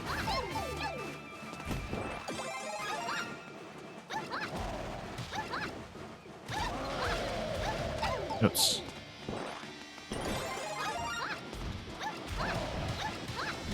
Yeah, it's a bit of a spammy fight. Usually better to earn your way back to a power-up if you get hit, but that's okay. I mean, I kind of like the idea of having these separate power-ups to choose from these locations. Of course, people won't know what they get the first time.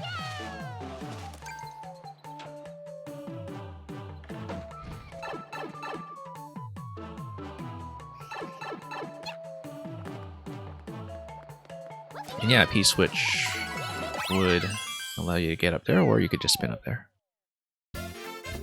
Okay, thank you for that, Lizzie.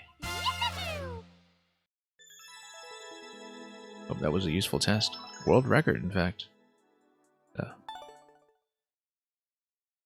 Yeah, I mean, you know, the sort of P-switch related lock I think is a bit of an issue, but that's, if you ever return to something like this, would be worth revisiting.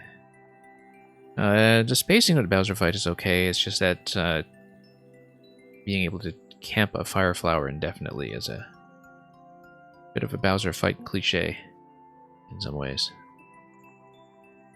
But anyway, it worked out. Thanks for showing it to me. And yeah, I kind of agree with quality humor. I think that this is something that, even though it is from... Actually, no, yeah, this was a very fresh upload, in fact. Like, it's not like you're dependent on any tech that was before patching. You uploaded this on the current patch anyway, so might as well fix it. But yeah, definitely a good start there.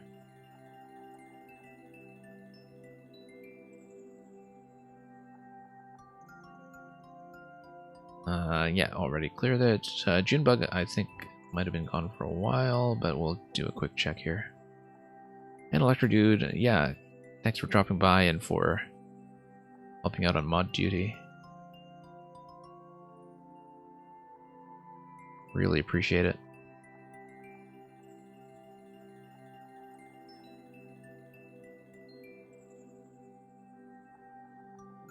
Wario transforms, yeah. Wish I still remembered how to do them.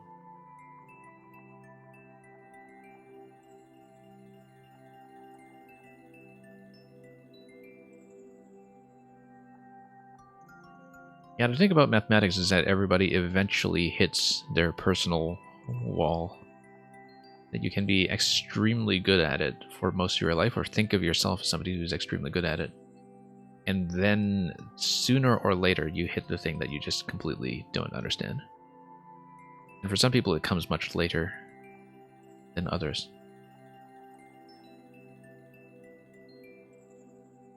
Okay, RVAP will do yours. If it's quick, we'll make time for Terminator, but I cannot guarantee that right now. RVAP, you also wanted to replace the code earlier, right? Let me just scroll up and see what the substitute code was. I still have it.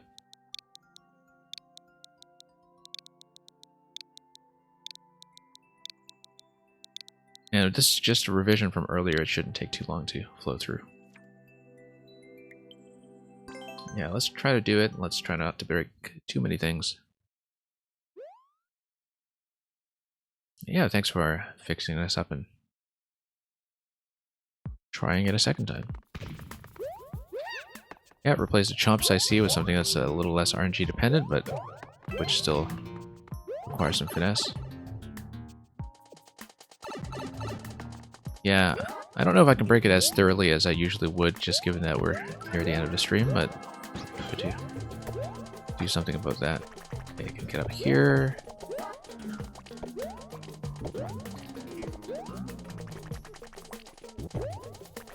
Then we'll grab this guy. Of course, can't shoot through walls in this style.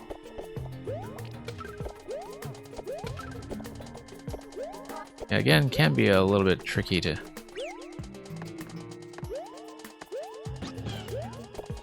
spot those, but we got it.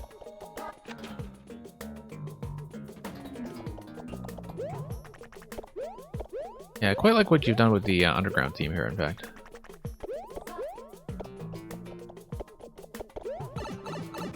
It is an underrated theme in some ways, in terms of all the rainbow caverns that you can make with it, aesthetically.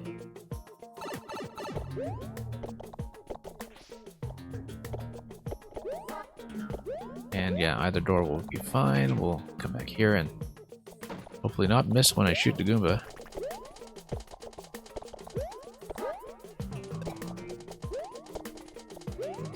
I totally missed. That's fine, just didn't really predict the trajectory.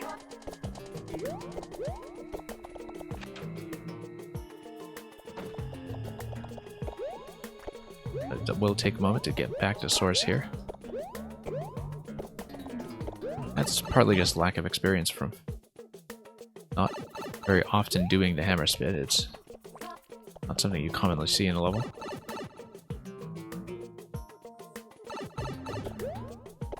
And yeah, we'll try to get a more consistent spot going.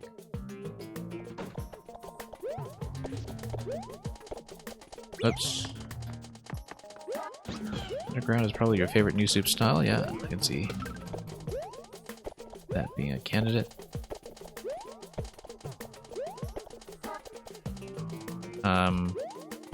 Really, all the way over here. Okay.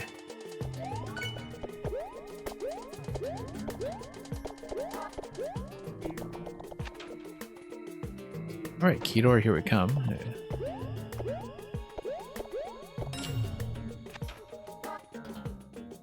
And up we go.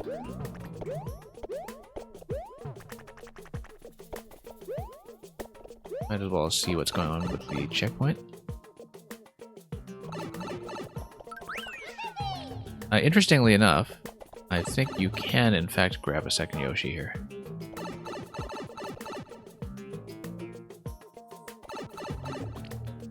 Okay, so now we can transport a second Yoshi. I don't know if that breaks anything, but you have to be aware of it.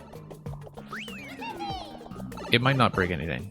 Apart from repositioning Yoshi, maybe in a location he may not be able to go. Also, the other thing is, when people hit a save point, yeah, I guess because it's just a dead end to the right, it's not a problem, but usually I know that when I hit a save point and I respawn, I usually completely forget how I got there in the first place, and my first instinct is to run right first.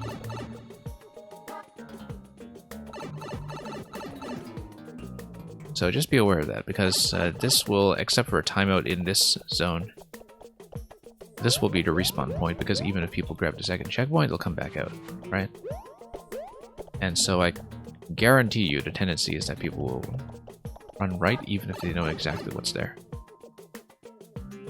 But I know right now you want the geography to match up, because you want the pipe going to the right to match up to the pipe exiting from the left. If it weren't a consideration, I would think about flipping the pipes or something, or making it asymmetrical. It doesn't need to be a symmetrical save room if visually it's clearer to do things differently. I do like that this is an active switch now. And, yeah, we can spit dinosaurs anywhere I want, but I don't know where we'll go for that. Very tempting to just... no, Yoshi would spawn on top of the middle segment, and that would not be useful. Oh, whoops, forgot about the muncher.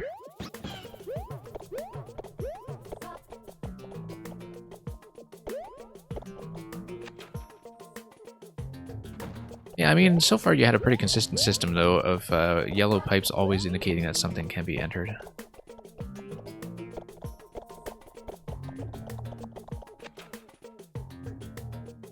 Now, how did I even progress? I got Yoshi. Right, because I can do that.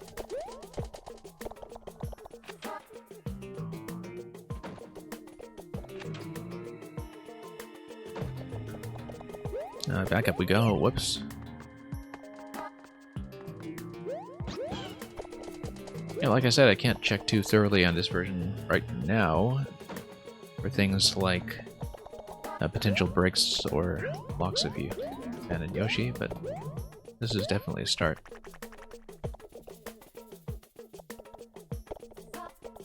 Trying to remember where everything is. I guess we hit the on-off switch, we go back here then. Or not. Yeah, that's fine. Interesting. Yellow pipe over there.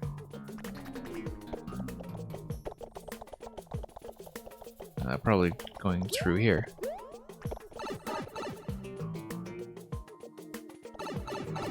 Okay, back to the fight. Yeah, it's in a much better state in terms of not having really conspicuous problems with flow. Mostly fine. Oh, lost him.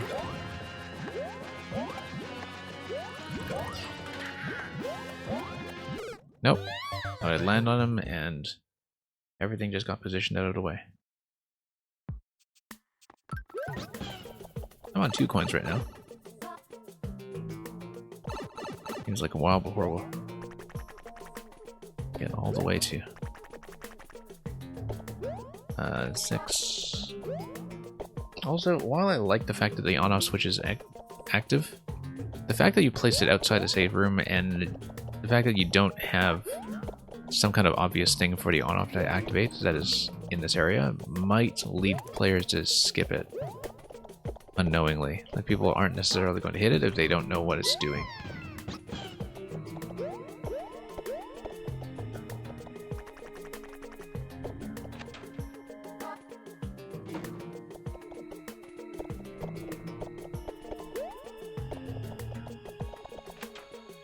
Trying to look for something I can actually capture and spit. I guess there's this.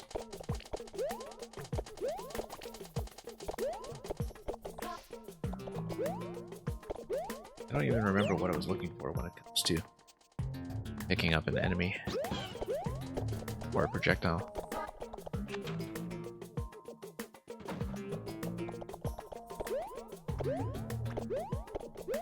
Yeah, that's the Goomba key.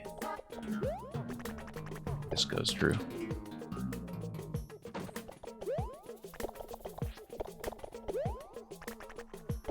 Right, because you need a spring here. And I was missing something. Went through here.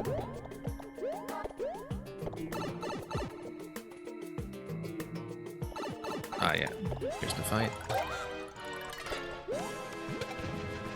Try to flutter above. Kill the easy way if we can. Don't want to stop moving, no, this guy. Nope, try to salvage that, not so much.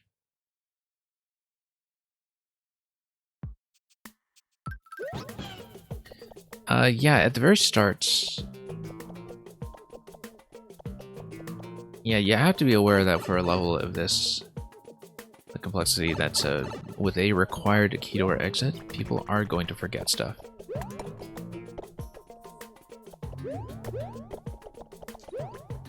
I mean, it's still a doable format, it's just that you need a way to hedge against that or to nudge people gently back to where they could have picked things up.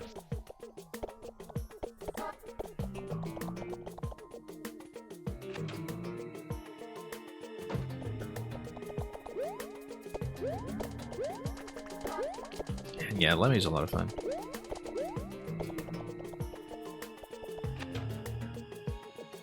I mean, the thing about Lemmy is that mechanically he adds the most to the game out of all the mini bosses.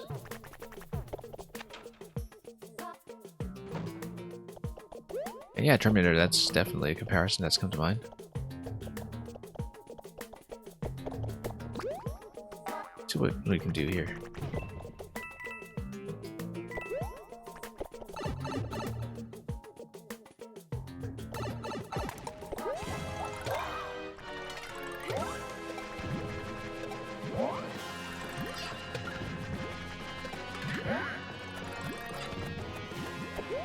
Okay, got that.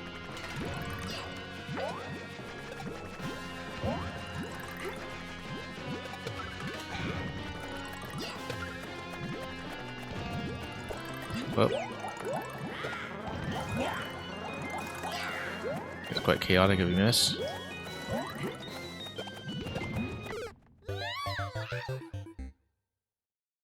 And you just beat Dread as well. I hope you enjoyed it. I had a wonderful time with it.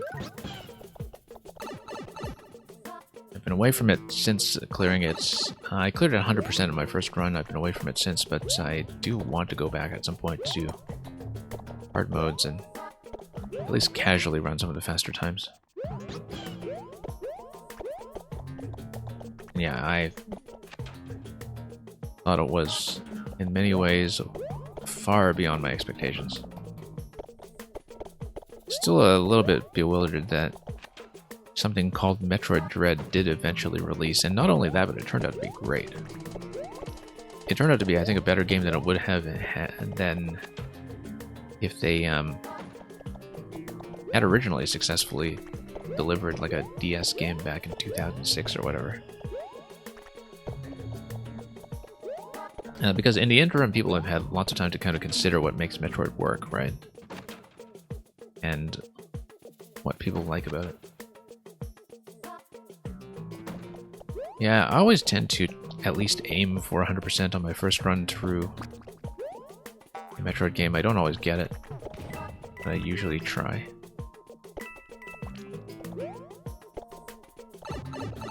Okay, let's actually try to beat him for once.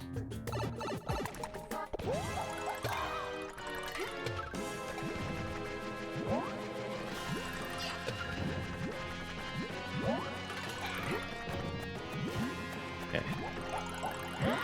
He's gonna do his thing. Yikes. Yeah, the bullets really zone you out at precisely the wrong height, too.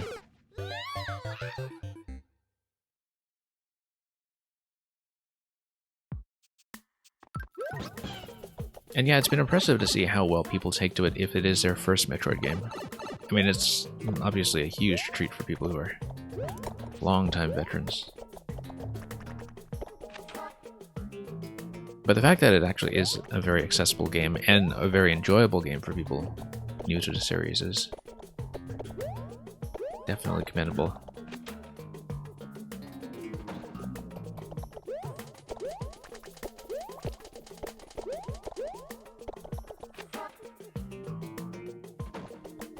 Yeah, so RVAP, it's getting really quite late here, and so I may not be able to sort of flow through the whole pink coin route 100% this time, but as you continue working on this, I'm quite willing to take it again. I'll do as much as I can, but there's enough going on here that I actually don't think I'll be able to see it all. I need to beat the boss first, of course.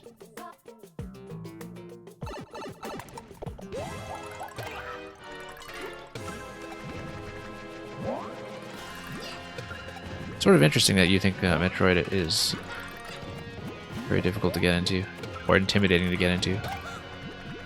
Maybe so.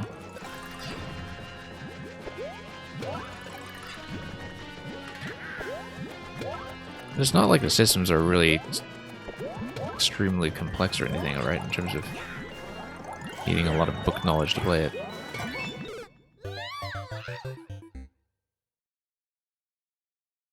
And yeah, I did stream my 100% run in its entirety. It was a very quiet stream, quiet series that week, because I did stream it at launch, and of course people were, if they were interested in Dread, they were playing at the time.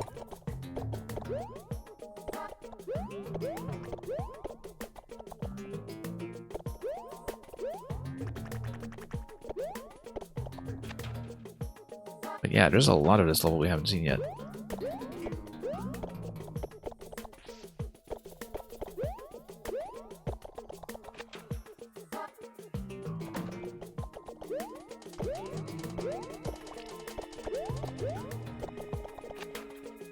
Alright, we'll make it back.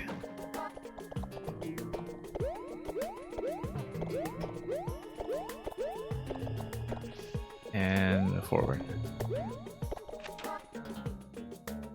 One moment. My mod had to leave. Let's do some cleanup quickly.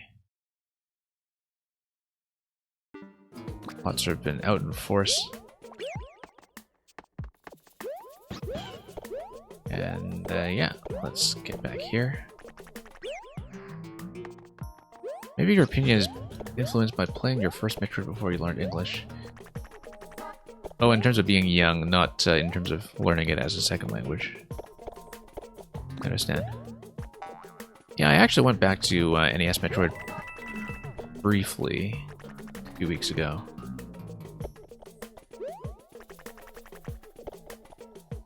And enjoyed it a lot more than I remembered in some ways. I didn't finish it. I was kind of limited in time, and I wanted to do my own kind of private retrospective of the 2D series. You know, Zero Mission, Samus Returns, Super, and Fusion, just all in a row. But I did start with the original game a little bit first, just to kind of appreciate what it was bringing to the table again.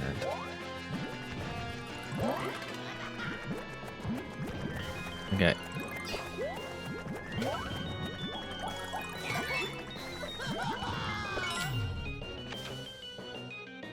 There we go. And yeah, it's very true that I think might partly be a generational thing when it comes to how people deal with player freedom.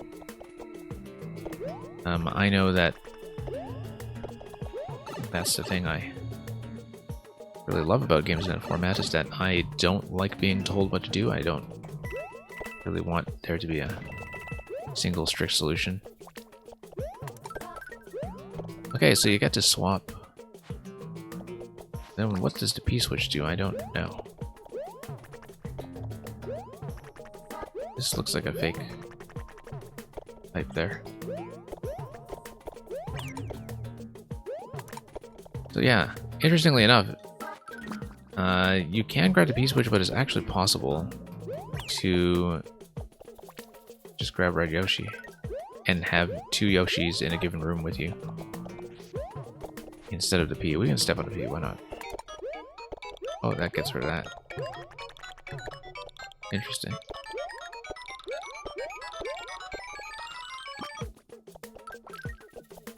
So yeah, there's Red Yoshi. Muncher still looks like it required the POW. Quick solution to kill the bullet bill launcher, I see. Yeah. I need to go back to the ice segment, I guess. Isn't that down below somewhere? Sure.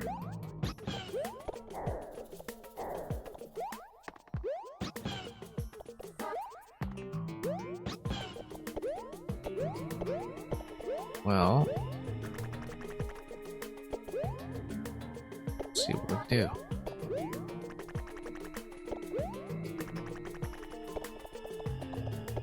I can burn the ice. Oh, you mean the lower segment? Yeah. Yeah, I know. I know I didn't do it last time, but I know what you mean. We should melt the ice on the right side that's burying that one coin, too.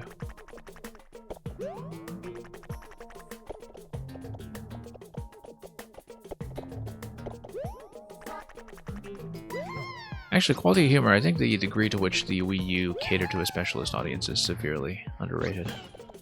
Like the Wii, I totally understand, but...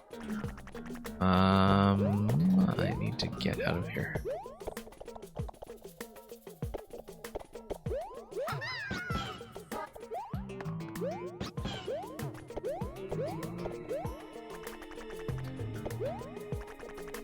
Let's see here. Need a spring... and a red Yoshi.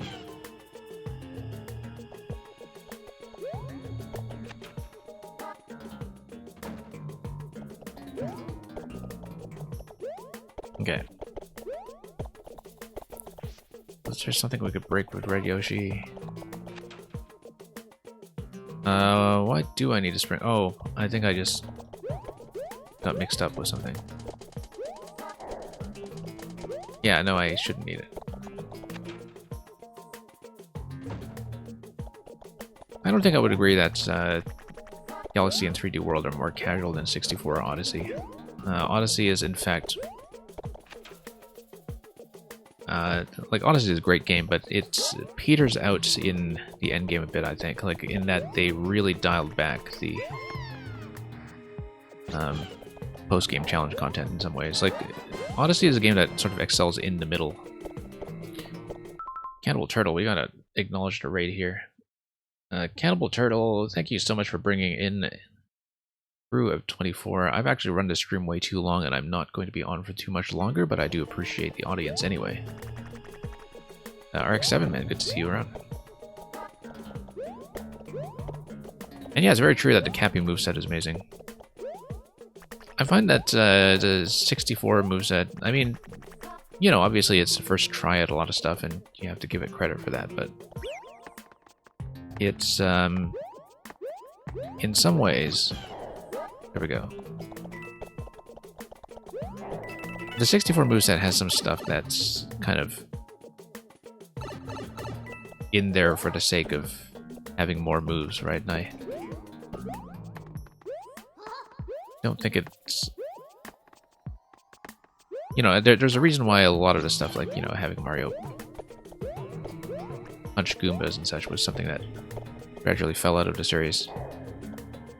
Why would we want that? We'd want Green Yoshi to pick those up. No, except Green Yoshi swallows them directly. We want the POW in order to get past a Muncher, the pipe we saw in a previous section. So either we take Green Yoshi back here, or we just take the POW and go.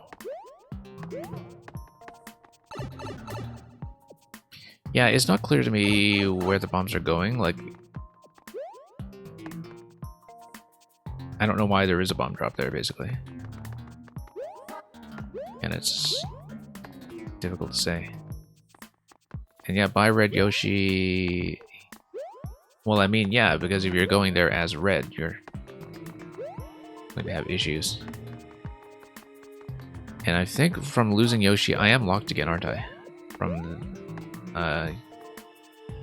the Yoshi loss. Well, that's the thing. I was thinking of using the POW to kill the Muncher. You can, in fact, see it on screen here, so the Muncher dies here. Whoops. And I die here. Whoops.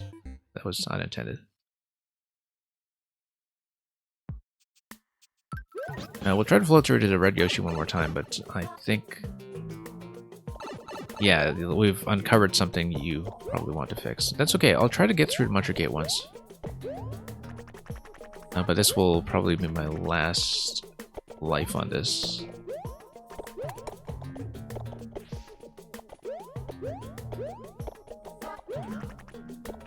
But yeah, I mean, sometimes you really do need a good, solid playtest to reveal the overall structure here. And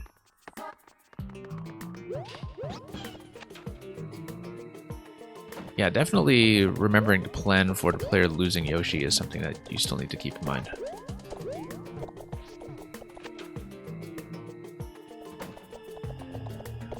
Oh, we'd have to flow through the boss again, would we? Yeah, I'll try to do it. If I die at the boss, I'll quit for now. Terminator, yeah, we'll get you in. Terminator, I don't know if I'll have time to solve it, but I'll definitely at least take a look. And if I don't get to finish it today, I will definitely catch up on it with a puzzle stream. Sorry for making you wait so long. I mean, that, as I said, I couldn't guarantee that I would get anything else in. And Terminator, I'm not going to get into the bot. You can just type in the code in chat afterwards. And that will be the last thing I do today, is I'll look at the puzzle.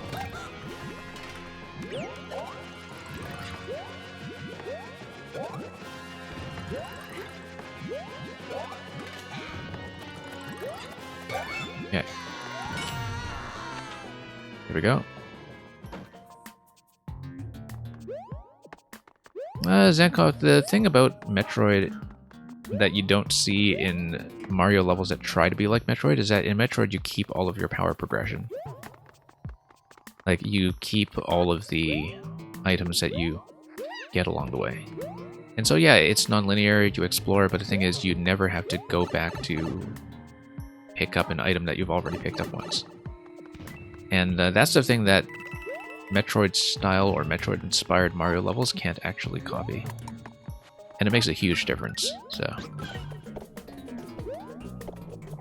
Yeah, I highly recommend Metroid, but it's absolute crack for people who like exploring in games. And so yeah, it does get lost in translation in Mario Maker. I mean, as I tell people all the time, right? Like, if you're playing Mario Maker, you have the online subscription, and you have access to Super Metroid on a Super Nintendo right there. You also have access to the original, but the original, I mean, it's an extremely important game, but it's frustrating to modern players for a couple of reasons that make it a difficult starting point. But Super Metroid is right there, and it's apart from some weird stuff like the wall jump controls and such, which takes some getting used to, it has aged beautifully. Like, it's about as permanent a classic as you'll find in video games. And yeah, Zero Mission is a great place to start if you have access to it. Like, if you have a Wii U, that's a great way to play it. If you have access to emulation, there's tons of emulation for Game Boy Advance. Oh yeah, P-Switch over here. But yeah, Zero Mission is a fantastic starting point. We need a POW, but we need fire to do that. Okay. Here we go.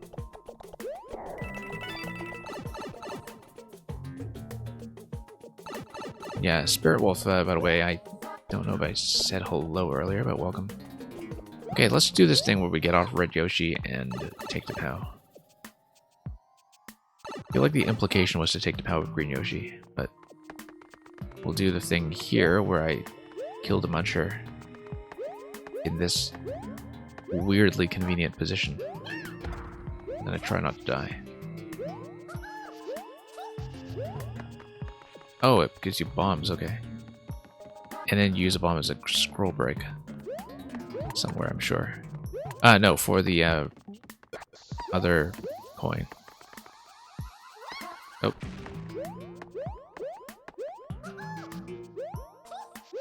Bit risky, but you can do it.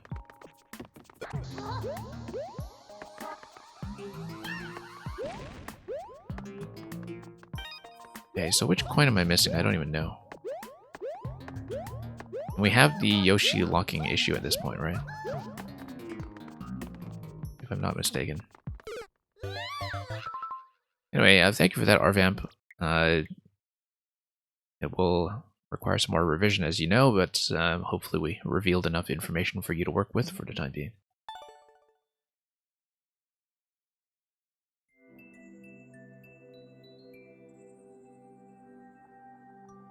And the Terminator, yeah, we'll look at that.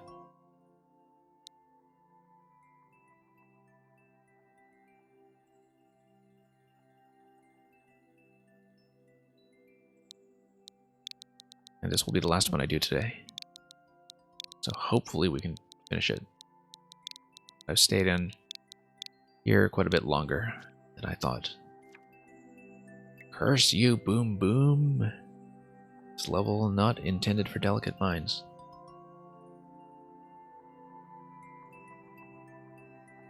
Oh, very new from this week. Let's take a look.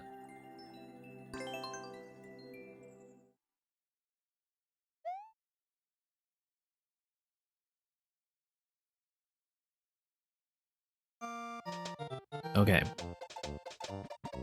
So, let's see here. The object is to get through the key door.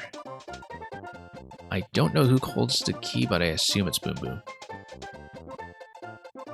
Let's not put on the helmet just yet. I think that if this is a side thwomp, then we'll likely have to bump the side thwomp upwards. If we do that, then the side thwomp is able to push the shell onto the conveyor belt and also hit the POW and die. So, if we do this, we need to do it over the one-way panel. There we go. And then we can activate it this way. That gives me a key, but I don't know where the key is matched. Ah, the key is matched to the top side. And if I'm going through here, I actually need to carry a shell, don't I, to throw it. Now, the shell actually respawns over here. I don't know if that's an intended behavior, but we'll take it. I'm just going to wear a little hat.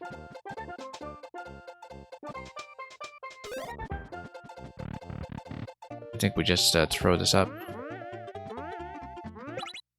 Oh. Don't know what that block is all about. I guess... yeah, that block comes as a bit of a surprise. It's a little bit... oh, I guess you can see it on this screen. It's just not clear to me.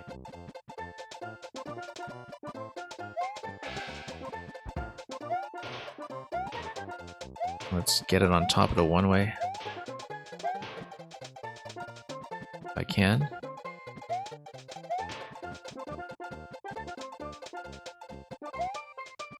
But yeah, that's going to be a crush death even though I do have the helmet though, so I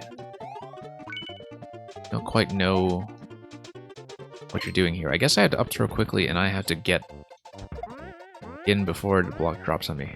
Oh no, missed. That's a narrow window. Very narrow window. And I have a problem now because... no, I can just shoot Boom Boom from here. No, I can't. However, I can reset. I got 2 shells now. Yeah, because once you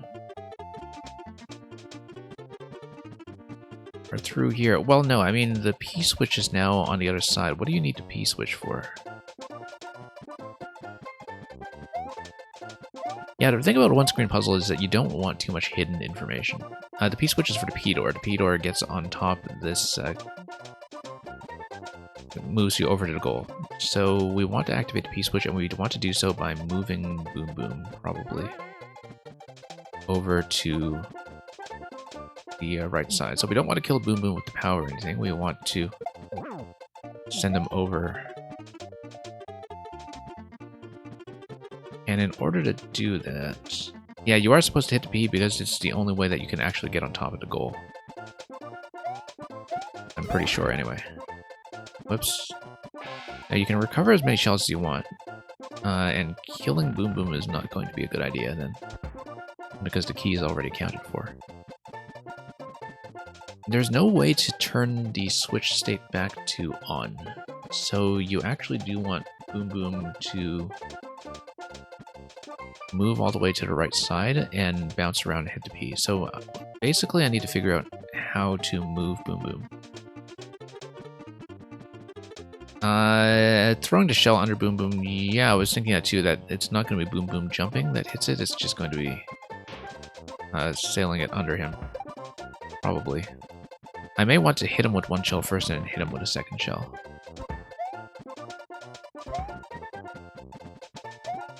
So we'll see what happens. I do need to not be on this side of the twister though, because that will get into issues.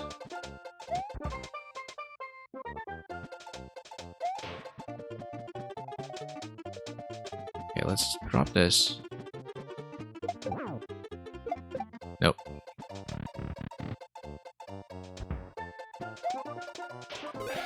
Okay, that works too.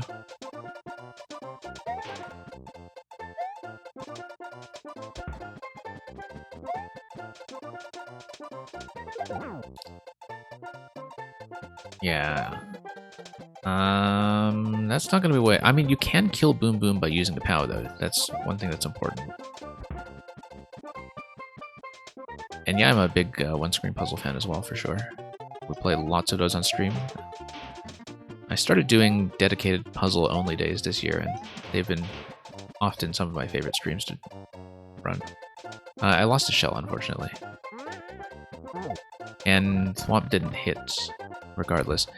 I don't think it's confusing necessarily, it's just that there are some things that are execution dependent in ways that the player might not really be able to control. Like, I think the Thwomp has to kill Boom Boom with the POW, and then you send a shell through to the other side.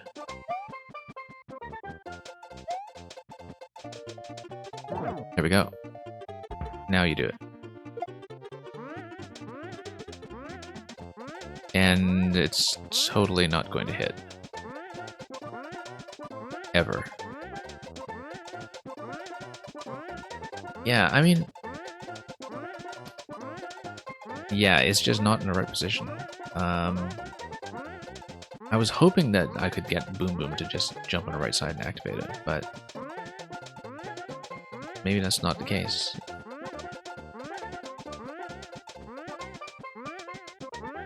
Well, let's reset through it. We could try it again, instead of giving up on it too early, in case it is something execution dependent, but...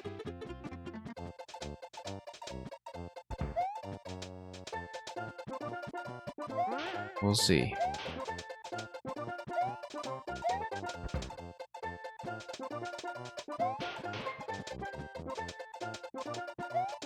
Yeah, not sure about this twister either.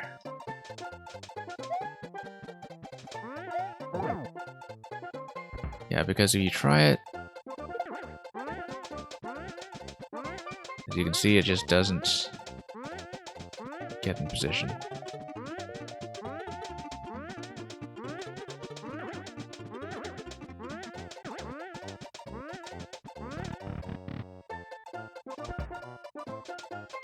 I mean,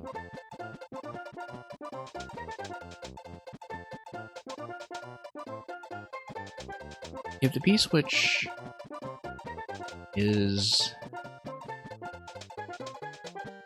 moved over after you've already... well, I mean, the only way to move it over the P-switch is to activate the switch from on to off, which locks you out here. Curse you, Boom Boom. So the title is not going to be a clue here.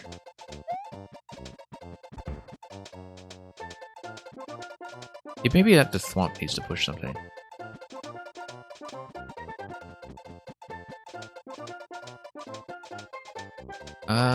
Yeah, the crush block... I'm wondering about that.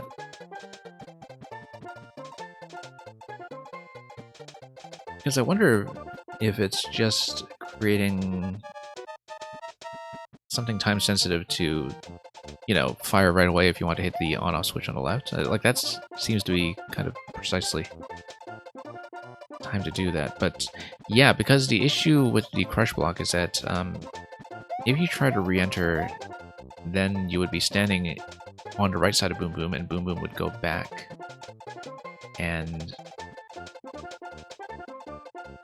be able to hit the P from that side. So, like, because Boom Boom would kind of track you over to the right side of the one-way panel, and that would be a problem.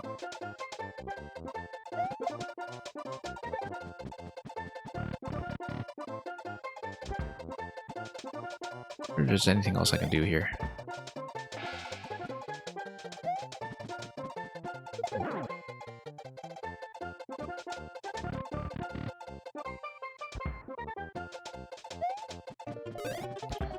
I mean, the pop can be repositioned, but that's pretty much the only thing we can do is to activate the POW with it.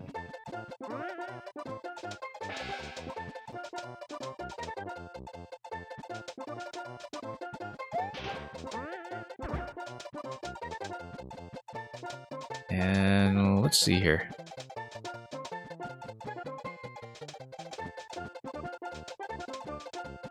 I am going to hit timeout here. I'm just still looking at this in the meantime just to see. I don't know about that twister. The twister seems to be there to allow you to pick up a shell if it's thrown into the twister and regain it in case you need access to it. I don't know what that's useful for yet. But as you can see, hitting the POW will allow you to grab the key off Boom Boom. Or off the Thwomp, actually. Now, the thing is, we can respawn over here in the red state.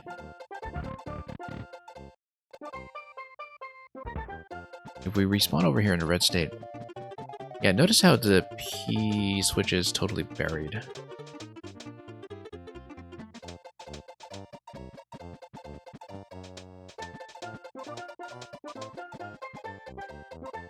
Now, if it goes through here, I up throw right away. Get out before the crush block comes in. Notice that the crush block is loading something with a trampoline. No, it's just bumping the trampoline.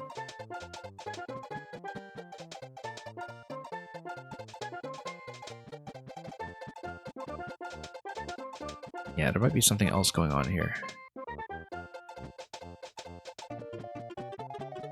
I'm wondering if there's anything I can do to get pushed through the bumpers.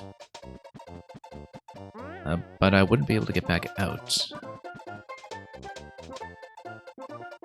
I think it is going to be some kind of E-switch activation. Anyway, let's go through here then.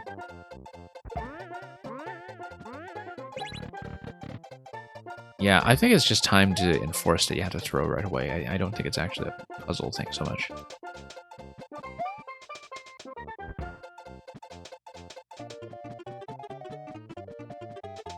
What happens if I fire a shell through here? Nothing, predictably, but I wasn't quite clear on it, so...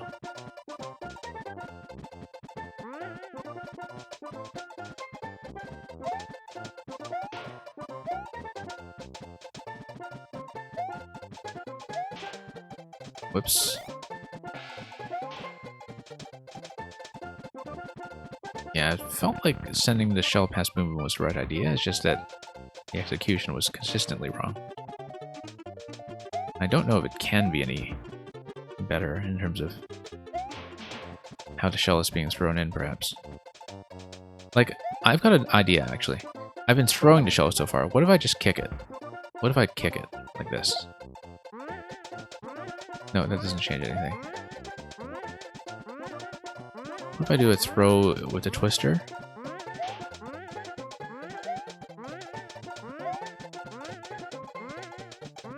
I don't want to make contact either, that's just going to kill it.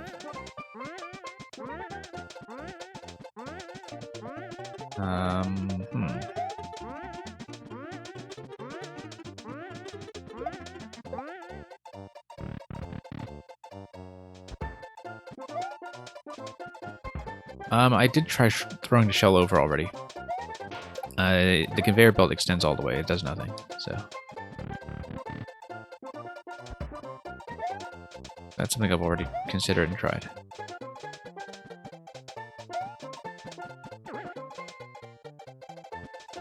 Yeah, I feel like I need to hit Boom Boom in a particular position, perhaps. And...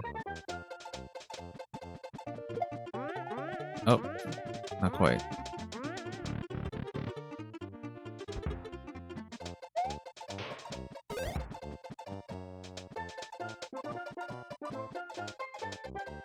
Like if you just kind of bump Boom Boom. Does the Thwomp go anywhere else, perhaps? I mean, Boom Boom does have a particular part in this pattern where it looks like he could potentially get bumped, but... no.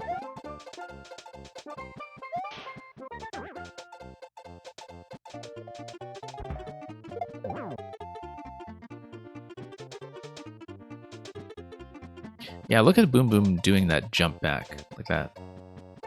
If I can get it to trigger in a different position... here's what I think it's going to be. No. I think I know.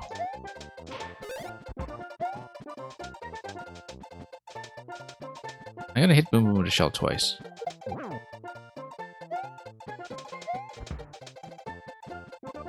And his phase 3 pattern should give me what I need. Because he's going to go fast all of a sudden. Okay, maybe not. Look at that, almost got it. Almost got it.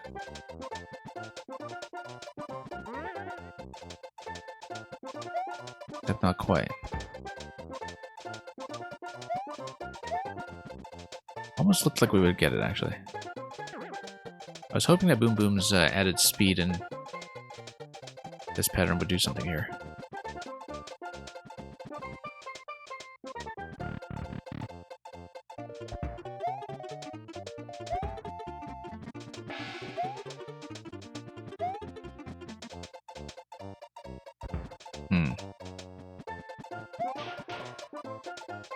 Yeah, Thwomp we know about. Thwomp hits the POW.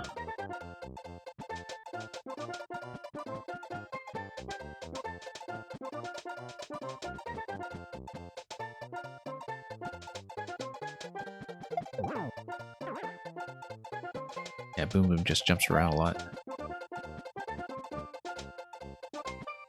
If it's possible for me to get pushed through and lead Boom Boom to the right, but then the P door becomes kind of useless because like, we still need to get back to the left side to enter it. No, you can't take the Shell Med off without getting hit. You can get hit by the Thwomp, obviously. I don't see why I would want to do that.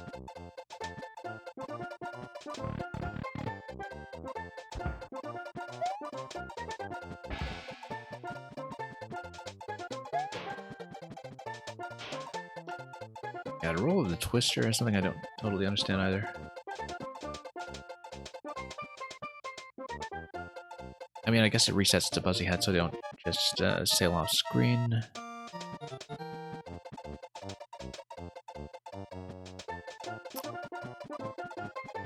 Possibly it's going to be something with taking objects through. I might also just be timing dependent, actually. Like, if you hit the P-switch before it has gone all the way over, for instance, and if it's timing based. Look at that, that almost got it, actually. I feel like if I went through a different door, that actually would have done it. Like, let's say we go through left to right. And now let's go right to left, in fact, because that might give me the timing. Nope.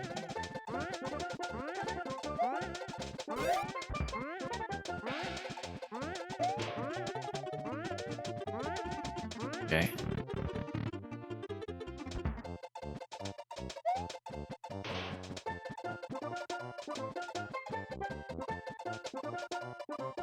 Yeah, because if you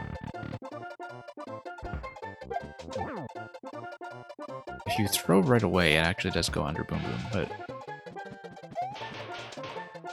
it seems extremely finicky. I don't think so.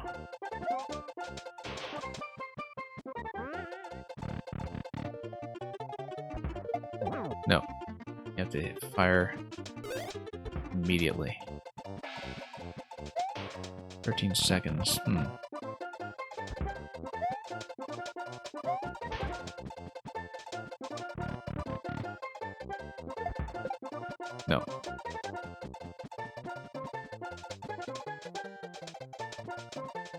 Yeah, maybe something else I'm missing here. I wonder if it's possible to raise the twister somehow.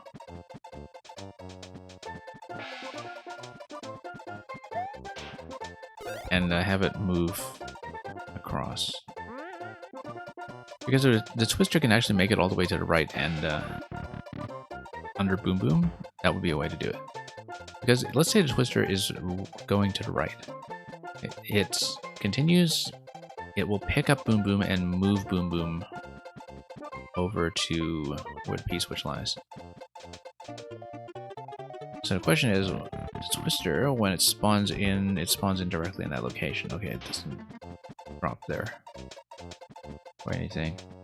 Well, that's the thing. I don't know that I can. It doesn't seem possible to move the twister.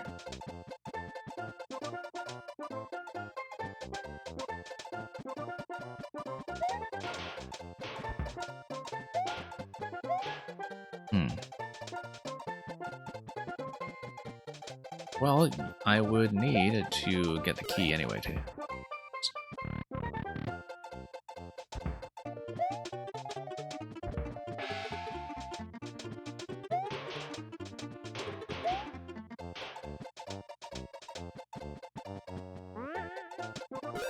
Interesting that we got Boom Boom to jump. Maybe I need to fire from up here.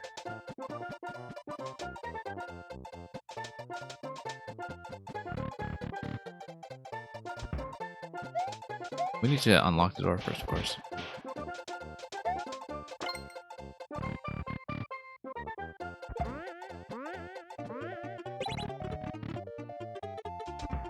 Okay.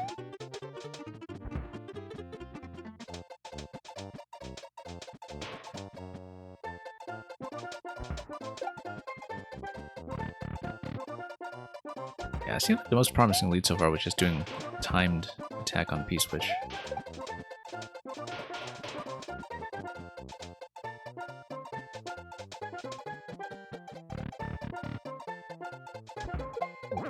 Yeah.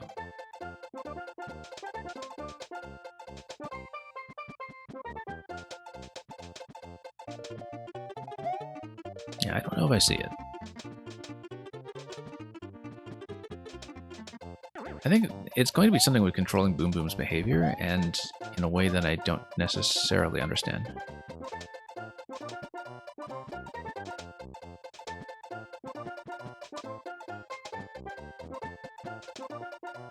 I mean, let's say we drop this.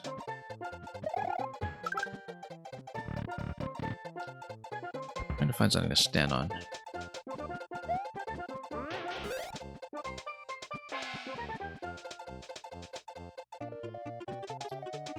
We try sniping the Thwomp after he has jumped to the right.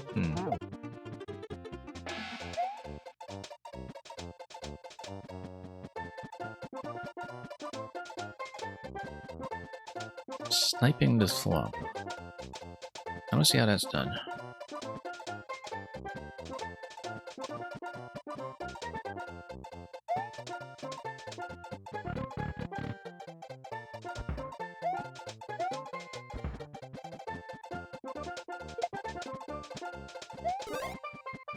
Interesting pattern there. I don't know if that's going to be informative at all.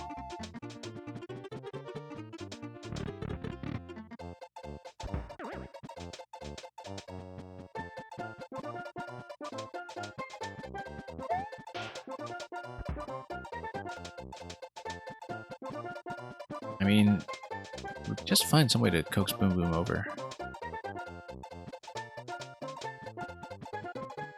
I don't think I know enough about how the AI is going to work here. I think if Boom Boom is kind of going to the right and then we get a shell under him. Whoops, not like that.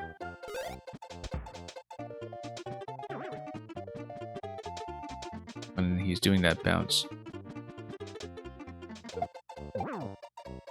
Not quite.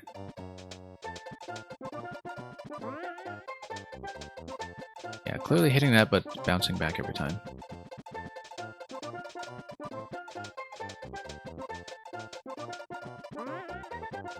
I mean, look at that, it's so close. Like, if Boom Boom is doing that, I feel like I do need to hit him, but then that would be third hit, and then he just straight up dies. I'm not seeing it. Unless there's something that we can do to... well, not really reactivate the on-off. To drop the P accordingly. Or to get something else. To work with a conveyor here. Yeah, unfortunately I can't really stay for much longer. I may have to put this one aside and think about it, which sometimes is the best approach for puzzles where you're feeling stuck.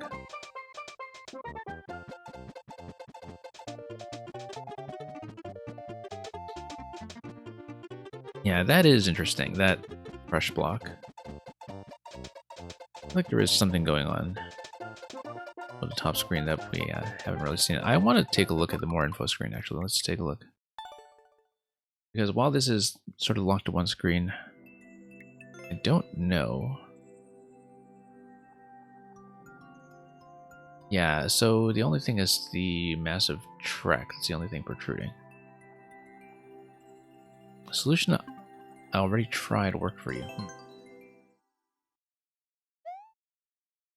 That's sometimes the case when I actually feel stuck with it.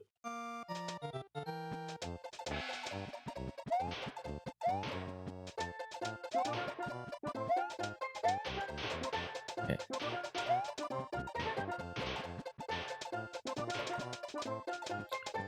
Hang on.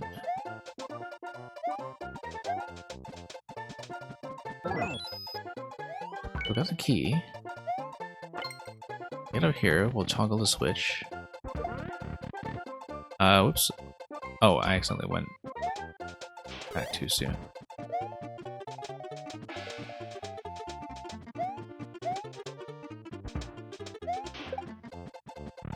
Be a good idea too.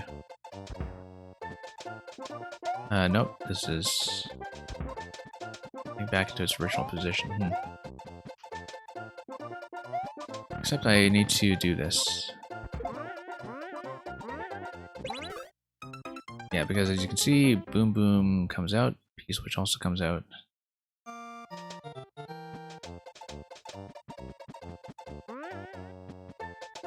mean, interestingly enough, Boom Boom is already kind of jumping around underneath the P-switch, obviously hitting ground of some sort under the goal pole, which is preventing the P-switch activation, but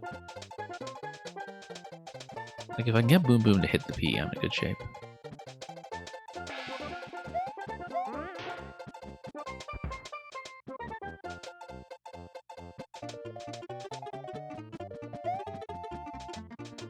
I may have to mull over this separately, because we've been staring at it for a little too long. Yeah, I wonder, you know, if it is something unreliable, then I don't know if it would be part of the solution path. It does look like we're either supposed to get on target in the bottom right box or send Boom Boom into the bottom right box, and I don't really have the means to do either of those things right now. Zankoth, let me punch in the code for you. I'll just exit this currently.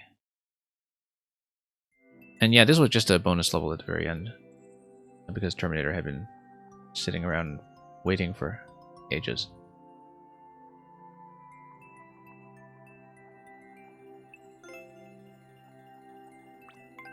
Yeah, a lot of people did get clear on this, so I'm missing something obvious. It's not common for me. I mean, it may just be because I've been running too long and I am not quite thinking straight, but not too often that I run into issues with a puzzle that's been widely solved.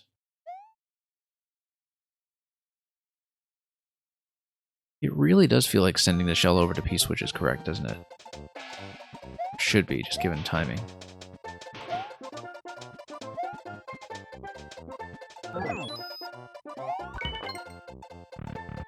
Okay. Nope. Hang on.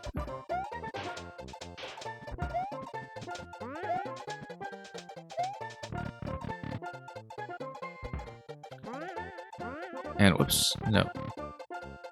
The shell can't activate a P-switch as far as you know. Yeah, I was hoping to bump Boom Boom over to the right side, because it seems like he gets really close to that location. Like, if you can actually stun him while he's bouncing, that would be ideal. I think my position is going to affect where Boom Boom is. Like if I'm way up here, for instance. That's not going to do much.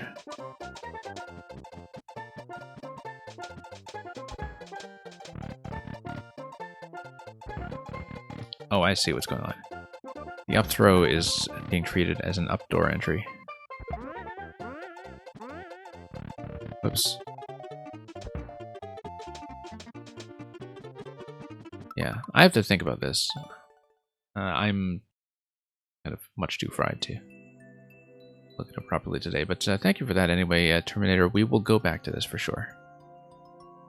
Because I'm missing something that I think I can get. And it may just be that I'm not quite in top form at the end of the stream here. So I'll jot this one down and we will try to make it happen.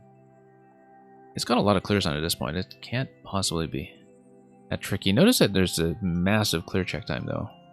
4:41, so maybe it is something tricky to execute that requires a lot of retries. Anyway, that's going to be it for me. That was preposterously long for a stream that I wanted to keep short. Thank you everybody for coming in, and especially Cannibal Turtle for bringing in that raid earlier. Really glad to have all of you here. I will be back probably with fewer levels tomorrow. And going into next week, as I said earlier, I might do something about the new Maker patch that's coming in with Baba Is You. We might feature that at some point for people who are puzzle lovers and Maker lovers.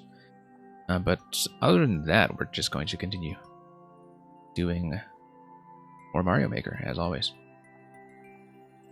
So I will pass you folks on to somebody very shortly.